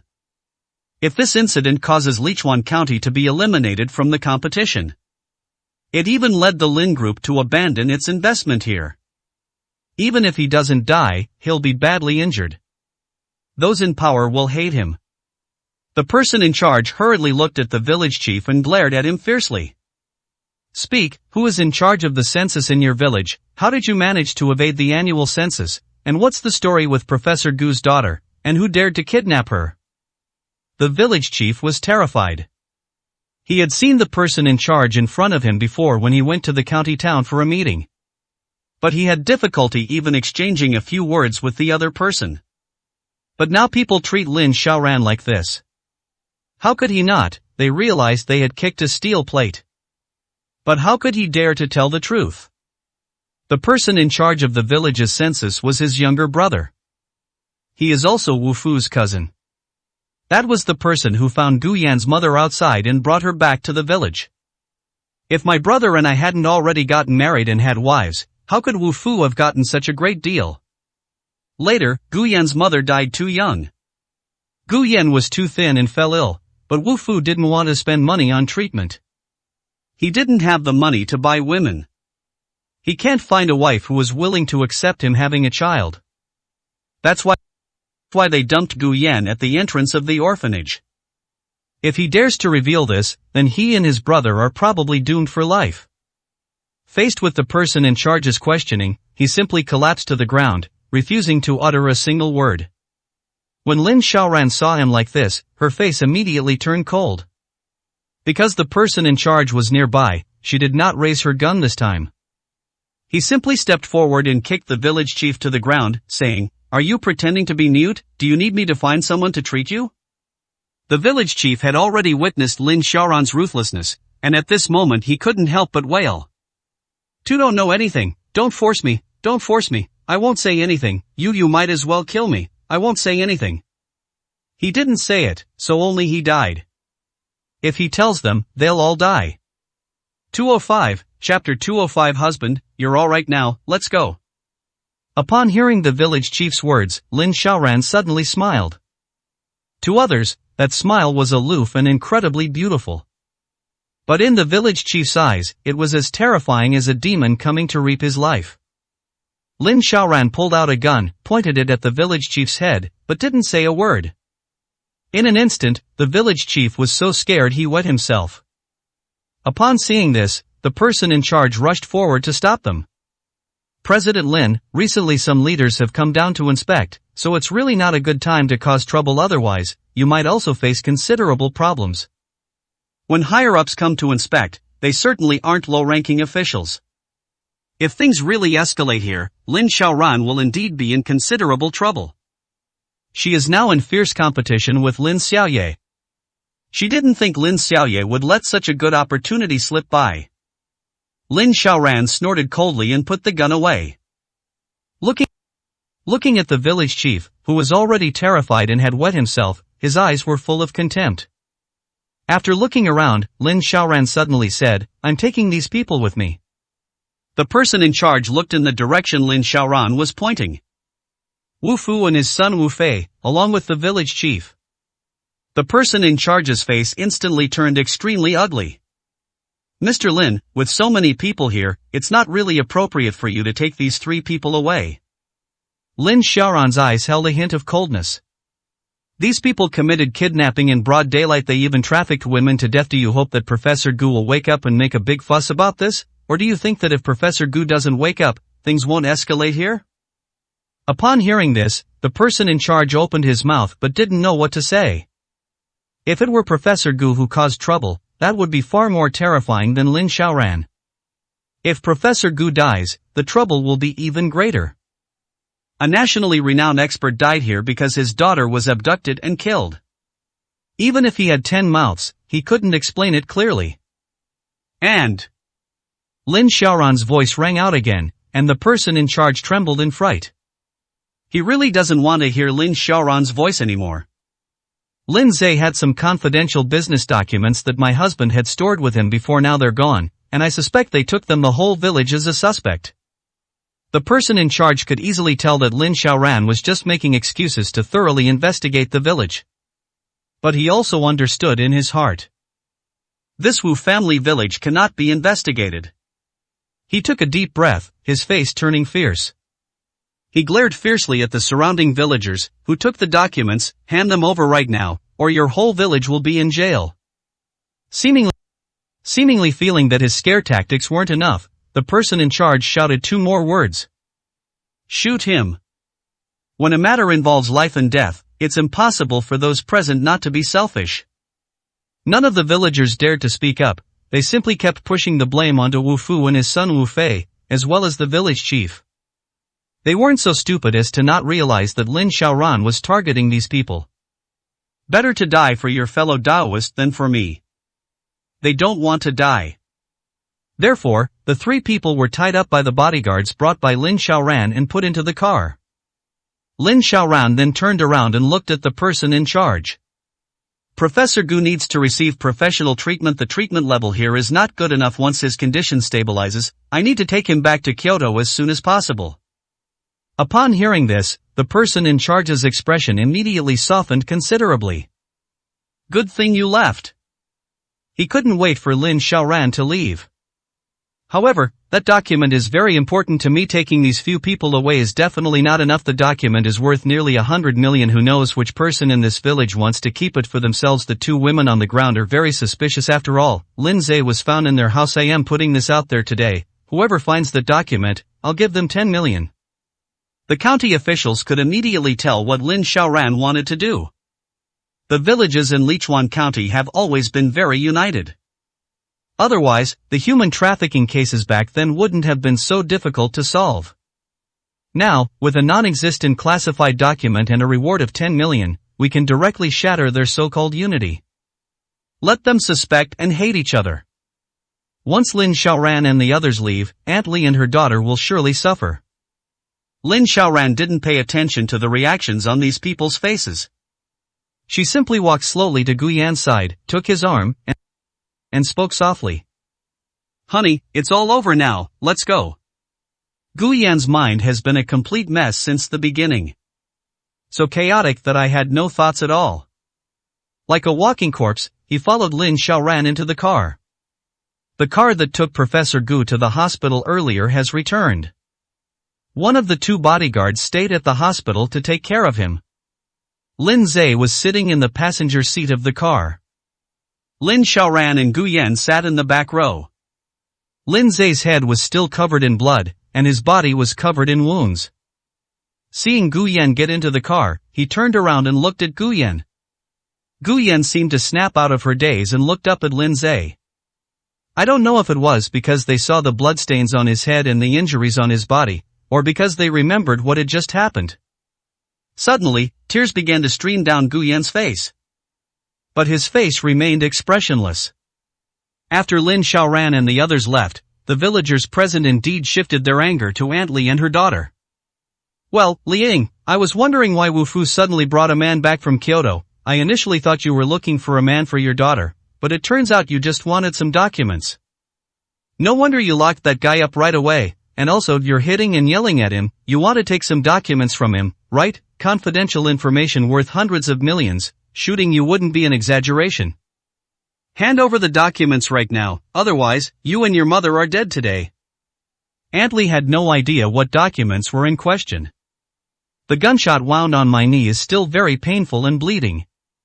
At this point, his face had completely lost all color. You don't know anything about this document, I've never seen it before, honey, tell me quickly, you haven't seen that document either, right? Upon hearing this, Wu Yu noticed that the surrounding villagers had also gathered around her. He hurriedly shouted, I've never seen it, there's no such document. Hearing her daughter respond, Liang hurriedly cried out, folks, my daughter and I really haven't seen any documents, I've been shot, please take me to the hospital first, okay, I beg you. But the surrounding villagers remained unmoved, still surrounding the two, and some were even ready to take action. Seeing that things were going badly, Wu Yu hurriedly shouted, I gave him the documents, it's him, he said he can find a buyer. He pointed at a man at random. When the man saw her pointing at him, he flew into a rage, bullshit, I haven't seen you all day, where did you get me any documents from, how dare you frame me? 206, Chapter 206 is a slight tremor caused by extreme pain. Stop hitting him, it's him, I gave it to him. The surrounding villagers no longer care whether what these people are saying is true or false. A bounty of 100 million. That's enough for these people to live on for several lifetimes without ever running out of money. Once someone can't take the beating anymore, they'll randomly point to the next person. The others then stopped beating him and turned their attention to the next person. The people in this village are ruthless. He's usually ruthless when he beats his own wife. They were also extremely ruthless when fighting with other villages. Not to mention there's another 100 million yuan bounty this time. It's unclear how long this farce will last. But in just a short while, several people had already been knocked to the ground. Even a broken bone is considered a minor injury. As long as that 100 million bounty remains, this entire village will never be at peace. If things go wrong, several other villages nearby may also be affected. Meanwhile, Lin Xiaoran brought Gu Yan to the hospital in the county town. Professor Gu's condition has been stabilized for the time being. But it was barely managing to stay afloat. In order to receive better treatment, it is necessary to go to a large hospital in Kyoto. None of them lingered, they took Professor Gu and rushed back to Kyoto overnight. The first thing we did was take Professor Gu and Lin Zhe to the hospital. The hospital took Professor Gu's condition very seriously and transferred him to the intensive care unit immediately. Gu Yan also took Lin Zhe to get a medical checkup. He suffered a broken rib and multiple abrasions and signs of beatings on his body. The nurse was treating Lin Zhe's wound. Gu Yan stood to the side, his eyes bloodshot.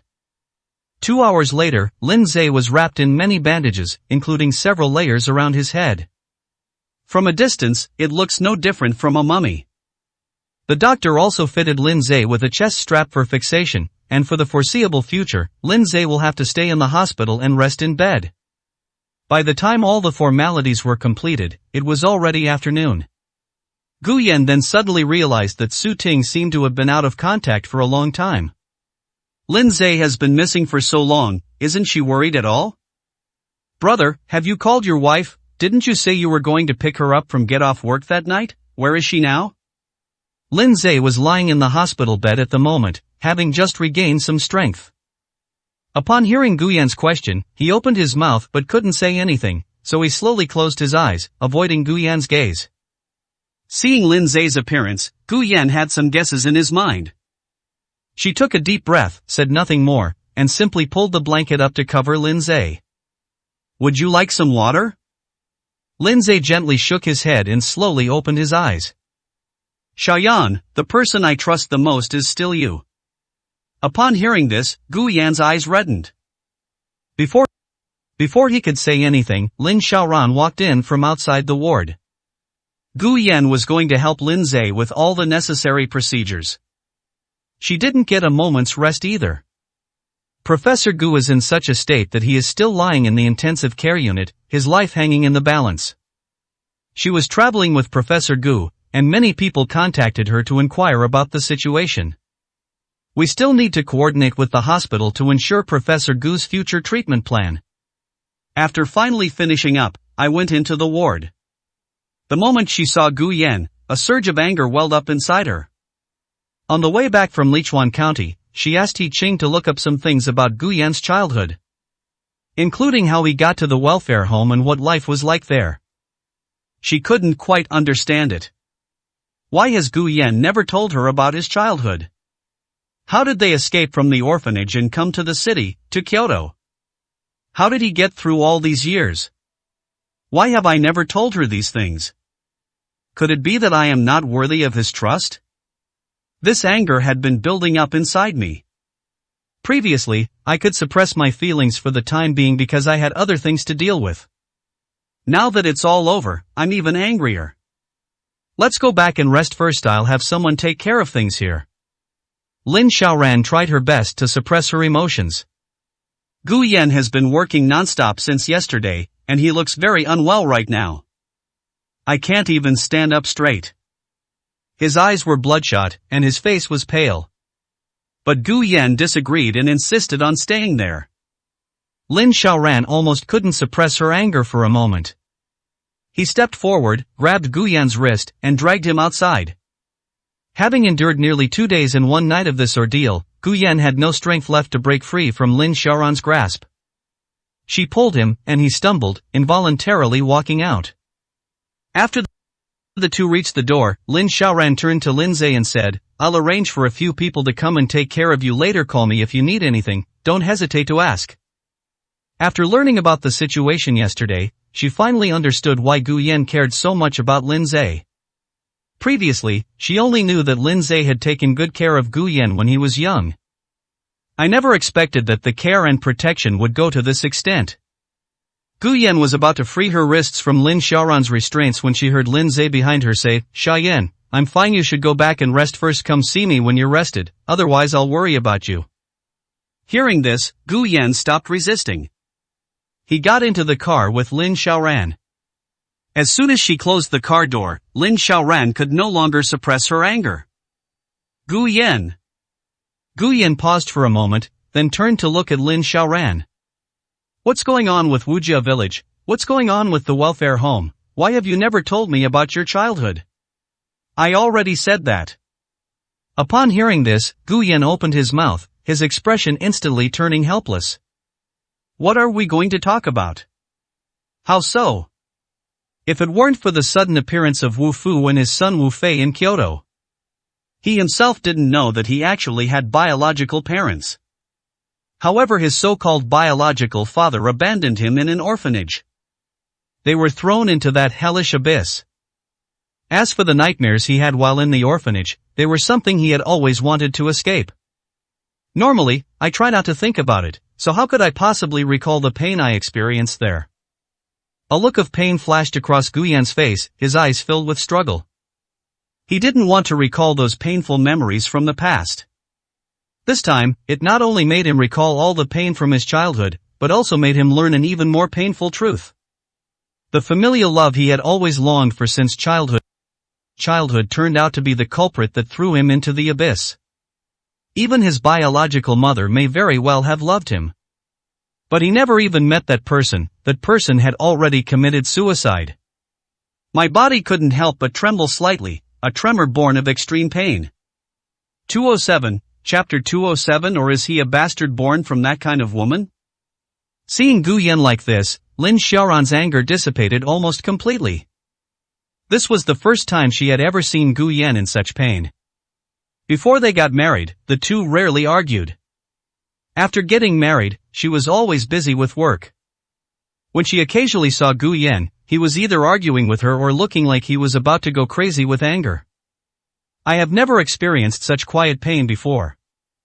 The pain was so intense that Lin Xiaoran felt a sharp pain in her heart. Her fierce aura subsided, and she stepped forward to place Gu Yan's head in her arms, embracing him. Men can be very vulnerable at times. Arguing is pointless in such a vulnerable time. Nothing brings as much peace of mind as a hug. At least, Lin Xiaoran could feel a little more at ease. Meanwhile, Ning Chen also received news that Lin Xiaoran had returned to Kyoto. This time, however, Lin Xiaoran brought her trusted bodyguards. He wasn't very clear about many of the details of this incident. There were many shards of glass scattered on the floor of the room. You mean, Gu Yan's mother was very likely abducted and sold to the village, and who knows which scoundrel in the village gave birth to her as a bastard? The person on the other end of the phone was puzzled by the fury in Ning Chen's voice. Shouldn't Ning Chen be happier the lower Gu Yan's status is? Yes, that's how it is. We don't know the specifics yet, but this is all the information we've gathered from the village for now. It's said that Gu Chen's biological mother was used to pay off gambling debts and slept with who knows how many men she's with. Ning Chen smashed the phone in his hand to pieces. At first, he was very happy when he learned that Gu Yan was a poor man from the countryside. Because in her eyes, such lowly people, such trash, are not worthy of Lin Xiaoran. Not only him, but everyone in Kyoto's elite circles would agree with his idea if they knew this news. When that time comes, everyone in the circle will do everything they can to get Gu Yan away from Lin Xiaoran. Especially the Lin family. They would absolutely not allow someone like that to stay by Lin Xiaoran's side. But things are different now. Gu Yan's status was even lower than he had imagined. A bastard whose offspring I don't even know, a bastard. This kind of person married Lin Xiaoran. This is more than just an insult to Lin Xiaoran. Instead, it became a stain on Lin Xiaoran's reputation. An indelible stain. He absolutely could not accept that Lin Xiaoran had such a stain on her body. If word gets out, Lin Xiaoran will become a laughingstock for everyone. What he found even more unacceptable was that Lin Xiaoran should have been with him. Only someone like him is worthy of a woman as proud as Lin Xiaoran. Now, this bastard has taken over the position. Ning Chen was furious. He originally thought that he could get someone to take Lin Zhe away, forcing Gu Yan to go to that remote and impoverished place. At that time, all it takes is a little money to get the whole village to tie Gu Yan up there. It would only cost a few million a year to make Gu Yan completely inseparable from that poor, remote place. He can afford it, so he doesn't care at all. It would be even better if Gu Yan could find another woman from the countryside there to marry and have a son or daughter. When that time comes, he can use the child to ensure that Gu Yan never has a chance to leave that place again, and that Lin Xiaoran will never accept Gu Yan again. Such trash doesn't deserve to be with Lin Xiaoran. But unfortunately, Lin Xiaoran went with him this time. All his plans have fallen through. This outcome was unacceptable to Ning Chen. If Lin Xiaoran no longer loved Gu Yan, then why accompany Gu Yan to that remote and impoverished place? Why, after discovering that Gu Yan's origins were so lowly and that he was a complete bastard, was she still able to accept Gu Yan and bring him back from that place? But if Lin Xiaoran still loves Gu Yan, then why did she agree to get engaged to him in the first place? Why give him hope, only to crush it again and again? Could he have become a stepping stone in their relationship? Is it meant to test the sincerity of these two people? Ning Chen was not convinced and even more unwilling to accept it. Pick up the ashtray on the table and smash it down hard. The glass coffee table was smashed to pieces, and the shattering sound was particularly jarring in the empty room. I tried hard to calm myself down and thought about it for a long time. Then he took out another phone and inserted the SIM card from the original phone. I called Yan Shang. Within the elite circles of Kyoto. Aside from himself, Yan Shang hated Gu Yan the most and wished Gu Yan would die immediately.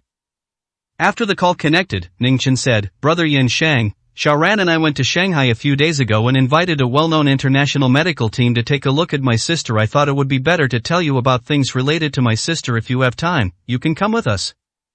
Yan Shang has rarely participated in activities within the industry in recent years. Some say that his relationship with Lin Xiaoran had become too ugly, and he didn't want to have any further contact with her. But the two never actually had a real falling out. We just met much less often, and our business dealings decreased significantly. He and Lin Xiaoran used to be very good business partners. In some ways, the two had a life or death bond. Upon hearing Ning Chen's voice on the phone, Yan Shang stood up, looked out the window, and a look of pain flashed across his face. He was constantly hoping that Ning Mang would get better soon. Even just being able to wake up and say a few words to him would be enough. "Xiao Chen, thank you." "Brother Yan Shang, what are you saying? Ning Mang is my own sister." Originally, Xiaoran and I went to invite that medical team to check on the old lady of the Lin family first, but she went to the village, so we came to check on my sister first." "A village?" Yan Shang frowned. What could possibly make Lin Xiaoran abandon her grandmother and Ning Mang and run off to the village? "Might heard it's a village where several cases of human trafficking have occurred. It caused quite a stir back then, and there's a lot of information about it online. It should be." A flash of hatred crossed Ning Chen's eyes. It must be related to Gu Yan. Xiaoran will drop everything else if it's anything related to him. Upon hearing Ning Chen's words, a look of fury flashed in Yan Shang's eyes. Human trafficking? What, was Gu Yan a child sold to that village, or was he a bastard born to that kind of woman? "I don't know, I just have this guess." Does the Lin family know about this? If the Lin family knew, would they still stand by and watch Lin Xiaoran maintain a marriage with this bastard? 208, Chapter 208. She doesn't seem to care much. Upon hearing Yan Shang's words, a hint of joy appeared on Ning Chen's face. "Brother Yan Shang, this kind of thing gets mainly Xiaoran's fault." Ning Chen didn't explain things very clearly. But everyone can understand the meaning behind it. It's simply that Lin Xiaoran herself was willing. If the Lin family found out, they definitely wouldn't agree. Yan Shang snorted coldly, "Xiao Chun, you're just too soft-hearted. If Gu Yan hadn't caused trouble back then, you and Lin Xiaoran would have been together long ago. It's amazing that you could still swallow this anger and make yourself sick. She went too far this time." Ning Chen didn't speak and fell silent. Yan Shang didn't want to scold Ning Chen any further. His tone was even colder. "If Gu Yan really is of such a lowly status, this time I will stand up for you and make sure he gets out of Kyoto completely and give Lin Xiaoran back to you." Upon hearing the answer he wanted, a look of satisfaction flashed in Ning Chen's eyes. Yan Shang deeply resented Gu Yan. As long as an opportunity is found, they will never give up such a chance to suppress Gu Yan. As long as we can get Gu Yan away from Lin Xiaoran's side, he won't need to think of any solutions at that time. Yan Shang will then deal with Gu Yan. He never saw anyone. He'll die. His body will probably be at Ning Meng's bedside, where someone will force him to kowtow 3 times to her, and then throw him into the sea, leaving him with no burial place. Moreover, Gu Yan's background is not only embarrassing to be associated with in Kyoto's social circles. It is a disgrace. After hanging up the phone, Ning Chen felt much better. He asked someone to clean up the mess on the floor, then turned around and opened a bottle of red wine. He has many people around him whom he can use. There's no one he can't exploit as long as it helps him achieve his goals. Fang Ying is one, and Yan Shang is another. Moreover, he wasn't without other means. He has been targeting Gu Yan. It's like his so-called diagnosis of depression. He had heard from someone that Gu Yan had gone to the hospital to get medication for depression. The person who treated Gu Yan at the time was Fang Ying's classmate. It just so happens that they want to invite Fang Ying to work at that hospital. Fang Ying saw Gu Yan's diagnosis report. Severe depression. Fang Ying already knew that Gu Yan had stolen Lin Xiaoran, whom Ningchen had always liked. So after learning the news, I immediately informed Ningchen. After confirming that the person who went to the hospital to get the medicine was Gu Yan, Ningchen immediately asked Fang Ying to get him a diagnosis certificate. At that time, he had just figured out a way to get Lin Xiaoran to go abroad to discuss cooperation, and he could go with her. We must not allow Gu Yan to have the opportunity to use this excuse to get Lin Xiaoran away from us. He simply announced his depression to everyone.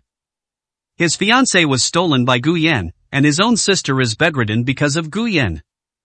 It's perfectly normal for him to have depression. People in the industry felt sorry for him after hearing the news. While she grew to dislike Gu Yan even more, she also began to care about him more. From that moment on, he was convinced. Gu Yan is definitely no match for him. He just didn't expect that even today, he still hasn't been able to completely get rid of Gu Yan. But it's okay. Ningchen took a sip of red wine, a ferocious expression appearing on his face. There's still plenty of time. He waited for several years. He still has plenty of patience and methods. He can play along with Gu Yan at his own pace. Sooner or later, he will completely erase Gu Yan from Lin Xiaoran's world. At this moment, Lin Xiaoran was working in her study. This trip to the village caused me to miss a lot of work. I just finished a meeting, and I still have a ton of documents to process. The phone suddenly rang. Lin Xiaoran looked down and glanced at it. Her delicate eyebrows furrowed slightly. This is a call from the old house. Take Gu Yan back to the old house. Grandpa Lin's voice came from the other end of the phone, his emotions completely undisguised. Fury. Lin Xiaoran frowned even more deeply. What's wrong, Grandpa? A loud noise came from the other end of the phone. Old Master Lin slammed his hand on the table in anger, causing the teacups on the table to fall to the ground and shatter. What's wrong? What are you doing in Maple City? The city above Fengqing City in Lichuan County is the very city where the Lin Group is preparing to expand its investment scope. Although Lichuan County is located on the edge of Fengqing, Fengqing has had very good policies in recent years and is preparing to vigorously develop its economy. Lichuan County is relatively poor and is a key county that needs investment for development. This will allow the Lin Group to significantly reduce its investment costs and obtain greater returns. It is precisely because of these policies, and the relatively low economic level in the area, that Lichuan County has a considerable advantage. Putting aside everything else, the construction costs and workers' wages there are 30% lower than in other places. This will save the Lin Group a significant amount of money, allowing them to reap even greater returns.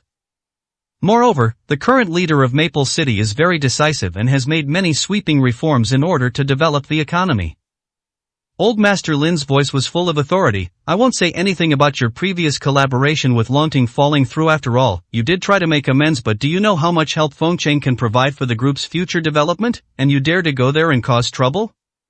Lin Xiaoran's face turned cold. She had just returned from there when the old man received the news. It's obvious that someone tipped them off. Who told you that?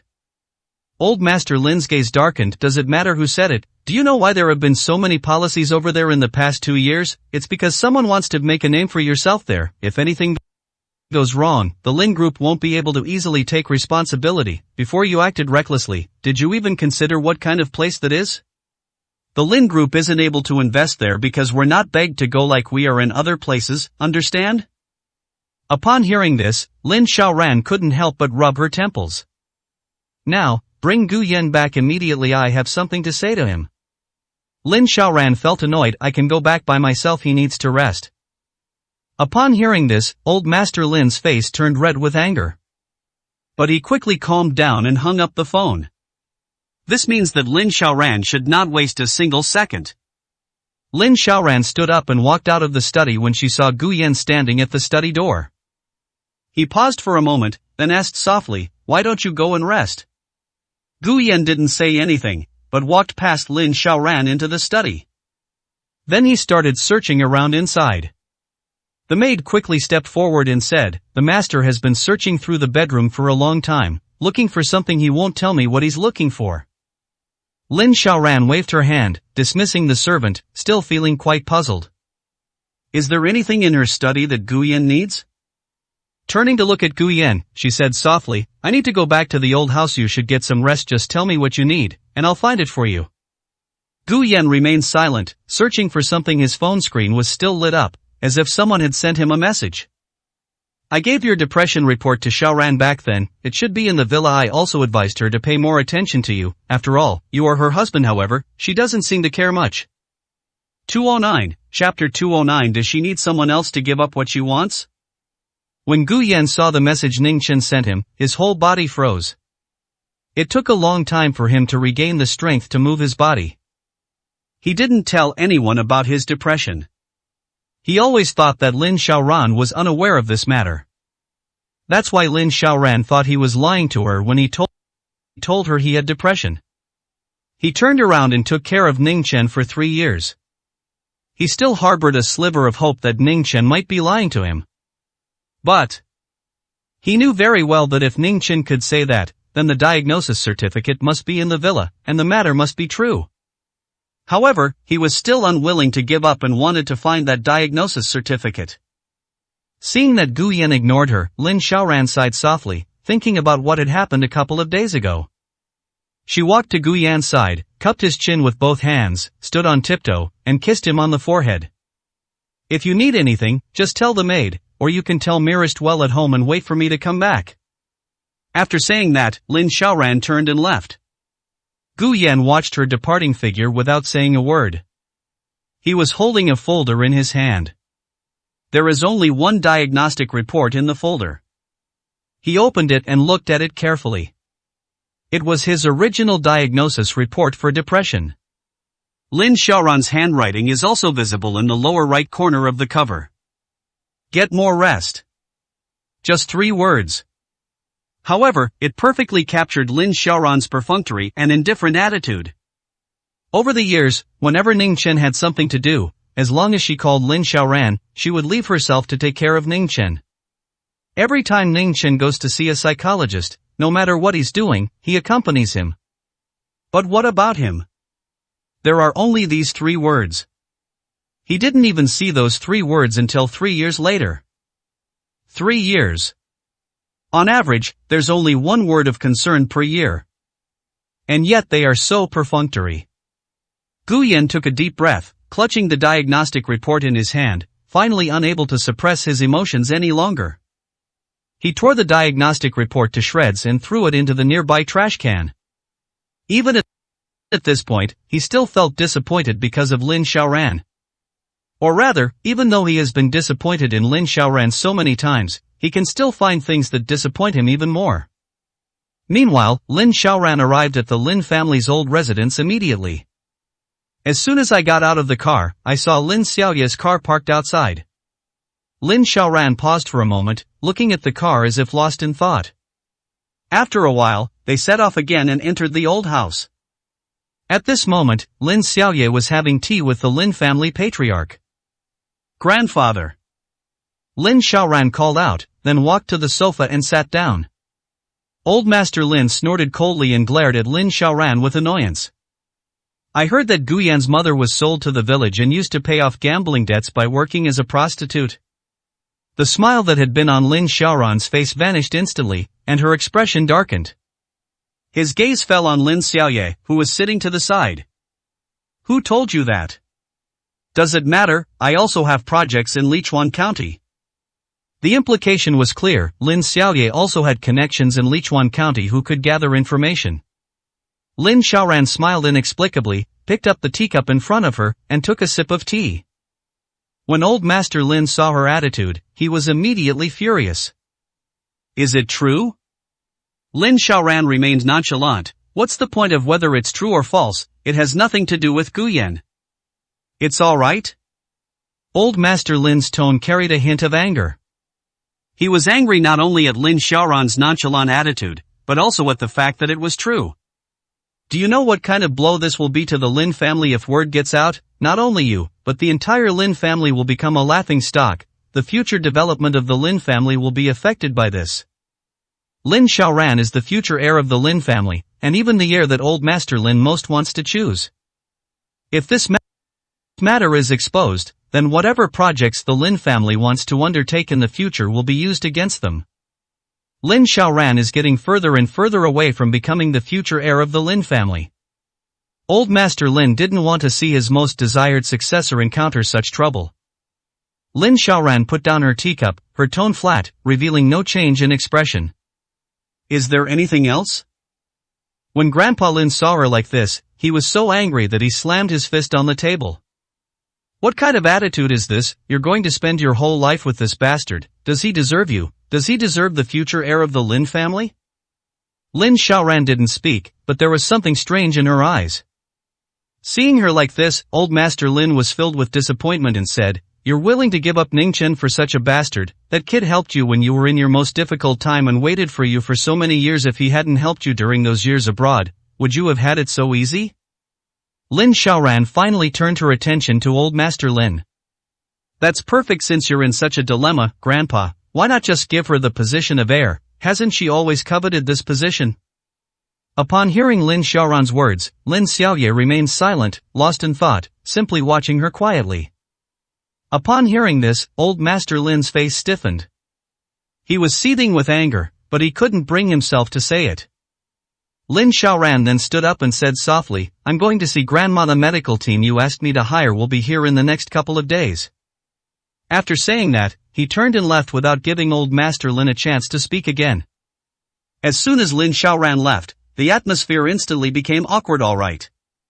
Previously, in front of these two people, old Master Lin personally said that Lin Xiaoran was the future heir of the Lin family. He was also angered by Lin Xiaoran. Otherwise, there's no way he would say something like that in front of Lin Xiaoye. Before Lin Xiaoran returned to the Lin family, Lin Xiaoye was always the undisputed future heir of the Lin family. No one can compete with her. She appears to be gentle, sensible, and quite capable. He is a steady and mature person. For most families, having someone like this as their future successor is already considered very fortunate. But things changed after Lin Xiaoran appeared. Lin Xiaoran's achievements are even more dazzling than Lin Xiaoye's. A person who achieves success from scratch naturally appears more outstanding than someone who achieves success by relying on their family connections. Now, Lin Xiaoye only felt a deep sense of shame. She said she would give up her position for herself? What's this? Why does she look down on what I've always longed for? Why should I give it to myself? Does she need someone else to give up what she wants? Moreover, even though Lin Xiaoran had this attitude towards her grandfather, he didn't really blame her, nor did he give her the position directly as she suggested. Even though she had done something so outrageous and made her grandfather so angry, in her grandfather's heart, was she still inferior to her? 210, Chapter 210. Don't wait until you lose someone to regret it. Lin Xiaoye sat there expressionless, but her left hand was hidden by her leg, clenched tightly. My fingers clenched so tightly they turned white and trembled slightly. Old Master Lin's words felt like knife after knife stabbing into her heart. Even though she knew all along that the old man had already made his choice. That choice wasn't hers. But even now, she still finds it hard to accept this outcome. But she couldn't react at all, she could only pretend to be nonchalant. Grandpa Lin sighed, "Xiaoye, you'll have to talk to her more in the future. This child is too willful." Lin Xiaoye's heart tightened upon hearing this. She won't listen. Old Master Lin seemed a bit irritated, and slammed his cane down hard. "I really don't know what's so good about that Guyan that makes Xiaoran so infatuated. Why doesn't he just die?" Lin Xiaoye could tell that the old man was truly angry. It's even possible that he actually considered killing her. But both she and the old man knew in their hearts that Guyan could not die. Otherwise, Lin Xiaoran might not have done anything. She wasn't like Lin Xiaoye and Ning Chen, who grew up in the privileged circles of Kyoto. They never consider the consequences of their actions. Your mother told me a few days ago that he wrote you love letters, did you know about this? Old Master Lin looked at Lin Xiaoye, seemingly wanting to see a reaction on her face. Lin Xiaoye was very familiar with the old man. He's trying to find another reason to punish Gu Yan. But she couldn't give that reason. Lin Xiaoran has many strengths, and it's fair to say she has no flaws. Her marriage, however, is her biggest stain. If Gu Yan were gone, then she wouldn't even have this stain on her record.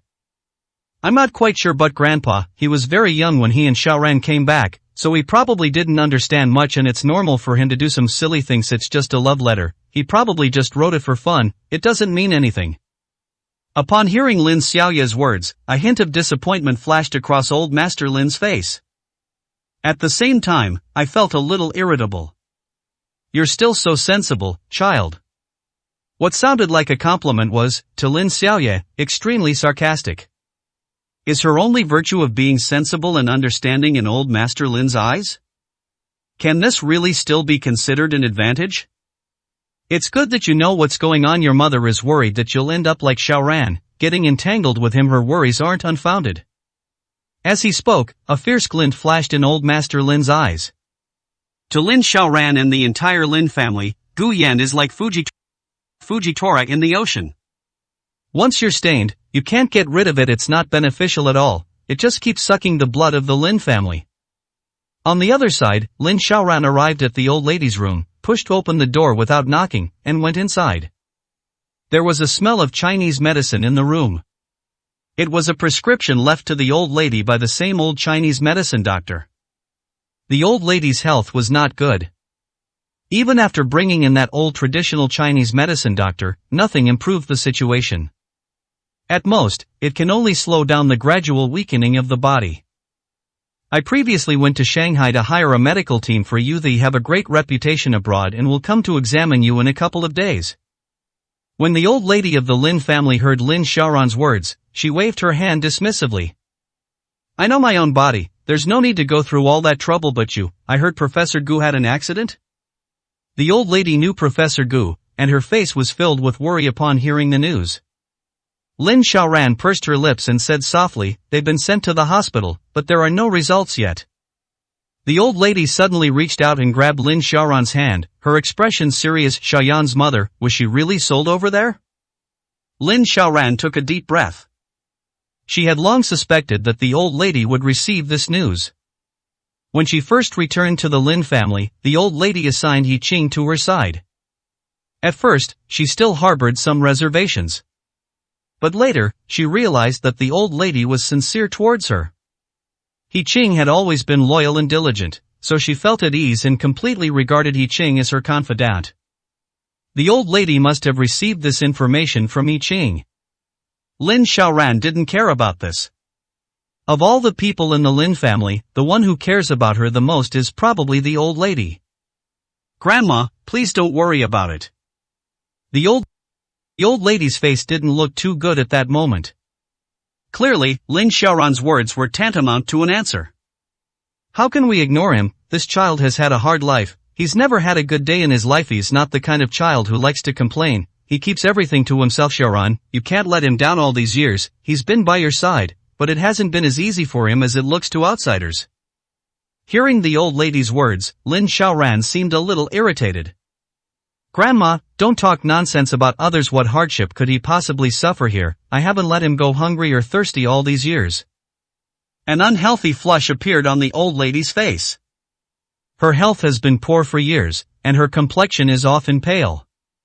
This was clearly because he was angered by what Lin Xiaoran had just said.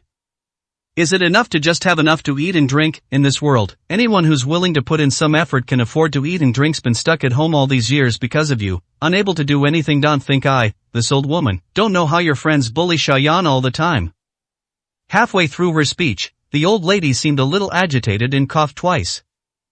Then she continued, in this family, besides me, no one really cares about him anymore. Your mother too, she listens to all the gossip and finds fault with everything Xiaoyan does. This child has been like this since he was little. I've suffered so much outside, and finally I've settled down and started a family, only to end up with someone like you who's never home. Perhaps it was because of her advanced age, but once she started talking, she couldn't stop. Lin Xiaoran frowned and interrupted, "Alright, Grandma, if you miss him, I'll have him come and keep you company more often." "What are you doing here? Let your grandfather scold him all the time." Xiaoyan has suffered a lot of grievances over the years. As the old lady finished speaking, she suddenly struggled to sit up in bed, took a document from a drawer, and placed it in Lin Xiaoran's hand. Seeing Lin Xiaoran's puzzled look, the old lady sighed deeply. "Keep this document safe. I've said before that I'm going to transfer my shares to Xiaoyan. I've already had a lawyer draft the documents. When the time comes, have Xiaoyan sign the agreement. That way even if I'm no longer alive one day, you won't want him anymore, and Xiaoyan won't have to suffer for the rest of his life. I love this child from the bottom of my heart, and I've decided that he's my grandson. I know you're a decisive person, but don't wait until you lose him to regret it." 211, Chapter 211. The young master of the Ning family is truly filial, he doesn't even care about those things. Lin Xiaoran was somewhat unhappy after hearing what the old lady said. He was looking at that document, seemingly lost in thought. The old lady frowned when she saw her like this. "Take it." Lin Xiaoran reluctantly accepted it. After seeing Lin Xiaoran take the documents, the old lady finally sighed and slowly closed her eyes. "You know, you can't trust others too much, or you'll waste your whole life." It's unclear whether the old lady was referring to Gu Yan or herself when she said that. Throughout her life, she devoted all her attention to old Master Lin. Upon hearing her words, Lin Xiaoran frowned, a hint of displeasure in her expression. "Waste? What could he possibly waste? He was with me in the first place because I was capable and could make money in the future, right? Why don't you see why he doesn't go find someone else?" Upon hearing Lin Xiaoran's words, the old lady opened her eyes, her gaze towards Lin Xiaoran filled with anger. "Don't glare at me. You've truly wasted your life. You've been with Grandpa for so many years, but he still hasn't really taken you seriously. If you hadn't been soft-hearted back then, would his life have been so smooth?" Lin Xiaoran was referring to the time when the old lady of the Lin family discovered that the old master of the Lin family had changed his mind. If the old lady hadn't let it go back then and made a big fuss about it, that old man from the Lin family is in quite a bit of trouble.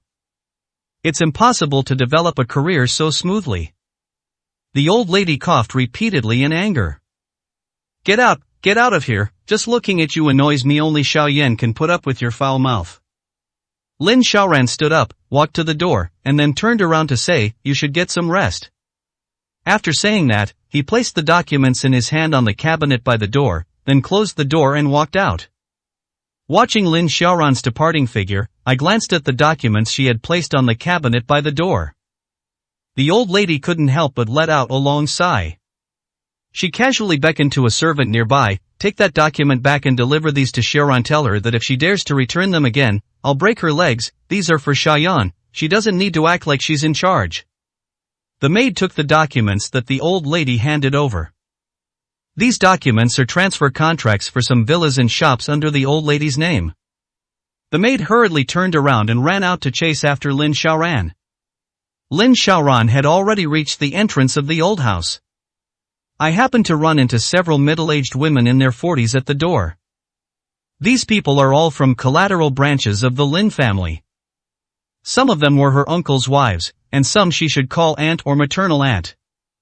Upon seeing Lin Xiaoran, the group went up to greet her. They all secretly wanted to curry favor with Lin Xiaoran, who was the most likely successor to the Lin family in the future. They dared not think much about inheriting the Lin group. They couldn't compete with them, nor could they hold on to their positions. So I simply gave up. It would be better to find a way to get some other benefits from home. For example, the villa and shops under the old lady's name. These things are worth quite a bit of money. All in all, it's at least $1 billion or more. That's enough to ensure they'll be well fed and clothed for the rest of their lives. Even if they just split it equally, it would be enough for them to squander. Xiaoran, it's been a long time, come visit your aunt sometime, and I'll cook for you myself. Oh, your uncle just bought some good tea a couple of days ago. I'll have someone send it to you to try in a few days. Lin Xiaoran wasn't familiar with these people, so she just nodded and responded casually. She was well aware of what these people were thinking. I don't want to have much contact with these people at all. Just as I was about to leave, I heard a servant running up behind me. He was also holding a stack of documents in his hand. Just as I reached the door, my hand slipped, and the documents scattered all over the floor. This maid is there specifically to serve the old lady. Everyone present recognized her. Seeing this, several quick-thinking individuals immediately helped pick up the contracts. However, when they happened to see the contents of the contract, the expressions on their faces instantly turned extremely ugly. The maid neatly arranged the contract and handed it to Lin Xiaoran. "Miss, the old lady said that these things were given to Mr. Gu by her, and she doesn't want you to send them back. She said it's to prevent you from making decisions for Mr. Gu." Upon hearing this, Lin Xiaoran glanced around at the people in the room. The eyes of those people were filled with jealousy and resentment. However, he was somewhat afraid to show it in front of Lin Xiaoran. Upon noticing Lin Xiaoran's gaze, everyone lowered their heads. After thinking about it, Lin Xiaoran accepted all the contracts. He then turned and left. After completing her task, the servant greeted the group and then returned to the old lady's room. The remaining middle-aged women stood there, their expressions shifting between anger and uncertainty. "What are you all doing standing here?" Wang Lin's voice suddenly came from not far away. When the group saw Wang Lin, their expressions changed somewhat. They exchanged a glance and hurriedly pulled Wang Lin to sit down in the small courtyard of the old house. "Sister Lin, do you know what we just saw?" "What's wrong?" Wang Lin asked, puzzled. "The old lady just had a servant deliver a lot of documents to Shiran. They are all transfer contracts for the old lady's assets. Guess who the old lady wants to transfer those assets to?" Hearing this, Wang Lin felt a little uneasy. Assignment agreement? The old lady's assets are what these people have always coveted. At first, the group was quite competitive and wanted to compete for it. However, after rumors circulated that the old lady was preparing to transfer her shares in the Lin Group to Gu Yan, the tension between them subsided considerably. Now that I hear about this person, hearing this, she suddenly had a bad feeling. "Sister Lin, you said you've taken care of Mom for so many years, always busy with everything. I was originally thinking that the old lady would at least give you a couple of decent shops. But all the names on the contracts are Gu Yan. Just the shop on the contract I saw is worth tens of millions now, right? Of course, that thick stack of contracts. I bet the old lady gave all her assets to Gu Yan. That's so unfair. How dare a son-in-law take so many things? His appetite is extraordinary." "Sigh, Sister Lin, I still envy you. At least he's your son-in-law. If you two have a good relationship, you'll always get one or two sets. As for us aunts and uncles, we probably won't get even a tiny bit." Hearing these words, Wang Lin's face grew even uglier. These people all know that her relationship with Gu Yan is not good. That's nothing more than mocking her. After seeing how pale Wang Lin's face was, the group exchanged glances. They have achieved their goal. The person sitting next to Wang Lin suddenly spoke up. "What a pity. If that Ning family lad had married Xiaoran, he would have definitely given all his self-deprecating humor to Sister Lin. We could probably have gotten a piece of the pie too. The Ning family's son is truly filial. He probably wouldn't even be interested in those assets, right?" 212, Chapter 212. What do you really want? As soon as she finished speaking, Wang Lin couldn't help but clench her fists. Even though she knew perfectly well that these people were mocking her. But I still couldn't help feeling sad. These words really touched a nerve with her. She was extremely dissatisfied with Gu Yan. Of the entire Lin family, besides old Master Lin, she was the one who most wanted Lin Xiaoran to be with Ning Chen. But Lin Xiaoran's aunts and uncles didn't stop talking. They kept chattering away. Speaking of which, is Gu Yan deliberately trying to please the old lady just for these assets? I really don't know where this kid learned such tricks. I heard he even wrote love letters to Xiaoya, didn't he? TSK. He really intends to have Sister Lin's family completely under his thumb.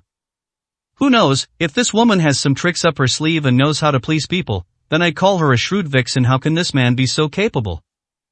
At this moment, Lin Xiaoran's aunt suddenly stood up and said, all right, let's stop gossiping and go about our own business.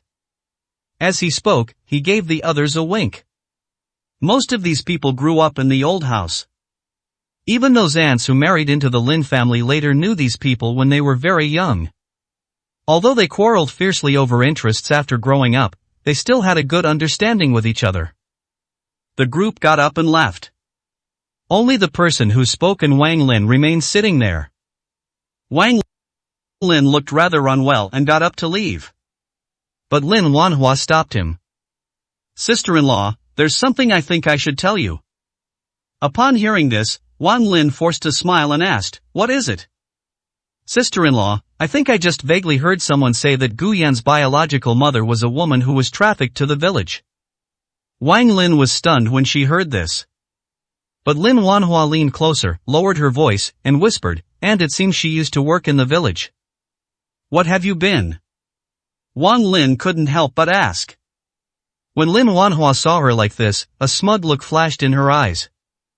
He used to be a prostitute. It said that Gu Yan doesn't even know which wild man his mother had a bastard with. Not many people probably know about this now, but I thought I should still talk to you about it. Sister-in-law, if Xiaoran really marries a bastard, how will she compete for the heir position? Gu Yan is a menace. We can't just stand by and watch him ruin Xiaoran. Well, what? Wang Lin's face was now so pale that it had no color left. This news was like a bolt from the blue for her. She was so shocked that she couldn't utter a word for a long time. She originally thought that Gu Yan came from the countryside. This kind of identity is already an insult to his daughter. But little did they expect that Gu Yan's identity was even more lowly and filthy. This is more than just a simple insult to her daughter. Rather, it's a stain that's hard to wash away for a lifetime. A stain that could completely tarnish Lin Xiaoran's entire life. Wang Lin stood up, unsure whether it was the blow that was too severe or the anger in her heart that was too great. My body was trembling and I could barely stand. I took a few deep breaths and finally managed to calm myself down. Without saying a word to Lin Wanhua, he turned around and walked out of the Lin family's old house. At that moment, she didn't care about being decent or polite. After getting in the car, I had the driver take me directly to Lin Xiaoran's villa. However, Lin Xiaoran did not return to the villa at this time, but was called away by Bai Yin to drink.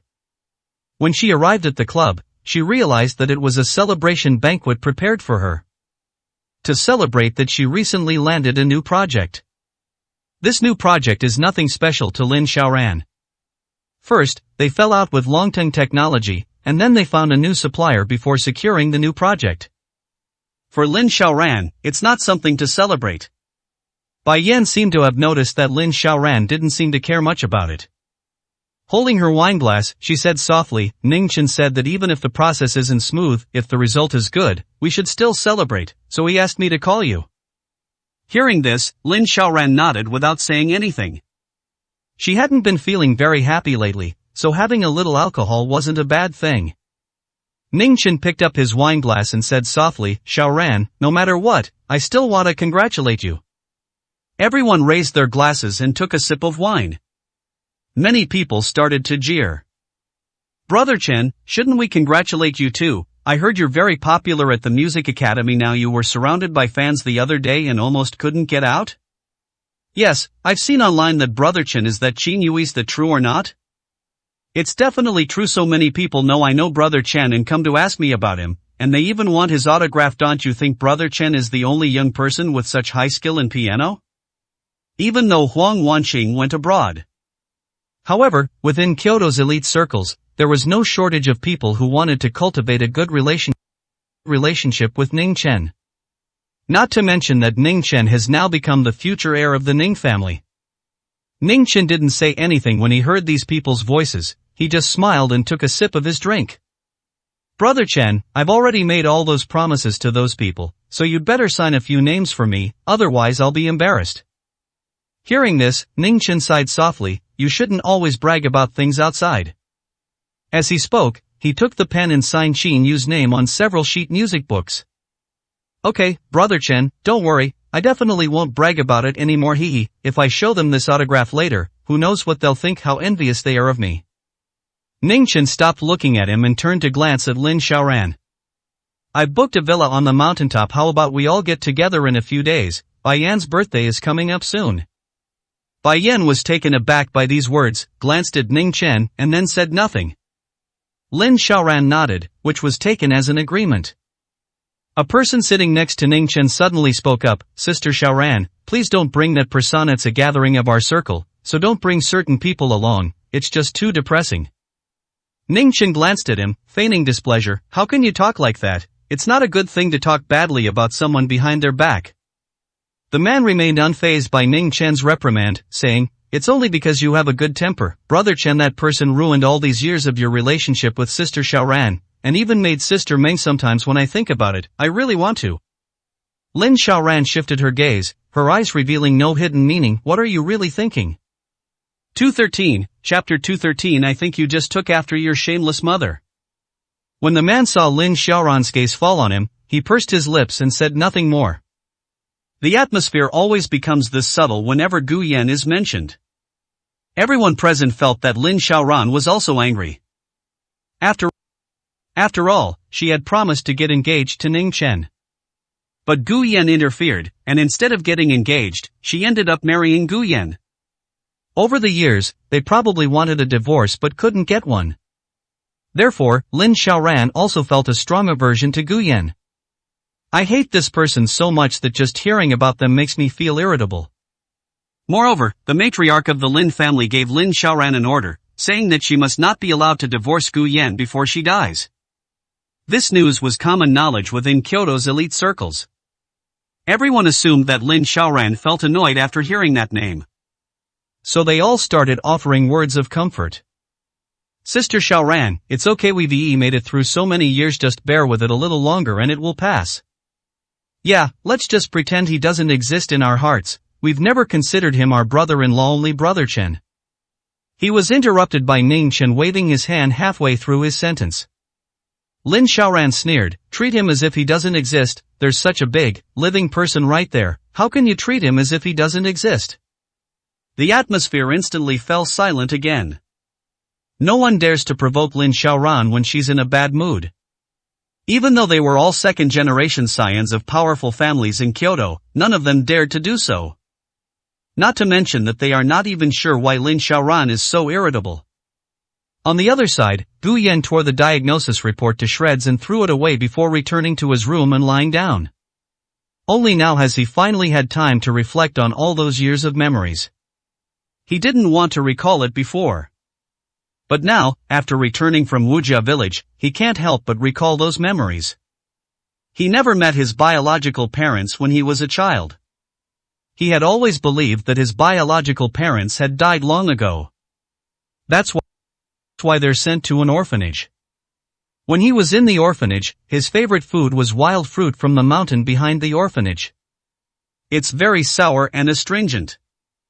It doesn't taste good at all. However, that was one of the few flavorful things he could eat when he was a child.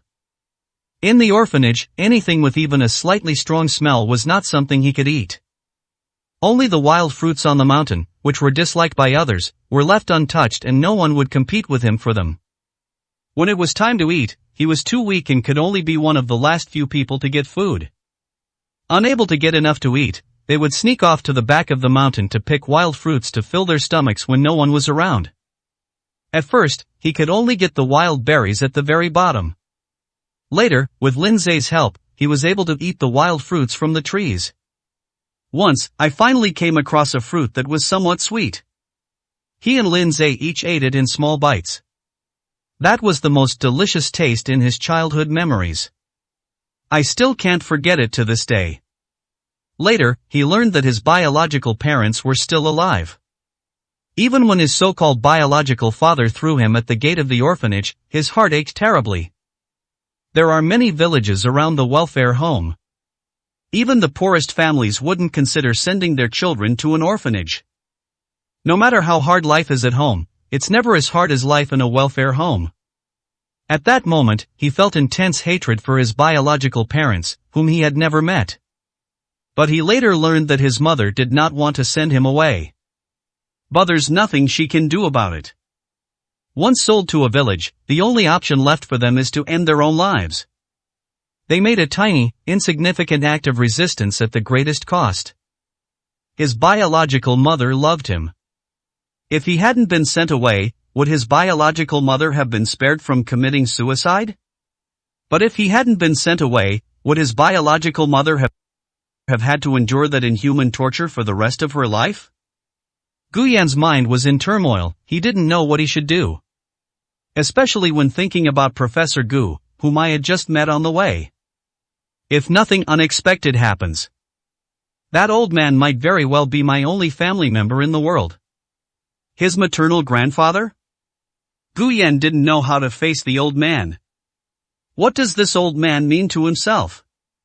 His daughter was tortured for so many years, and he didn't even know who she had this bastard child with? When he sees himself, he misses his daughter. I still hate myself. Seeing myself reminds me of the torment my daughter suffered, and I wish I had never existed. He didn't know. I dare not know. I dare not face this old man. I heard that Professor Gu is still lying in the hospital, and it's unclear whether he will survive. Gu Yan was troubled and tossed and turned in bed, unable to fall asleep. He got out of bed, changed his clothes, and wanted to go to the hospital to see Lin Zhe. He didn't know why, but he felt that he only felt at ease when he was with Lin Zhe. But as soon as I went downstairs, I heard a knock on the door. Gu Yan, get out here, get out here. Gu Yan was taken aback when he heard Wang Lin's voice. He then turned around and went back into the room, locking the door behind him. He didn't know what Wang Lin wanted to do by coming over at this time. But her attitude definitely isn't going to be anything good. He really doesn't have the energy to deal with this woman right now. The downstairs door couldn't stop Wang Lin, so he had no choice but to go back to his room to hide. A short while later, the maid opened the downstairs door for Wang Lin. She was, after all, Lin Xiaoran's biological mother, so the servants dared not turn her away from the door. Wang Lin stormed angrily to Gu Yan's room. After trying to open the door and finding it locked from the inside, he simply started cursing loudly from outside. Gu Yan, you bastard, you truly deserve to be born of that kind of woman. After being kidnapped to the countryside, you were still so shameless, doing such shameless things, selling yourself, right? I think you just took after your shameless mother. She went to seduce men, so you went to seduce my daughter, right? She deserved to die. I think she was just cheap, she just wanted men, so she ran to the countryside to mess around with those wild men, and ended up being played to death. Upon hearing this, Gu Yan was visibly shaken. He couldn't believe that Wang Lin could say such a thing. The words spoken by the daughter-in-law of a prestigious family were far more vile, disgusting, and nauseating than those of the women from Shanye village. Gu Yan stood up, exuding an inexplicable aura, his face filled with endless gloom. He walked to the door and flung it open. His eyes were fixed on Wang Lin, his voice hoarse yet carrying an indescribable meaning. What did you just say? 214, Chapter 214. Not just anyone can point fingers and give orders. Gu Yan's tone was cold, his eyes seemed devoid of emotion, and his expression was indifferent. At this point, Wang Lin had completely lost her senses. The mere thought of her daughter marrying such a person made her furious. How could anyone notice that Gu Yan's state at this moment was completely different from before? What's wrong? Did I say something wrong, you bastard? Aren't you just like that bitch of a mother? You only know all those dirty tricks to seduce people. Gu Yan took a deep breath and slapped him across the face. With a loud smack, Wang Lin was completely stunned. Her cheeks instantly became red and swollen. Gu Yan didn't hold back at all this time. Wang Lin was completely stunned by the smoke. It wasn't until the numbness on her face subsided and turned into pain that she realized what had happened. Are you crazy? You're insane. How dare you hit me? Gu Yan, do you want to die? Wang Lin never expected that Gu Yan would actually dare to hit her. The last time Gu Yan hit her in front of so many people, she didn't retaliate. It was because at that time, she considered herself a wealthy socialite, and it would be shameful for her to take action in public. But this time, she couldn't take it anymore. There were no outsiders in the villa. He should go straight for the slap and get it back. But Wang Lin is a woman after all, so how could Gu Yan not be her match? If it were Lin Xiaoran, Gu Yan probably wouldn't be able to bring himself to do it. But Wang Lin? Based on what she just said, Gu Yan wouldn't care whether she was a woman or an elder. He reached out and grabbed Wang Lin's wrist, preventing her from slapping him. Then another slap swelled up Wang Lin's other cheek as well. With the two sides more symmetrical, Gu Yan suddenly felt that Wang Lin looked much more pleasing to the eye this way. Wang Lin was slapped again, and finally went completely mad, scratching Gu Yan's face repeatedly. She eventually managed to find some clues. The servants around were so frightened by the scene that they dared not move. Miss had repeatedly instructed them to take good care of Gu Yan. But now, the person who attacked him is Wang Lin. She is the young lady's biological mother. Even though they only needed to follow the instructions of the old lady and Lin Xiaoran, they dared not speak out of turn at this time. The group exchanged glances and then quickly stepped forward to break up the fight. They pulled the two apart and then dragged Gu Yan back into the bedroom. "Sir, Miss will be back soon, please go back to your room and rest." Gu Yan didn't struggle much and went back to her room. He just wanted to teach Wang Lin a lesson, to let her know that being foul-mouthed comes at a price. "I never thought I would actually beat Wang Lin up." Wang Lin was being pulled away by several servants, her eyes red-rimmed, clearly having lost her temper. He was still cursing loudly. "Gu Yan, you're going to die. I will never let you get away with this. I will make sure you suffer." She wanted to go up and hit Gu Yan, but several servants held her back, and she couldn't take a single step forward. Gu Yan looked at her crazy state and sneered. He then slammed the bedroom door shut and locked it from the inside. Seeing that Gu Yan had locked the door, the servants breathed a sigh of relief. Only Wang Lin was so angry that she was trembling. Everything went black before my eyes, and I almost fainted. Several servants had no choice but to help her to another bedroom that was farther away from Gu Yan, give her some quick-acting heart medicine, and gently comfort her from the side. When Lin Xiaoran returned, several servants were still there serving Wang Lin. Upon seeing Lin Xiaoran return, Wang Lin instantly trembled with anger. Pointing his finger at Lin Xiaoran, he said, "I'm telling you, get this bastard out of Kyoto right now, never let him ever set foot in Kyoto again."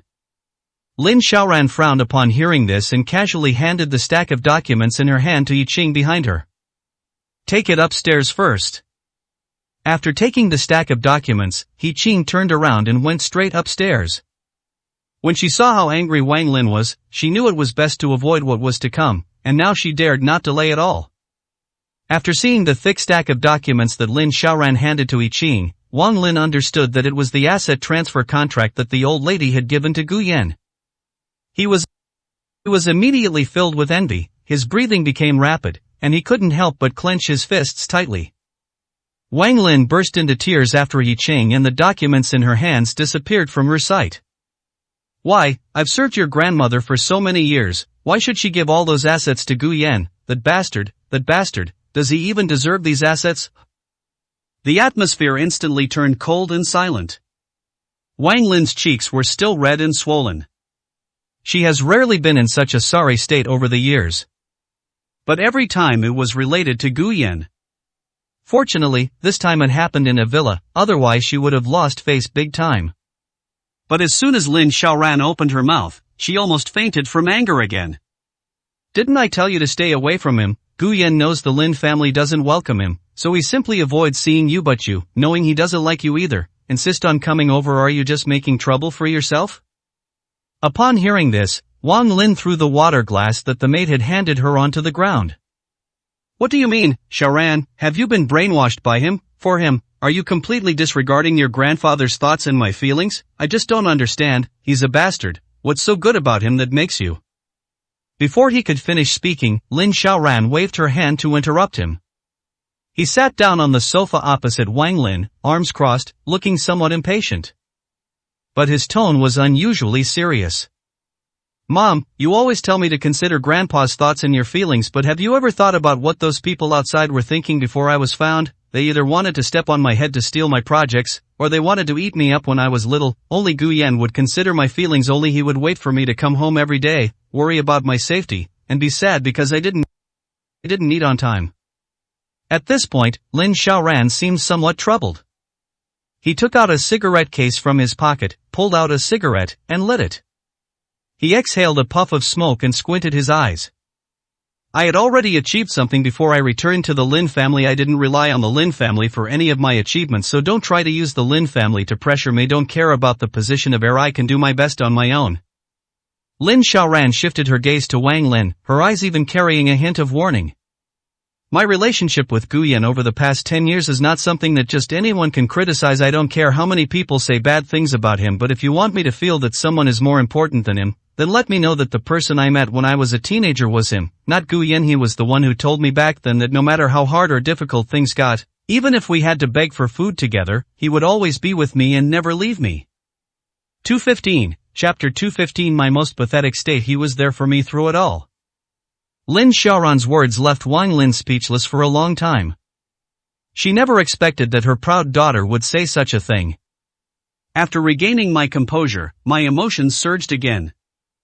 That's because you've been capable since you were little. Otherwise, why wouldn't he go find someone else? Why wouldn't he stay with someone else through thick and thin? Isn't it because you were able to earn money from a young age, working as a fashion model and earning more than those other kids? Wang Lin's face was filled with anger, and her voice became increasingly shrill.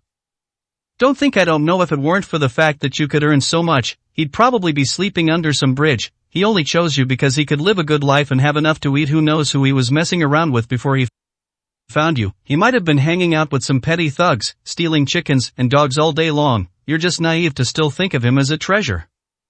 Upon hearing this, Lin Xiaoran pursed her lips, her eyes filled with an indescribable sense of longing and worry. Me as a teenager, ah.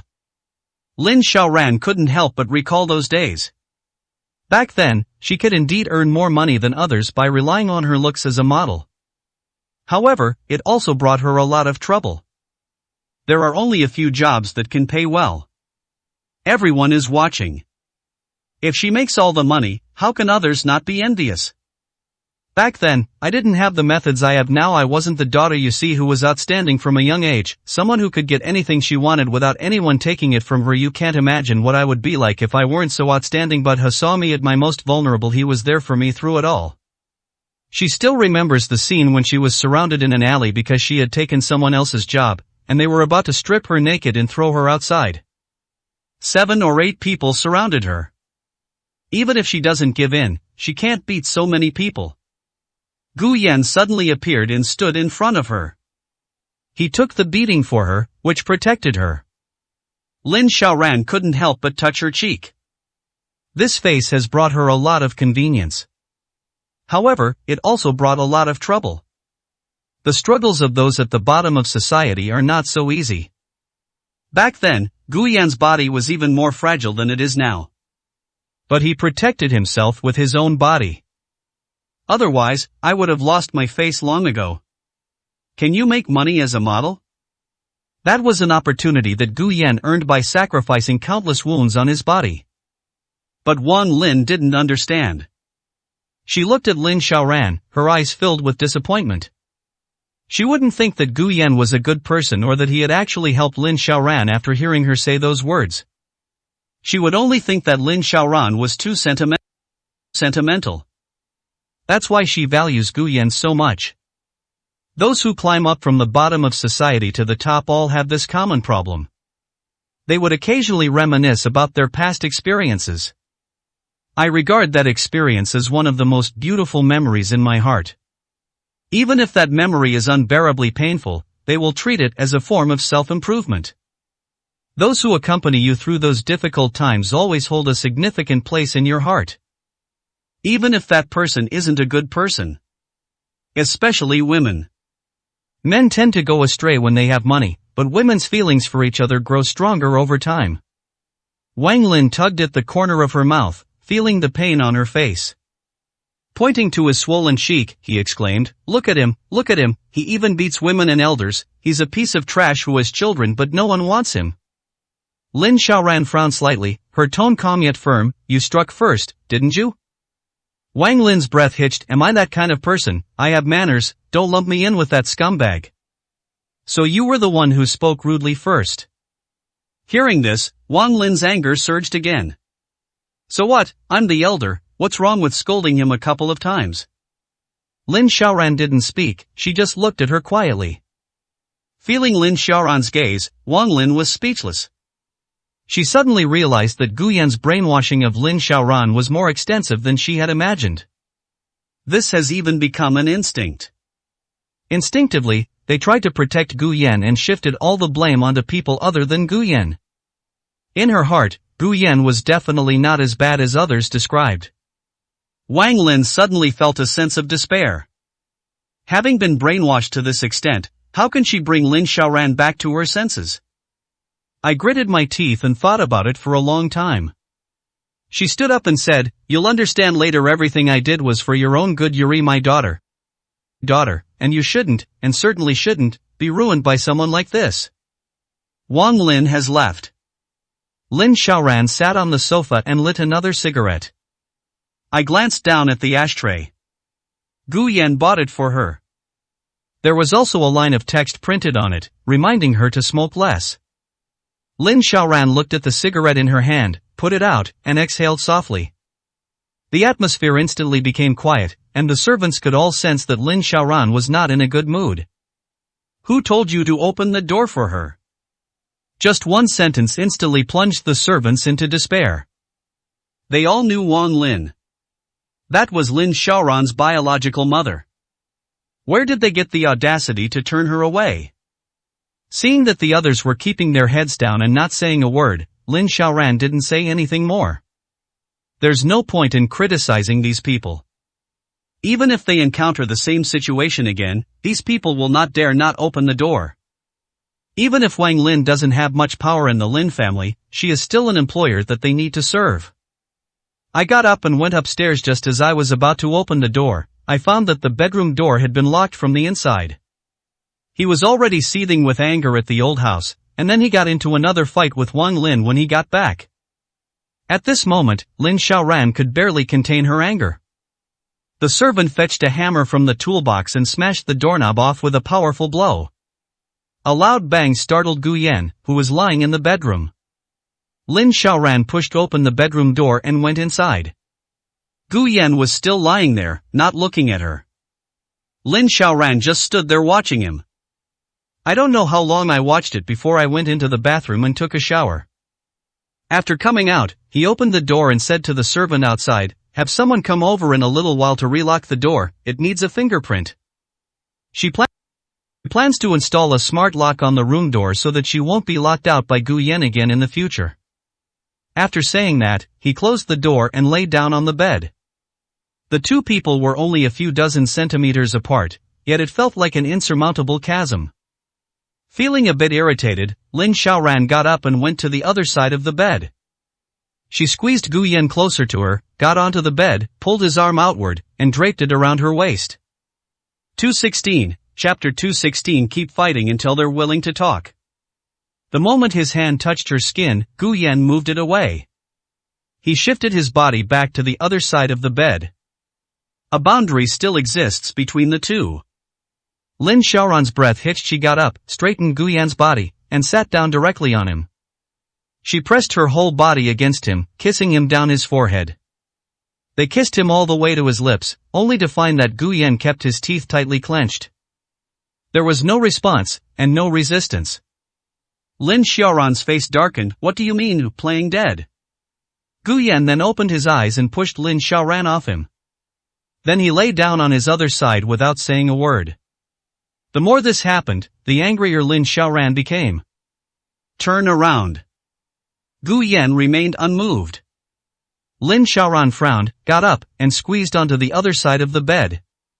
He forcefully pressed Gu Yan's arm down and placed his head on it. Gu Yan turned around, trying to pull his arm out.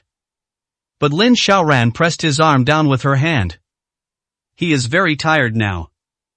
I haven't slept for almost 2 days. I had a fight with Wang Lin earlier, which was also very tiring.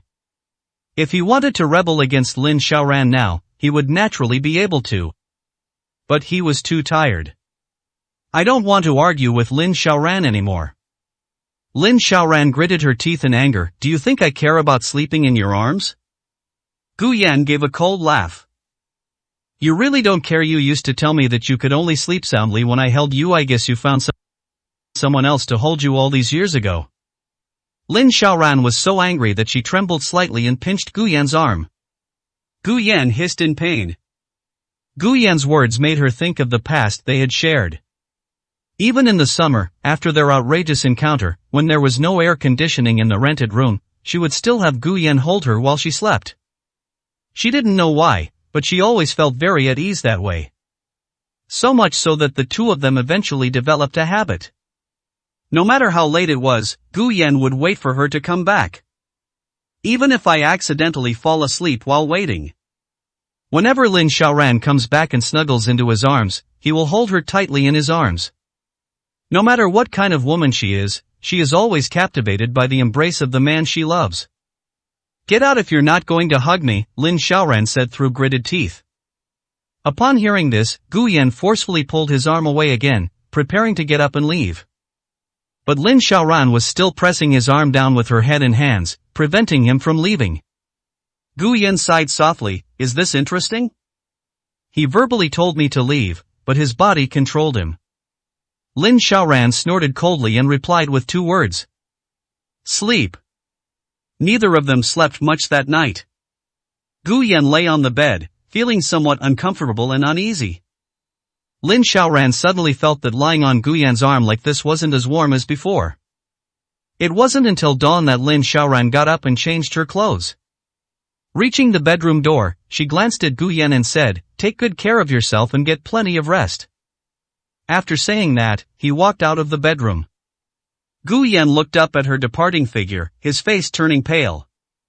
He hadn't slept for 2 days and had gone through so much, he was completely dizzy.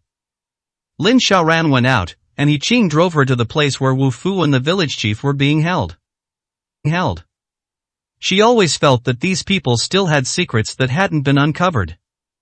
Moreover, it's a secret related to Gu Yan's mother.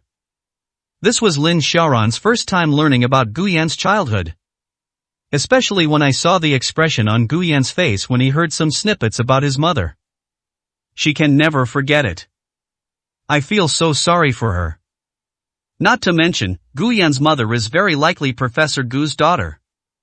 These 2 points alone made it impossible for her not to investigate further. He Cheng didn't sleep last night either. She stayed here all night watching these people. Have the bodyguards interrogate them. Unfortunately, they were unable to extract any information from the interrogation all night. Wu Fu and the village chief were clearly very afraid of dying. Otherwise, they wouldn't have been so scared in the village that day that they peed their pants. But at this moment, he was unusually stubborn and refused to say a word. Clearly, there's a lot of secret behind this. When Lin Xiaoran entered the room, a faint smell of blood was spreading throughout the room. Lin Xiaoran frowned slightly as the group continued to scream in agony. Wu Fei, with snot and tears streaming down his face, cried out loudly, "Dad, just tell me what they want to ask, I'm in so much pain, it hurts so much, Dad." He Qing whispered to Lin Xiaoran, "President Lin, these people won't say anything. I sent people to investigate in the village, but it's been too long, and it's difficult to find any information. All we know is that Murga's mother was probably taken to the county town by these people, and she committed suicide after returning." In the county town? Yes, they shouldn't be from the village. The county hasn't investigated any specifics yet. Lin Xiaoran looked somewhat confused. If they're not from the village, then why would there be such messages in the village? Is it true that Wu Fu took Gu Yan's mother to pay off gambling debts? It even got to the point where Wu Fu was willing to take Gu Yan's mother out to entertain guests as long as the price was right. He Qing brought a chair for Lin Xiaoran. Lin Xiaoran sat down and looked at the several people who were tied up in front of her. He waved his hand to stop the bodyguards from interrogating him. Wu Fu and the others finally had a chance to catch their breath. The village chief was still spitting blood, lying on the ground, his chest heaving, and he kept making groaning and screaming sounds. Lin Xiaoran lit a cigarette and exhaled a puff of smoke. "Still won't you tell me?" The village chief simply shut his mouth, not even letting out a scream no more. It's astonishing that someone who was so afraid of death would endure such physical pain. Lin Xiaoran knew in her heart that there must be more to this than met the eye. What could be more terrifying than making this person unafraid of death? Lin Xiaoran turned her head and glanced at Wu Fu again. Wu Fu was trembling all over. I don't know if it's because of the pain or the fear. The body was trying to curl up into the corner. Beside him was his son, who kept shouting at him to give an explanation. Lin Xiaoran could tell that Wu Fu loved his son very much. Even though his son was beaten so badly, he still refused to say anything. Lin Xiaoran gave a cold laugh. I heard that someone set you up in a gambling game, making you lose a lot of money, which is why Gu Yan's mother was forced to pay off your gambling debts, right? This news can't be entirely baseless. If we can find the person who organized that gambling game, we should be able to find the key clues, right? Wu Fu's body trembled even more violently. The village chief beside him also had a hint of fear in his eyes. Lin Xiaoran saw everything and understood. Her guess was correct. I'm too lazy to waste words with these people. Keep hitting them until they're willing to talk. Since they're so unwilling to talk, then we might as well just pull them all out. 217, Chapter 217. If only we had family, a home of our own. Gu Yan got out of bed and went to the bathroom to wash his face. She changed her clothes and left the bedroom. The maid standing nearby looked at him with some concern on her face. Sir, should we call a doctor to take a look at you? You look terrible. Gu Yan gently shook his head. Help me find some medicine. He had just tested it and realized he seemed to have a fever. His forehead felt hot. The maid hurriedly brought the medicine and handed it to Gu Yan, then said, Sir, please eat something first. You can't take medicine on an empty stomach. Upon hearing this, Gu Yan thought for a moment and then nodded. The maid hurriedly brought a bowl of porridge from the kitchen. Gu Yan drank half a bowl of porridge, took his medicine, and then asked, Is there any more porridge? I'd like to pack some to take away. Yes, sir. The maid didn't ask Gu Yan where she was taking the porridge. She simply filled a thermos with some porridge and handed it to Gu Yan. Gu Yan went out and drove to the hospital. 2 bodyguards were also guarding outside Lin Zai's hospital room. It was arranged by Lin Xiaoran, and they were 2 of the bodyguards who had previously gone to Wujia village with Gu Yan. Upon seeing Gu Yan, the 2 bodyguards greeted him. Gentlemen. Gu Yan nodded without saying anything, then pushed open the door and went inside. Lin Zai's complexion looked rather unwell, whether he had woken up or not. Brother, have something to eat. Hearing Gu Yan's voice, Lin Zai felt a surge of joy. Why are you here so early? As soon as she finished speaking, she noticed that Gu Yan's expression was not good. A look of worry reappeared on Lin Zai's face. Why do you look so pale? Gu Yan forced a smile. I didn't sleep well last night, brother. Why don't you eat something first? As she spoke, she took out the insulated box and handed Lin Zai a spoon. Lin Zai took the spoon and placed the insulated box on the bedside table next to him. Come lie down on the bed and get some sleep. You look terrible. Seeing Lin Zai about to get up, Gu Yan quickly stopped him. It's okay, bro, you go ahead and eat. I'll just take a nap on the sofa over there. For some reason, after seeing Lin Zai, Gu Yan felt more at ease and even became sleepy. Seeing Gu Yan's resolute attitude, Lin Zai didn't say anything, but simply urged him to go to sleep for a while. After sleeping for about an hour, Gu Yan opened his eyes and rubbed them. It seemed that someone had just walked out of the ward and closed the door. Is it your sister-in-law? Upon hearing Gu Yan's voice, Lin Zai hurriedly turned his head to look. No, it's just a doctor from the hospital coming to check on you. Gu Yan nodded. What did the doctor say? It's nothing serious, it'll be fine after some rest. That's good. Gu Yan glanced down at the time. It was already 7:30 in the morning. Brother, I have to go to work. I'll come over after I get off work tonight. Where's my sister-in-law? Isn't she coming to see you? Upon hearing Gu Yan's words, Lin Zai's expression turned somewhat unpleasant, his eyes filled with disappointment. She called me, told her I was fine and told her to go to work. She said she'd come see me after get off work. Gu Yan's expression turned somewhat unpleasant upon hearing this. Lin Zai was kidnapped and injured so many times this time that he will have to stay in the hospital for at least a few weeks. Su Ting actually has to go to work? As for Lin Zai's claim that he had asked Su Ting to go to work, Gu Yan didn't take it seriously at all. Since Lin Zai said so, if Su Ting had any conscience at all, she should have taken leave to come and take care of him. Seeing that Guyan's expression was not good, Lindsay quickly said, Xiaoyan, your sister-in-law just got promoted, so she's quite busy with work. She earns a lot, and in the future, the family's mortgage, car loan, and her mother's illness will all depend on her income. What use is the little money I earn? I didn't tell her that I was seriously injured. I just said I went back to my hometown, and she doesn't know what happened. Brother, you grew up in an orphanage and were adopted by your foster parents when you were a teenager. She knows your foster parents' situation better than I do. You think she would believe you when you say you're going back to your hometown? He didn't think Su Ting was so stupid that she couldn't even tell the truth from such a simple lie. Besides, you were going to pick her up from get off work that night after Wu Fu arrested you. He got control of your phone. She didn't see you, so she didn't even call you? I called. She said she couldn't get through and even called the police. She just told me that it's lucky I'm okay, otherwise she would have called the police again. Gu Yan scoffed at these words. The police have been called. Should we call the police again if we can't find it? Is she kidding me? Gu Yan took a deep breath, looked at Lindsay, and felt a pang of sadness. He knew Lindsay's personality all too well. He can forgive all the mistakes of others as long as they show him even the slightest bit of warmth. A typical people-pleasing personality. He never experienced the warmth of home in his entire life. He finally met someone who gave him a little sweetness and warmth, and he decided that person was the one.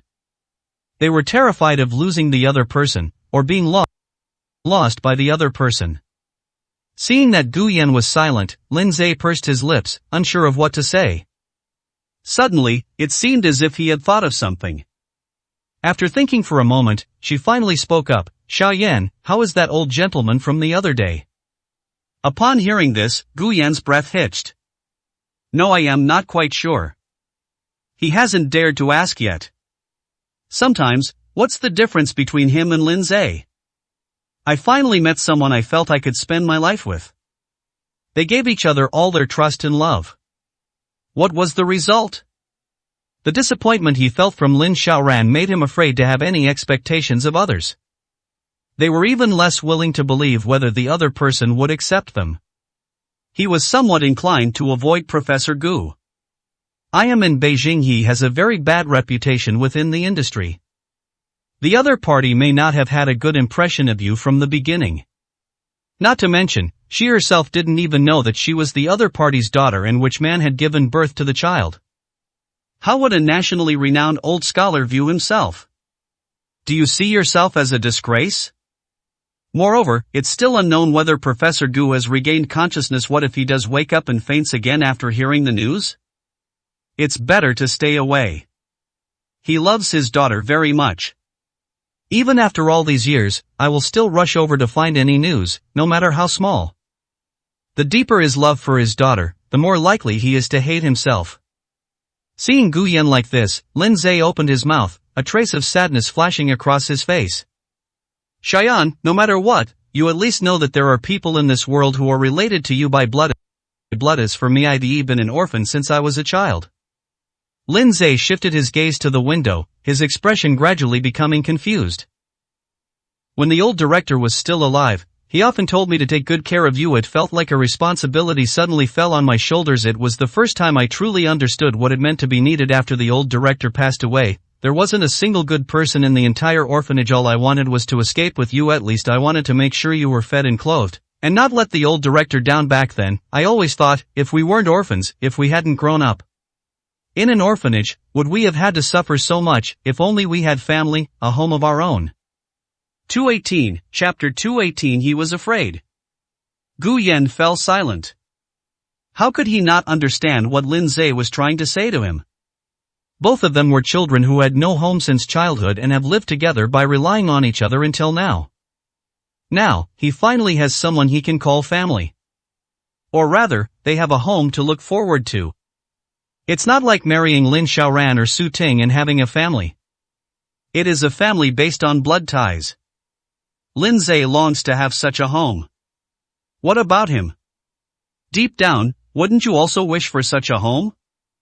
With such a home, would he still be bullied everywhere and have nowhere to hide? He doesn't care whether Professor Gu is a nationally renowned professor or not. However, having a true family member like this is something Gu Yan has longed for all these years. Over the years, he has been ridiculed and humiliated in various ways. He could only grit his teeth, bury all his grievances in his heart, and hide alone in the villa. As a man, it's even difficult to go out and find a job. This was even harder for him to accept. He was left all alone in the villa, a complete waste of space. If he also has a family, at least can escape that villa. Even just going back to have a meal with family would be good. Both didn't dare. He was afraid. Especially after what happened in Wujia village. He became even more frightened. He worried that he would not be accepted by people, or even be disliked and hated. He didn't care about being ridiculed and insulted by people in Kyoto's social circle. But what if this person is someone he has finally met, the only one in the world with whom he shares a blood relationship, someone he can call family? Unlike Wu Fu, who was his nominal father but a beast who pushed him into the abyss. If even such people don't accept him, but instead hate him. Gu Yan really didn't know if she could accept this outcome. Therefore, he dared not try. After a long silence, he took a deep breath. I'm going to work now, brother, you rest well here. Upon hearing Gu Yan's words, Lin Zhe opened his mouth as if to say something, but he couldn't bring himself to speak. Finally, he just said softly, I know you're having trouble getting over it, but you should think about it again. The things I'm telling you can't be rushed. Lin Zhe was unaware of Professor Gu's true identity, nor was he familiar with the inner workings of Kyoto's elite circles. However, he also knew that if he were to encounter a relative who suddenly appeared in front of him, he would also be at a loss and unable to make a decision for a moment. Others might say that Gu Yan is indecisive, or that he doesn't know what's good for him. But only he could understand the worries in Gu Yan's heart. Gu Yan left the hospital and drove towards the company. For some reason, after only sleeping for a little over an hour at the hospital, his mental state seems to have improved considerably. As soon as I entered the office, I saw Zhang Peng chatting with several colleagues. Upon seeing Lin Xiaoran arrive, the faces of the group revealed a hint of disdain and disgust. There was absolutely no attempt to conceal it. Zhang Peng crossed his arms, sat on his desk, and snorted coldly. Some people actually came to work. I thought they were mistresses who couldn't stay and got dumped. What a pity. Gu Yan pretended not to hear his voice. He had never taken Zhang Peng seriously, and now he only found him annoying. When Zhang Peng saw that Gu Yan was ignoring him, he simply walked over and went to Gu Yan's workstation. He tapped on the table. Hey, what brings you to work today? I thought you got fired and weren't coming back. Gu Yan didn't even look up, tidying up the documents on his workstation. He didn't come to work yesterday, and there was a lot of data piling up at his workstation that needed to be organized. Seeing that Gu Yan ignored him, Zhang Peng thought that Gu Yan had the upper hand, so he didn't say anything more to Gu Yan. He snorted coldly, crossed his arms, and turned back to his colleague. A few people were chatting nearby, looking at Gu Yan with mocking expressions. Clearly, none of these people said anything nice. Gu Yan continued to organize the work at hand. I don't know when, but suddenly I realized that the light in front of me was being blocked by a figure. Gu Yan initially thought Zhang Peng was provoking him again, so he didn't look up and pretended he didn't exist. But the person in front of him suddenly tapped on the table, his voice a little hoarse, come with me. Hearing this voice, Gu Yan finally raised his head. Zhao Yongqi looked down at Gu Yan, her eyes slightly red. Even though the weather wasn't that cold, she was wearing a high-neck shirt. That's strange. A grown man, inexplicably wearing a high-necked shirt. When Zhao Yongqi saw him raise his head, he didn't say anything more and turned to walk out of the office. Gu Yan had no choice but to get up and follow. The two of them made their way to the tea room. There was no one else in the tea room at that time. Zhao Yongqi turned around, and Gu Yan then noticed that his face was flushed and looked somewhat unhealthy. It seems he's not feeling well and has fallen ill. Zhao Yongqi coughed lightly twice. President Lin's feelings for you are quite special. Lin Xiaoye was indeed very good to Gu Yan. To outsiders, it seems quite unusual. Zhao Yongqi, as Lin Xiaoye's assistant, had been watching all along. Envy, jealousy, and hatred. In the end, however, it all turned into despair and helplessness. He had spent almost all of his time and energy following Lin Xiaoye for so many years. I brought out everything I could and did everything I could. The purpose was to give Lin Xiaoye more say in the Lin group and enable her to achieve more. He always thought that Lin Xiaoye would see through his actions. By myself in her heart, she is different from others. It is special. But all such fantasies were shattered after Gu Yan appeared.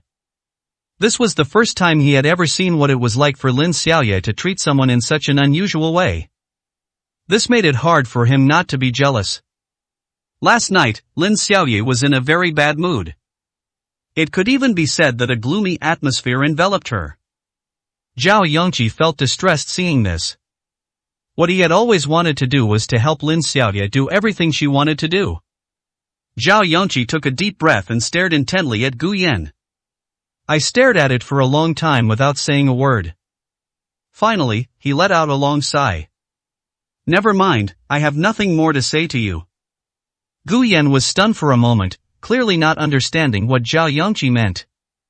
Seemingly noticing Gu Yan's confusion, Zhao Yongqi offered a rare explanation. I had so much to say to you, but what's the point? I'm not you. I don't know what's really going on between you and President Lin Yuri, not me either. You wouldn't understand my feelings and situation. What's the point of saying anything? After saying that, Zhao Yongqi turned and left. Gu Yan frowned as she watched his departing figure. Chapter 219 Su Ting has a guilty conscience. Gu Yan always felt that Zhao Yongqi was a person with a very firm mindset. In his career, he is indeed outstanding. This conclusion cannot be drawn solely from casual conversations among colleagues. Rather, it was something he was able to observe himself during his time working at the Lin Group. This person is indeed very capable. Just by looking at the documents he's handled, it's clear that he's made significant contributions to at least a quarter of Lin Xiaoye's projects over the years. But he always felt that something was strange about it. Such a capable person is willing to silently support Lin Xiaoye for so many years. He has been giving his all in an attempt to win Lin Xiaoye's love. Isn't that strange? If he really wanted to be with Lin Xiaoye, shouldn't he go out and make his own way in the world, achieve some success, and then pursue Lin Xiaoye on a more equal footing? Gu Yan could tell that Zhao Yongqi was acting very strangely today. But he wasn't some pushover either. This person clearly dislikes you from the bottom of their heart. Then he has no reason to feel any pity for this person. Moreover, compared to him, I probably am even more pitiful. He doesn't even have the opportunity or ability to go out and try his luck. Without thinking too much, Gu Yan made himself a cup of coffee and then went back to his workstation. As soon as he returned to the office, he saw a number of people surrounding Zhao Yongqi. Zhao Yongqi's eyes seemed even redder than before. It's as if I've been crying. His colleagues surrounded him, their eyes filled with concern. When Gu Yan returned, everyone looked at him with contempt and hatred. It's as if he cried because of himself. The look in these people's eyes was as if they wanted to tear me to pieces. In their eyes, Zhao Yongqi was such a strong person. How could he have become like this? Most likely, he felt that he had stolen Lin Xiaoye from Zhao Yongqi and had said something unpleasant to him. Because Zhao Yongqi loved Lin Xiaoye too much, there was nothing he could do, and he could only swallow his grievances alone. Seeing this, Gu Yan sneered inwardly. It's always like this. Even though I did nothing wrong, in these people's eyes I am utterly wicked, and everyone wishes I were dead. Gu Yan pretended not to see it and continued to handle his own work. After getting off work, he went to the underground parking garage alone. Just as he was about to drive to the hospital, He Qing pulled up in front of him. Sir, Mr. Lin sent me to pick you up. Gu Yan looked at He Qing, then at the empty back row. No need, I'll drive myself. He Qing looked somewhat anxious upon hearing this. Sir, Professor Gu is still in a coma, and many people are visiting him at the hospital. There are also some relatives there who seem to want to divide up Professor Gu's assets and are causing trouble at the hospital. President Lin said that I must bring you there. Upon hearing this, Gu Yan took a deep breath. What you fear most is what happens. He wasn't ready yet. No need, I have no interest in those assets. Besides, Professor Gu is still alive, isn't he? It's precisely because you didn't pass away that President Lin sent me to pick you up. President Lin said that what's yours will be yours. Upon hearing this, Gu Yan understood what Lin Xiaoran meant. If Professor Gu really has passed away, Lin Xiaoran will find someone to help her fight for his property. But since Professor Gu is still alive, I have to take charge of many things myself. But he still didn't want to go. He has absolutely no interest in any property. I have enough money in my hands now to live comfortably for the rest of my life. That's enough. Instead of worrying about the distribution of assets, we should be more concerned about whether Professor Gu's health can recover. Sir, no matter what the outcome, it would be good to just visit Professor Gu. Hearing this, Gu Yan changed his mind. He still harbored a sliver of fantasy, hoping that he could possess something he had never had before. He went there not for any property. Instead, he wanted to see Professor Gu, the elderly man who was related to him by blood. After hesitating for a moment, I opened the car door and got in. Just as He Qing was about to drive off, she heard someone knocking on the car window from the back door. Xiaoyan, has assistant He come to pick you up to go home?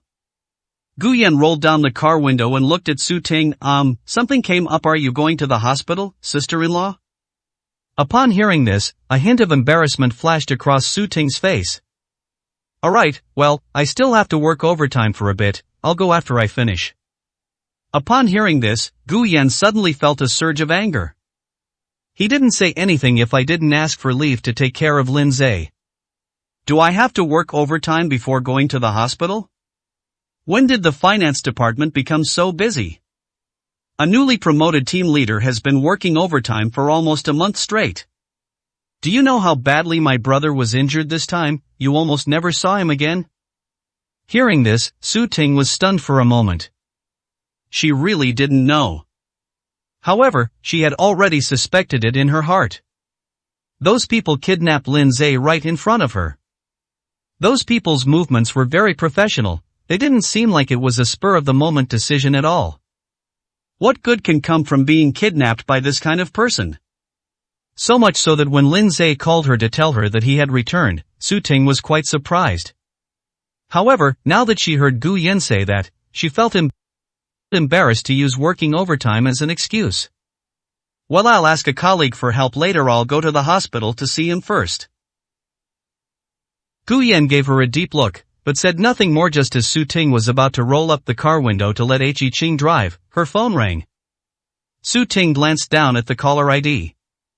His face immediately showed some panic, and his eyes were filled with guilt. Well, Xiaoyan, you go ahead and do your work, Before he could finish speaking, Gu Yan interrupted. Who called you, my brother? Upon hearing this, Su Ting's expression became even more flustered.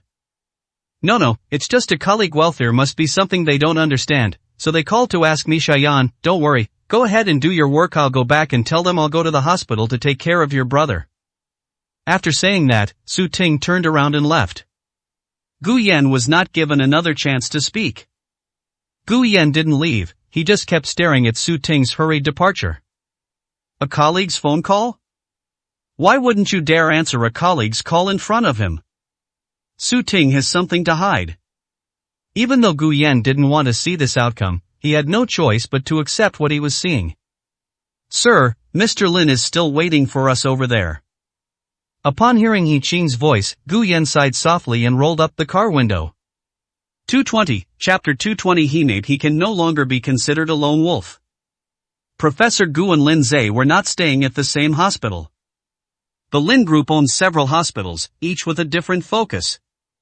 In addition, Professor Gu was involved in too many things, so the two were not arranged to be in the same hospital from the beginning. Halfway there, the car stopped at a traffic light intersection to wait for the light to turn red.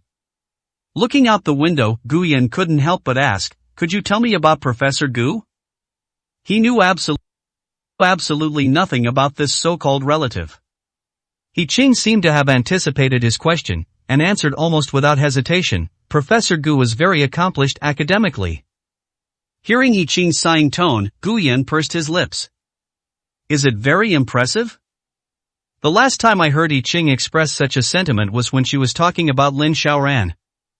Professor Gu is considered one of the top experts in his field nationwide over the years. He has guided many research achievements in China and has received numerous awards. The specific research results are not made public, and even President Lin doesn't know much about them.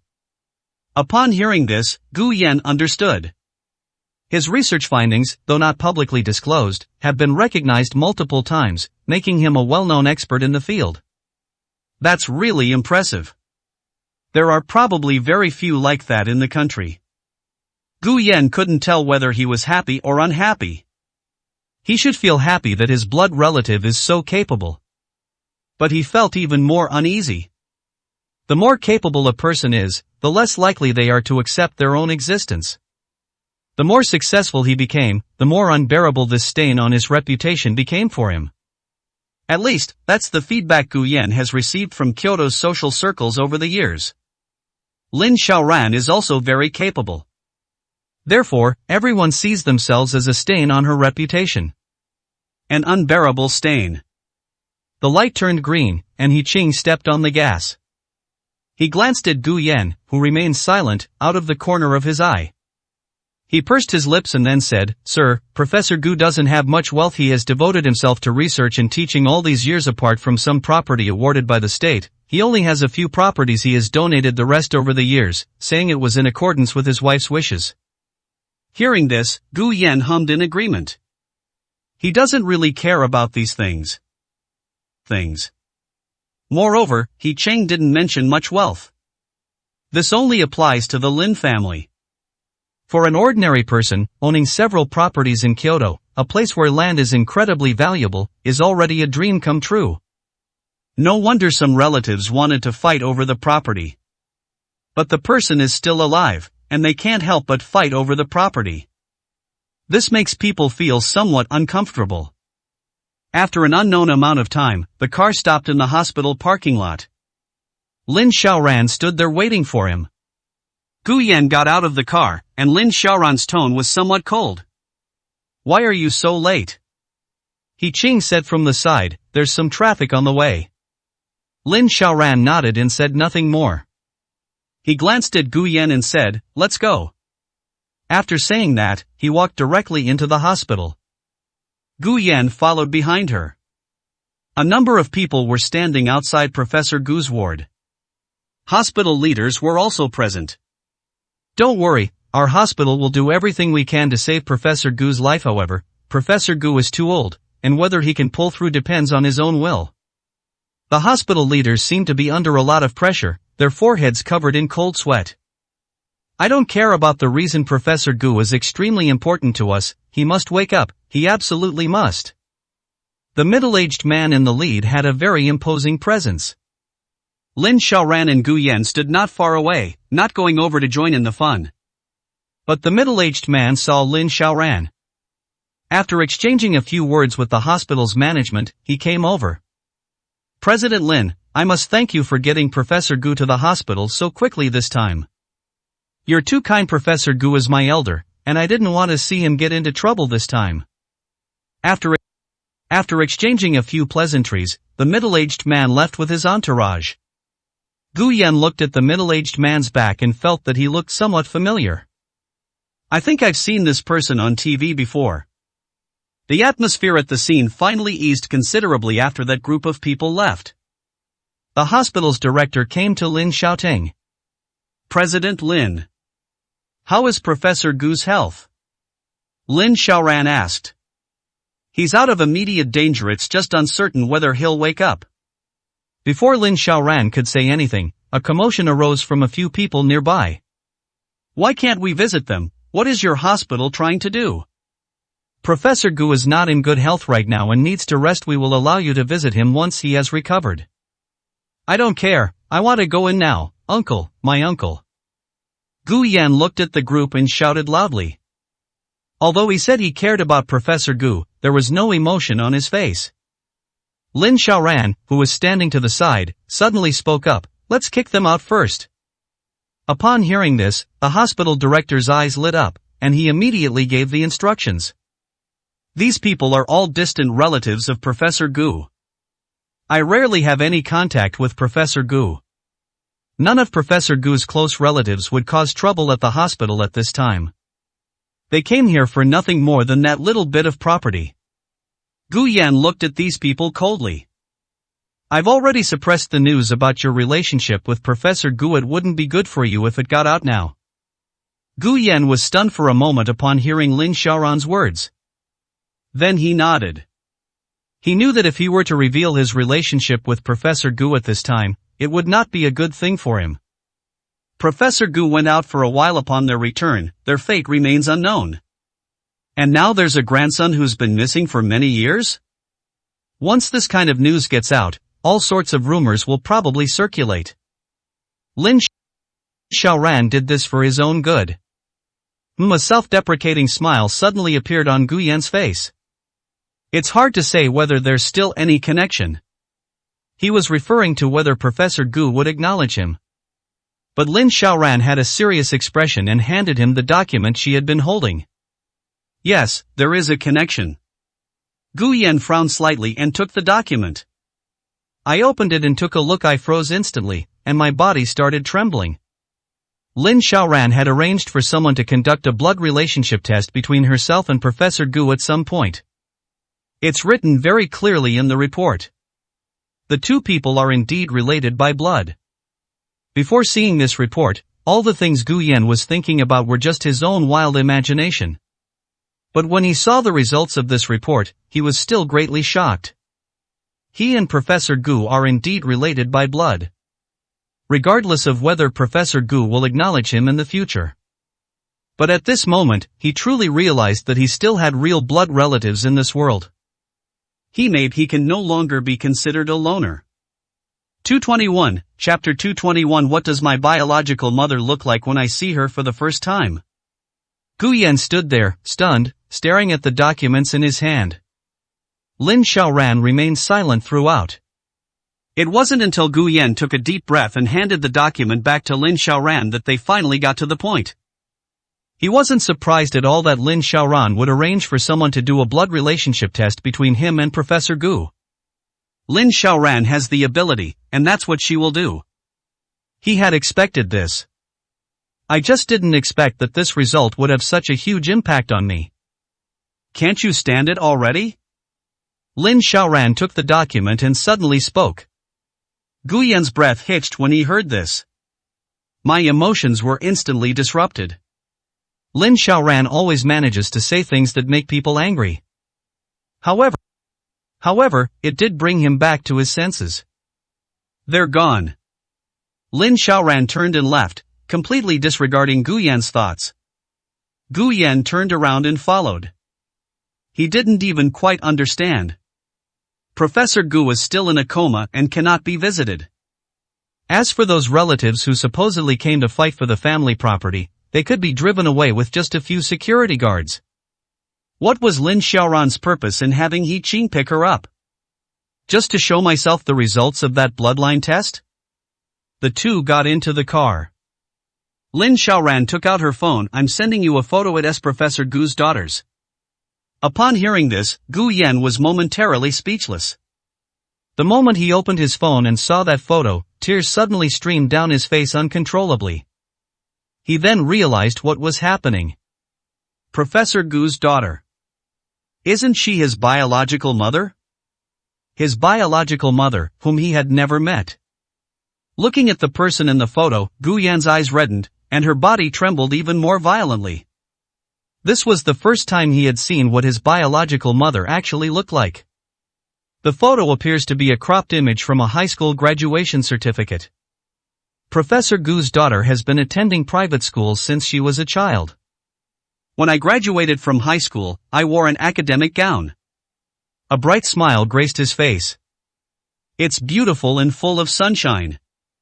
The aura she exuded was unlike anything Gu Yan had ever seen among the many young ladies from the powerful and wealthy circles of Kyoto.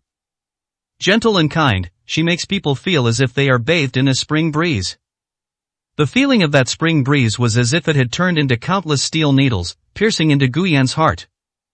Guke, that's your mother's name. Back then, she had just graduated from high school and was preparing to study abroad, but she suddenly disappeared a month before she was supposed to leave. Lin Xiaoran's voice rang out again. Gu Yan then raised her head, her eyes already wet with tears, her vision blurred. Lin Xiaoran took out a tissue from the side and handed it to Gu Yan. Gu Yan took it, wiped away her tears, and stared intently at the photo on the phone. It seems that he wanted to firmly remember the appearance of the person in the photo. Gu Yan saved the photo on her phone, then wiped away her tears. I took a deep breath and tried to calm myself down. Seeing that he seemed to have recovered, Lin Xiaoran said to Yi Qing, "Let's go back to the villa." Yi Qing nodded. Just as he was about to drive off, he heard Gu Yan say in a hoarse voice, "Let's go back to the company first." "What are we going back for?" Lin Xiaoran frowned slightly. "Just leave your beat-up car there, it'll come with my car tomorrow morning." Gu Yan looked out the window, his voice so hoarse it was hard to discern any tone. "Back to the company." Lin Xiaoran suddenly felt a little irritated. "Who would steal your beat-up car? Forget it, let's go back to the company." Yi Cheng nodded, and the car quickly drove back to the underground parking lot of the Lin Group building. Gu Yan got out of the car and sat down in his own car. He rolled down the car window and looked at Lin Xiaoran. "I want to go see Wu Fu." Lin Xiaoran stood there with her arms crossed. "Why would you want to see them? Gu Yan isn't stupid." The things Lin Xiaoran said in Wujia village, as well as the reactions of Wu Fu and the village chief, all indicate that the story of her mother Gu Qi being abducted back then must have been complicated. Wu Fu and the village chief were just small fry. There must be someone else behind this. Given Professor Gu's important status in China, he simply couldn't believe that anyone would dare to abduct Professor Gu's daughter. Especially since Gu Kei was already an adult when she was abducted. Such a bright and promising young girl was sold to a hellish place like Wujia village. Even so, I was born. But things shouldn't be like this. One's own biological mother should have a bright future and should always face all the good things in the world with a smile. If he could, he would gladly give up his own existence to give Gu Kei the bright future she deserved. Those who manipulated everything behind the scenes, ruining Gu Kei's life and destroying Professor Gu's family's happiness, should pay the price. Lin Xiaoran sneered, "You don't think you can get anything out of them just by meeting them, do you? You don't need to worry about these things, I'll handle it." Upon hearing this, Gu Yan gripped the steering wheel even tighter. Lin Xiaoran simply got into the passenger seat. Gu Yan took a deep breath. "You can leave now, I need to go to the hospital." He was feeling very confused and wanted to go see Lin Zhe. Lin Xiaoran frowned. "Go ahead." After saying that, he fastened his seatbelt and showed no intention of getting out of the car. Gu Yan glanced at her, said nothing, and stepped on the gas, driving towards the hospital. "If she wants to come along, then so be it. Even if I kick her off the bus, she'll go over there on her own." The car stopped in the hospital parking lot, and Yi Qing also drove the car to the parking space next to it. As I approached the ward door and was about to push it open, I heard Su Ting's voice. "How did you get so badly injured, and you still won't tell me the truth? I thought you really went back to your hometown. You wouldn't answer my calls. Don't you take me seriously anymore?" Su Ting's tone seemed to carry a hint of anger. "Honey, we're husband and wife. We should talk things out directly and not keep secrets from each other, okay?" Lin Zhe has always had a good temper, and even when he heard Su Ting's counteraccusation, he didn't get angry. Instead, he felt a little guilty. "Honey, I'm fine. These injuries will heal quickly." Su Ting's phone suddenly rang. She glanced at it and hung up the phone. But the other party wouldn't let it go and called again. This time, Su Ting didn't hang up with a cold face. She said to Lin Zhe, "I'm going out to take this call." After saying that, he got up and walked out. As soon as I opened the door to the ward, I saw Gu Yan standing there. Su Ting's expression changed drastically. He hurriedly hung up the phone. Looking somewhat guilty, she asked, "Xia Yan, you're here?" Lin Xiaoran was standing behind Gu Yan. Both of them could see the guilt and panic on Su Ting's face. Su Ting quickly greeted Lin Xiaoran. "President Lin, I'm Su Ting from the finance department. Do you remember me? The one who gave me the perfume?" Su Ting's face paled, and she nodded repeatedly. Hey, you guys come in, I'll go out and take a call. As Gu Yan watched Su Ting's departing figure, he felt a little strange. Why was she so flustered and covered in cold sweat after Lin Xiaoran said those words? He didn't go into the ward immediately, but turned around and glanced at Lin Xiaoran. Is the company's finance department very busy? 222, Chapter 222. The guilty smell made Gu Yan feel a little pungent. When Lin Xiaoran heard Gu Yan's question, she thought for a moment and said, the tax filing process was completed some time ago, but the finance department is always full of miscellaneous tasks. After all, they are responsible for employee salaries, social insurance and housing fund contributions, and reimbursements. It's normal to have a lot of miscellaneous tasks. Gu Yan nodded, then pushed open the ward door and went inside. Brother, are you feeling better now? When Lin Zhe saw Gu Yan, a smile reappeared on his face. I'm much better. Your sister-in-law just said she'll be coming to take care of me more often these days. You don't need to keep going to the hospital. There are a lot of patients and germs here. Gu Yan pursed his lips upon hearing this. Is Su Ting taking care of someone? She was used to being taken care of, and she was actually worried about taking care of Lin Zhe. Changing the subject, she took out her phone and said, Brother, I just saw a picture of my biological mother. I found the photo and showed it to Lin Zhe. With just one glance, Lin Zhe's pupils contracted. Then a look of surprise flashed across his face. This Xiao Yan. Huh, what's wrong? Gu Yan was puzzled by Lin Zhe's reaction. I saw her when I was a child in an orphanage. Lin Zhe pointed to the photo on Gu Yan's phone. Upon hearing this, Gu Yan's breath hitched. Really, when? He couldn't explain why he was suddenly in such a hurry. You had just been sent to the orphanage at that time. As Lin Zhe spoke, he became lost in memories. I wasn't very old. Thin. A woman suddenly came to the orphanage, although her clothes were old and even a bit tattered, and she seemed to have some difficulty walking. I had never seen such a beautiful woman before. I even asked the old director who she was, but he didn't say. He just took her for a walk around the orphanage and then sent her away. I remember the old director's eyes were a little strange when he looked at her as she left. Hearing this, Gu Yan felt a pang of pain in her heart. He could understand why Gu Kei was at the orphanage. It was for him. Previously, when I was in Wujia village, I heard the villagers say that Gu Kei had committed suicide a long time ago. That time must have been not long after he was sent to the orphanage. This biological mother, whom he had never met, went to the orphanage to see him. I'm certain I can survive. Then he went back and chose to commit suicide. She really does love me. Even if she was forced to give birth by some unknown man. In Wujia village, a place that can only be described as hell. Gu Yan couldn't even imagine what price she had paid to get Wu Fu and the others to take her to the orphanage to see her. Lin Zhe had clearly figured everything out, and his eyes showed a hint of heartache as he looked at Gu Yan. Shouyan. Brother, I'm fine. You take good care of yourself and get better. I am going back now. Gu Yan didn't linger there, his mind was in turmoil after hearing the news. I stepped out of the ward, took a deep breath, and then headed towards the elevator. Lin Xiaoran followed behind him. Lin Xiaoran's phone rang when she had only walked halfway there. Gu Yan glanced back and saw Lin Xiaoran frowning as she looked at her phone screen. He didn't say anything after seeing Lin Xiaoran answer the phone. He continued walking towards the elevator lobby. As soon as I reached the stairwell, I heard someone making a phone call inside. He didn't want to pay attention, but the person making the phone call in the stairwell seemed to be Su Ting. Gu Yan stopped in his tracks. Okay, I'll be right there to see you. There are some special circumstances tonight, otherwise I wouldn't have ignored your calls. I'll be done soon, it'll be over quickly, don't worry. Gu Yan stood there, listening to Su Ting finish her phone call. Pushing open the door to the stairwell, Su Ting's expression changed drastically when she saw Gu Yan standing there. She seemed to have forgotten that the call had ended, and subconsciously hid her phone behind her back. Then they waited for Gu Yan to speak first. The guilty smell emanating from him was somewhat pungent to Gu Yan.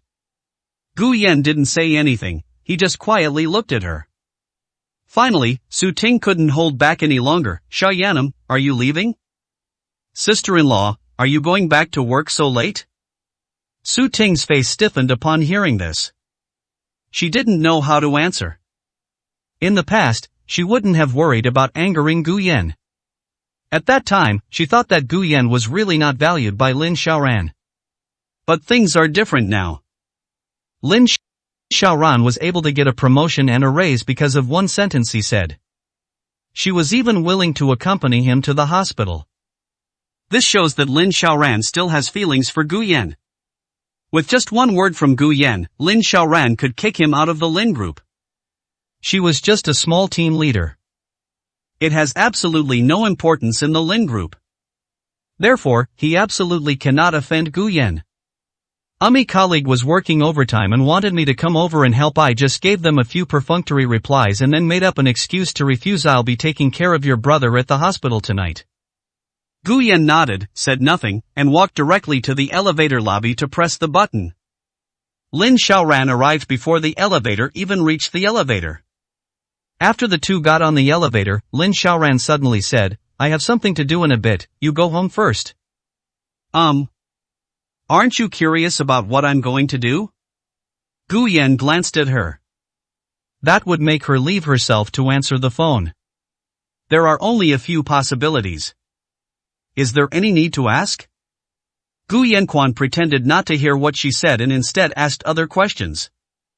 You said Su Ting gave you perfume. What brand is it? When did she give it to you? Previously in front of Lin Zi didn't ask, afraid of getting a bad answer that would make Lin Zi uncomfortable. It was a few days ago, I can't remember the brand, but it was something worth tens of thousands of yuan. Lin Xiaoran really didn't think much of the perfume at that price. But this price is definitely not a small amount for ordinary people.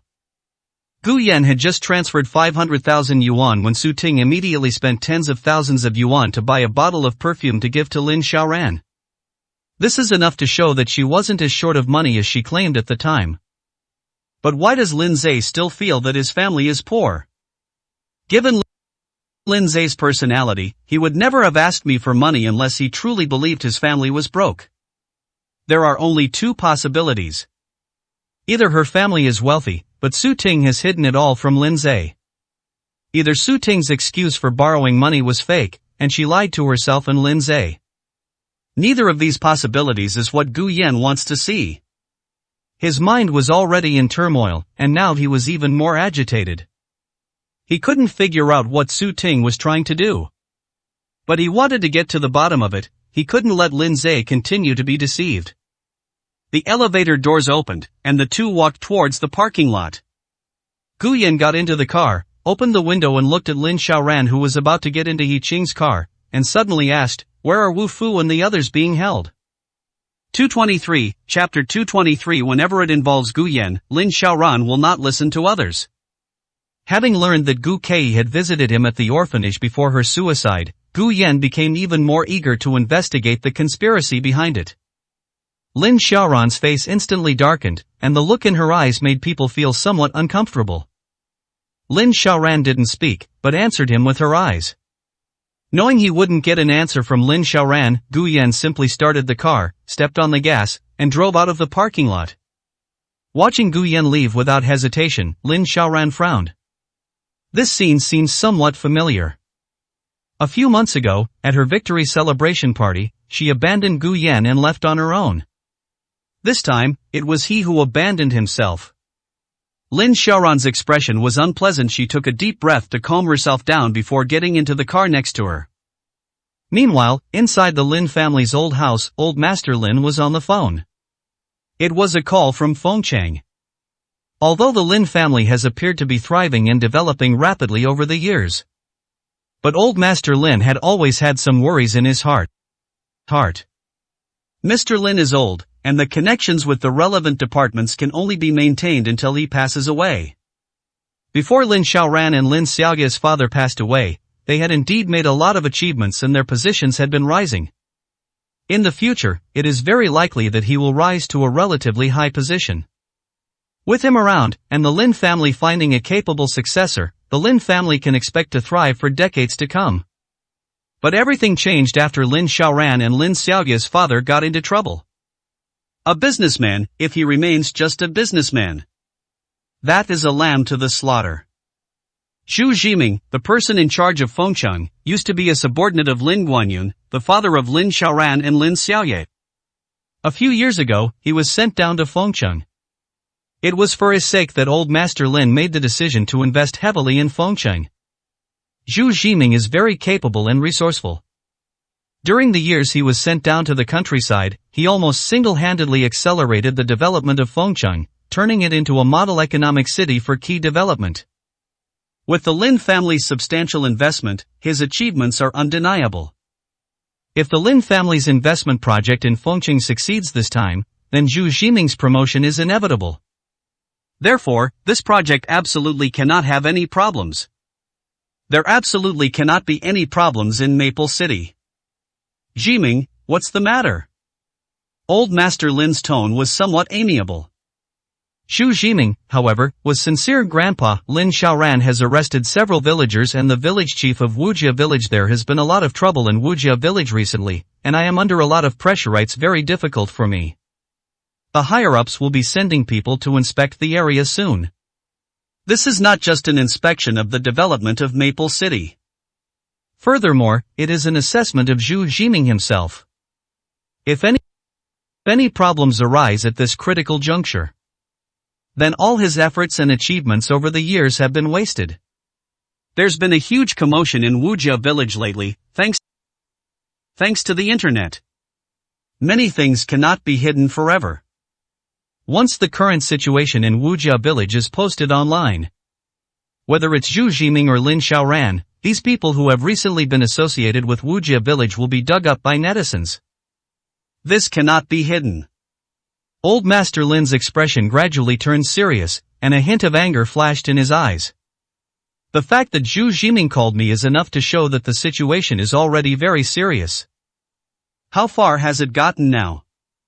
Zhu Jiming sighed deeply. The bounty Lin Xiaoran mentioned before she left has made everyone in the village bloodthirsty. The whole village is fighting amongst themselves, and some families are even bloodthirsty with each other. There are many injured people, and some have even lost their lives. The families who died are now causing trouble in the county town every day, shouting a life for a life right at their gates. These things are very difficult for me to handle. Moreover, Lin Xiaoran sent people to investigate in Wu family village. With those people around, it will be very difficult to control the situation. The point has been made very clear. The human trafficking case in Fengcheng almost ruined Zhu Jiming's future. He put in a lot of effort to solve the case as quickly as possible. Ironically, this misfortune turned into a blessing in disguise, as his understanding of the case actually elevated his status. But Zhu Jiming knew very well what was going on. In order to close the case as quickly as possible, it was not thoroughly investigated. Old Master Lin was well aware of this. Now, Lin Xiaoran has sent people there to continue the investigation. If something is indeed discovered, it would be a fatal blow to Zhu Jiming. Zhu Jiming could suppress other matters. Even the recent events in Wujia village, and the villagers currently causing trouble in the county town. But he couldn't control Lin Xiaoran's side. The purpose of making this call to Grandpa Lin was also for this reason. Grandpa Lin understood as well. The point is to have him tell Lin Xiaoran that the matter of Wujia village should end here. But even old Master Lin wasn't sure. Whenever something happens involving Guyan, Lin Xiaoran never listens to anyone else, including what Grandpa Lin said. After hanging up the phone, old Master Lin couldn't help but frown. The butler couldn't help but ask, "Master, has something happened to the second miss again?" The butler has been by old Master Lin's side for many years. He knew his master very well. Over the years, the only things that have caused him such distress are those related to Lin Xiaoran. But old Master Lin had a particular fondness for Lin Xiaoran. A young man who can start from scratch without relying on his family always carries an arrogance that comes from his very bones. Who wouldn't like someone like that? Especially for someone like Grandpa Lin who has experienced many ups and downs. I have a special appreciation for such a junior. If Lin Xiaoran hadn't been found, old Master Lin would naturally have accepted Lin Xiaoye. But now that there are better candidates, it's obvious who old Master Lin will prefer. Grandpa Lin wouldn't care what Lin Xiaoye and the others thought. The competition among Kyoto's wealthy families has always been fierce and brutal. When Old Master Lin first took this position, he went through a lot of struggle. Old Master Lin let out a long sigh. Xiaoran is excellent, and I'm satisfied with her in every way, but unfortunately, she has a troublemaker like Gu Yan around. After the Lin group takes over Zhuguang, she, as the heir, will definitely become the focus of everyone's attention. Everyone's eyes will be on her. Her marital status can't be hidden once it's discovered. How could someone like Gu Yan be worthy of Xiaoran? The butler poured tea for Old Master Lin and said softly, "Master, everything will be much easier once the second miss gives up on Gu Yan. Besides, sometimes these kinds of struggles result in one person reaching the top while others fall into the abyss. The retaliation from the abyss is not easy to bear." 224, Chapter 224. The old dean must have already guessed something. This butler had gone through many trials and tribulations with Old Master Lin. This also includes the struggle for succession in the Lin family back then. Both of them were very clear about what the other was thinking. A fierce glint flashed in Old Master Lin's eyes. Although his face was expressionless, it sent a chill down one's spine. "I've thought about it too, but family struggles are always a matter of life and death. Only those who survive to the end in such struggles are the ones who can truly inherit the family and lead it to glory. The rest are just stepping stones to nourish the family and help it reach the highest point." Gu Yan returned to the villa, turned on his phone, and carefully searched through news reports from recent years. Especially news related to Fengcheng or Lichuan County. He always felt that he had overlooked some crucial information. Sitting on the sofa in a daze, He Qing arrived at the villa after an unknown amount of time. Lin Xiaoran did not return. It seems that Lin Xiaoran asked He Qing to come back and get something. "Have you gotten any leads from Wu Fu's interrogation?" He Qing stopped when she heard Gu Yan's question, and replied respectfully, "Not yet. These people are very stubborn and won't say anything." Gu Yan was somewhat puzzled. These guys were so scared they wet themselves. How could someone so afraid of death be so stubborn and unwilling to say anything? Gu Yan had heard about Lin Xiaoran's methods. The fact that these two people, who are so afraid of death, could withstand Lin Xiaoran's interrogation can only mean that the people and things involved behind the scenes are very serious. That's why neither of them dared to say anything. A vague sense of unease crept into my heart. When He Qing saw that Gu Yan was silent, she went to the study and found several documents. After going downstairs, just as he was about to leave, he heard Gu Yan's voice. "There are bags at the door, put them in the bags and take them." He Qing had a lot of documents in her hands, and it wasn't very convenient to just hold them like that. He Qing nodded, picked up a bag from the doorway, glanced at it, and then put it down again. Gu Yan was drawn to her movements and looked up at her. I saw He Qing neatly arrange a blue bag and place it aside. Unable to resist asking, "That bag?" He wanted to ask if the bag was the right size, perfect for holding documents. But then he felt that the bag looked familiar, as if he had seen it somewhere before. Hearing Gu Yan's voice, He Qing turned to look at him. "This was prepared for you by President Lin, and that Porsche outside, that was also prepared for you by President Lin. You put the keys in this drawer if you..." Before He Qing could finish speaking, she saw Gu Yan lower his head and continue looking at his phone. He sighed inwardly, packed the documents into a bag, and left the villa. A few years ago, the human trafficking case in Fengcheng caused a great stir, and many news media outlets competed to report on it. In particular, a human trafficking case occurred in Fengcheng many years ago. These two cases rank among the top 3 in the country for human trafficking. At first, the officials in Fengcheng were all on edge. They were afraid of being labeled as people who said that human trafficking was a characteristic of Maple City. However, the case was solved in a very short time. This earned the officials of Fengcheng high praise. And the economic development of Maple City accelerated after that. This information can be easily found online. Suddenly, Gu Yan paused for a moment after seeing a message. This news seems too coincidental. The current person in charge of Fengcheng is Zhu Jiming. He will come to Kyoto in a few days. The purpose was actually to meet with the head of the Lin Group. The discussion was held in preparation for the Lin Group's next investment project in Lichuan County. To everyone else, this was a win-win collaboration. After all, Fengqing's development in recent years has received a lot of attention from higher authorities. If the Lin Group's increased investment at this time is successful, it will greatly boost the economic development of Fengqing. The Lin Group can also receive very generous policy support. Many people are envious, but they can't say anything. Because the Lin Group had already invested in Fengqing before it received much attention from higher authorities. But that's why Gu Yan felt a little heavy-hearted. After reading through these news articles, Gu Yan felt increasingly agitated. I simply tossed my phone aside, closed my eyes, and leaned back on the sofa. He didn't get up until the maid came to call him for dinner. He ate a few bites quickly and then went back to his bedroom. What exactly is the relationship between Zhu Zhiming and the Lin Group? Why did the Lin Group start investing in Fengqing before it had even received attention from higher authorities? Gu Yan himself didn't know why he felt flustered. But he felt that this must not be baseless. She couldn't resist picking up her phone and calling Lin Zhe. Whenever he felt this anxious, he, like Lin Zhe, would want to make a phone call to the other person. It's like feeling more confident after hearing the other person's voice. However, since they were both men, even if they made the call, they would never tell each other what kind of trouble they were in. Brother, what do you want to eat tomorrow morning? I'll bring it to you before I go to work.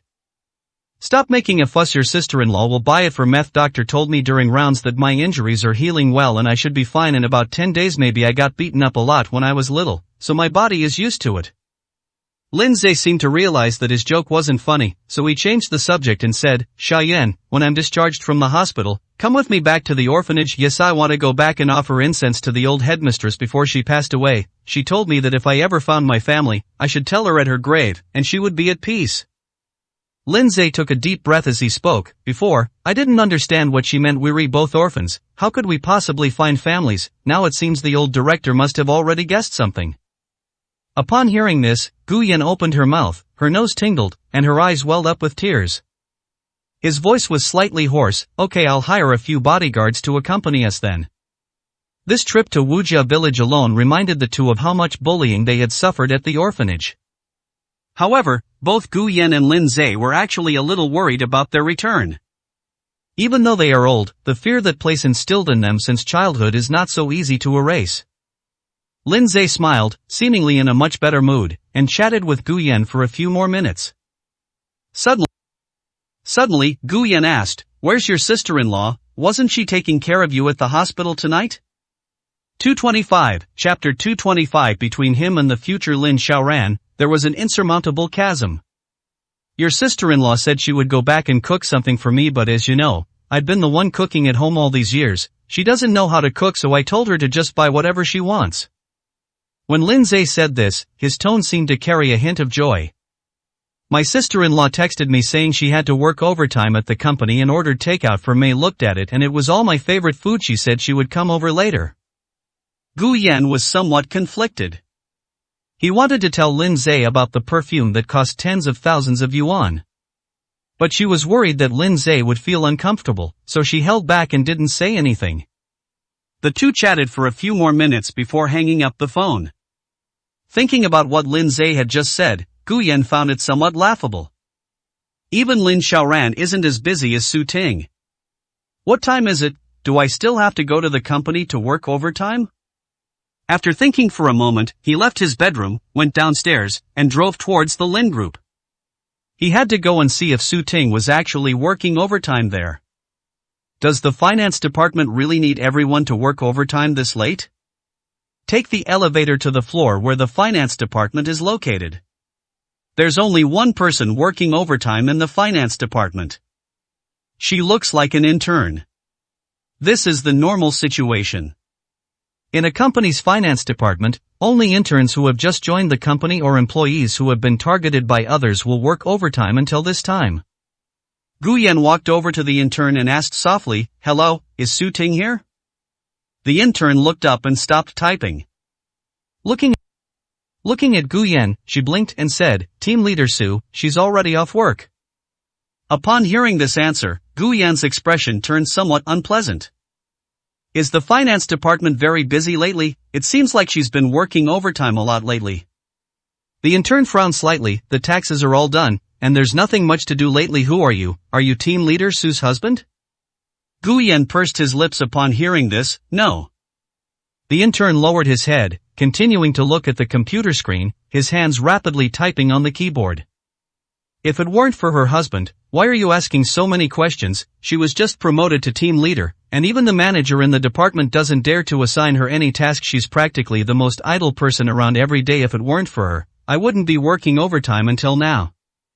The intern seemed to harbor a deep resentment towards Su Ting. It was as if all the work that Su Ting was supposed to do had been added to her shoulders. I heard she's related to the group's CEO, and everyone in her department is practically begging to curry favor with her. How dare they give her a job? All she does is chat and have sweet talk with her husband every day. Gu Yan's expression grew increasingly grim. The finance department isn't busy lately. Moreover, even when she was filing her taxes recently, she didn't really need to work. Then why has she been saying she has to work overtime every day and come home so late lately? Gu Yan already had some vague guesses in his mind. This is just a guess he doesn't want to happen. Even though he didn't like Su Ting and didn't particularly like her. But she was, after all, Lin Zhe's wife. If his suspicions are true, then the only person who will be hurt is Lin Zhe. He took a deep breath and thanked the intern in front of him.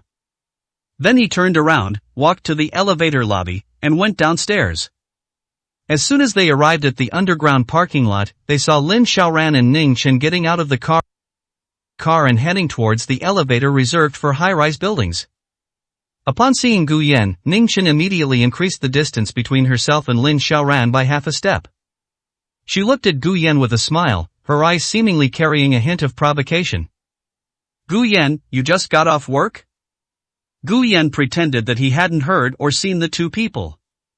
He didn't even glance at the two people, and walked straight towards where he had parked his car. Lin Xiaoran watched Gu Yan's departing figure and subconsciously chased after him. But then Ning Chen's voice came from behind him. Xiaoran. Lin Xiaoran stopped and turned around to walk into the elevator lobby. She and Ning Chen were passing by when they encountered an impromptu meeting that required a document. She didn't have a copy on hand and needed to go to the office to get it. We decided to just hold the meeting in the office.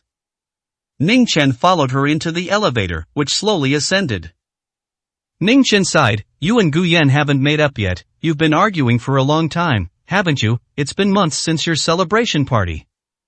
Lin Xiaoran frowned upon hearing this, her irritation visibly evident. He's different now than before. Ning Chen pursed her lips, shifted her gaze from Lin Xiaoran, and looked straight ahead. He doesn't actually like himself the way he is now. But from the first time he saw Lin Xiaoran, he knew she was the one. He absolutely had to have this person. So he acted like that for many years.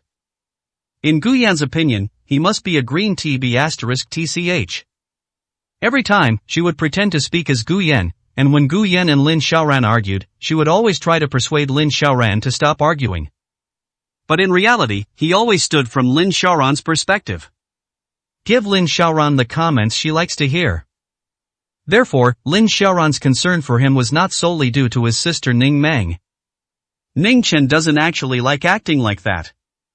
But he had no choice. Gu Yan holds a very high place in Lin Xiaoran's heart. Replacing him and removing him from Lin Xiaoran's heart is not an easy task. So he was prepared from the beginning to keep acting until Gu Yan completely disappeared. He would then be able to openly and legitimately possess Lin Xiaoran. He has plenty of patience. Lin Xiaoran didn't actually know. Before she was found by the Lin family, Ning Chen had specifically sought out Gu Yan and treated him to a meal. That meal cost a lot. Hundreds of thousands was an astronomical sum for Gu Yan at the time. In the most luxurious hotel in Kyoto, in the best private room. Inside every decoration was a level of luxury that Gu Yan could never have imagined before. That night, Ning Chen seemed very friendly towards Gu Yan. Gu Yan didn't know at the time that Ning Chen had been acting from the very beginning. He's playing a gentle person. But in reality, it was mocking him, a person from a humble background, for accidentally appearing in a high-end occasion that ordinary people could never access in their entire lives. He looked at the dishes and ingredients that he had only heard of but never seen before. Listening to the restaurant chef's introduction, and hearing that the ingredients were clearly still in the deep sea in the morning, but only a tiny bit of their essence was taken that evening and placed on the plates in front of the two of them as side dishes to complement them. Ningchen didn't say a single unpleasant word to Guyan all night.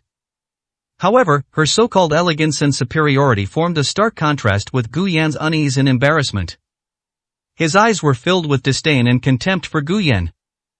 In Kyoto, the wealthy and powerful can enjoy endless luxury and look down on the ordinary people. If a person has no money or power, they can only stay at the bottom, watching the tall buildings block out the sun, struggling and hoping that one day they will be able to see a little bit of sunshine. That was also the first time Guyan truly realized how insignificant he was in Kyoto, and how there was an insurmountable gap between him and the future Lin Xiaoran. 226, Chapter 226. Only then did I realize how foolish I had been. Guyan felt a sense of despair at that moment. He realized for the first time that a single meal could cost hundreds of thousands of dollars. At that time, this amount was the money that Guyan dreamed of earning. With this money, he and Lin Xiaoran could make a down payment and take out a loan to buy the Porsche they had once seen on the roadside. But for Ningchen, it was just an ordinary dinner. Lin Xiaoran will also live this kind of life in the future. It was as if their past hopes for the future had become a joke. He's like a clown. That night, Guyan herself didn't know how she got home. He only remembered how many envious glances Ningchen's car attracted when it drove into the urban village. When he got out of the car, the people looked at him with disdain and mockery when they saw the cheap clothes he was wearing. However, Guyan didn't care what these people thought of him. All he wanted was to go home and have dinner with Lin Xiaoran. It doesn't matter what you eat. It's always much more enjoyable and comfortable than eating a dinner that costs hundreds of thousands. Later, he and Lin Xiaoran went back to the Lin family together. Lin Xiaoran is busier than before, and she doesn't get home until midnight every day. But Guyan didn't sleep each time, waiting until she returned. Lin Xiaoran couldn't help but tell him, "This isn't a village in the city anymore, it's not that dangerous, you can go to sleep first, you don't need to wait for me." Guyan didn't say anything to her. Everything in the Lin family was luxurious, a level of luxury that Guyan could never have imagined before. But he had no sense of belonging. Instead, he felt that this luxury was like a shackle, trapping him there. "I want to go back to the urban village and see that hot pot place, I haven't eaten there in ages." During that period, Guyan only told Lin Xiaoran this one thing. He always felt that although life in the urban village was poor, he was more comfortable there. At the Lin family home, whenever Lin Xiaoran wasn't home, no one would talk to him. They don't call him for meals, and when guests come to the house, they just tell him to stay in his room and not to come out to see people. He knew that the Lin family didn't like him. If she really liked him, she wouldn't have given him the status of a godson. He could only hide in his bedroom and sleep. "I often sleep until night and then want to go out and find something to eat." However, the servants he encountered treated him like a thief, as if they were afraid he would steal something.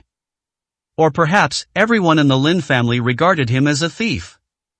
The thief who stole Lin Xiaoran. Actually, compared to the meals the Lin family cooks every day, that hot pot restaurant doesn't taste that good. Guyan didn't want to be watched like a thief every day. He would take some cold food from the refrigerator, and even if he tried to heat it up in the kitchen, the servants would stop him. He could only go back to his room and eat food that was so cold it would freeze his hands. He wanted something hot to eat. He was already cold enough in the Lin family. But Lin Xiaoran was too busy during that time. Having just returned to the Lin family, there were too many things to deal with, and my career was also at a very critical stage. Even when I got home, I was still dealing with work every day. Hearing what Guyan said, he only casually replied with a couple of words. "What's the point of going back to that place? If you want some food, I'll have someone make some for you tomorrow." Seeing the tired look on Lin Xiaoran's face, Guyan didn't say anything more. Lin Xiaoran noticed that he seemed unhappy. Hug him and rest your head against his chest. You've seemed unhappy these past few days since you came back. Do you dislike the Lin family? Gu Yan shook his head. But Lin Xiaoran knew him too well and could naturally tell that this wasn't what he truly thought. Don't know how to get along with your family? Don't worry, they are all very easy to talk to. Me, mom and grandpa are not as domineering as you see in TV dramas. Just treat them like ordinary people. Lin Xiaoran was still the same carefree person. She thought that in front of her, Gu Yan could still talk to her about anything, just like before. If I don't like a certain person or thing, I'll tell her directly. But this time it's different. Gu Yan couldn't say anything. He could sense that Wang Lin and Grandpa Lin didn't like him. In the Lin family, he was the lowest-ranking member. Even a servant could scold him. For Lin Xiaoran's sake, he could only try his best to please the Lin family. Even if it's just a servant. Ever since having that meal with Ning Chen, Gu Yan understood the vast difference between himself and the Lin family. He didn't want others to think he wasn't good enough for Lin Xiaoran. He wanted everyone's approval.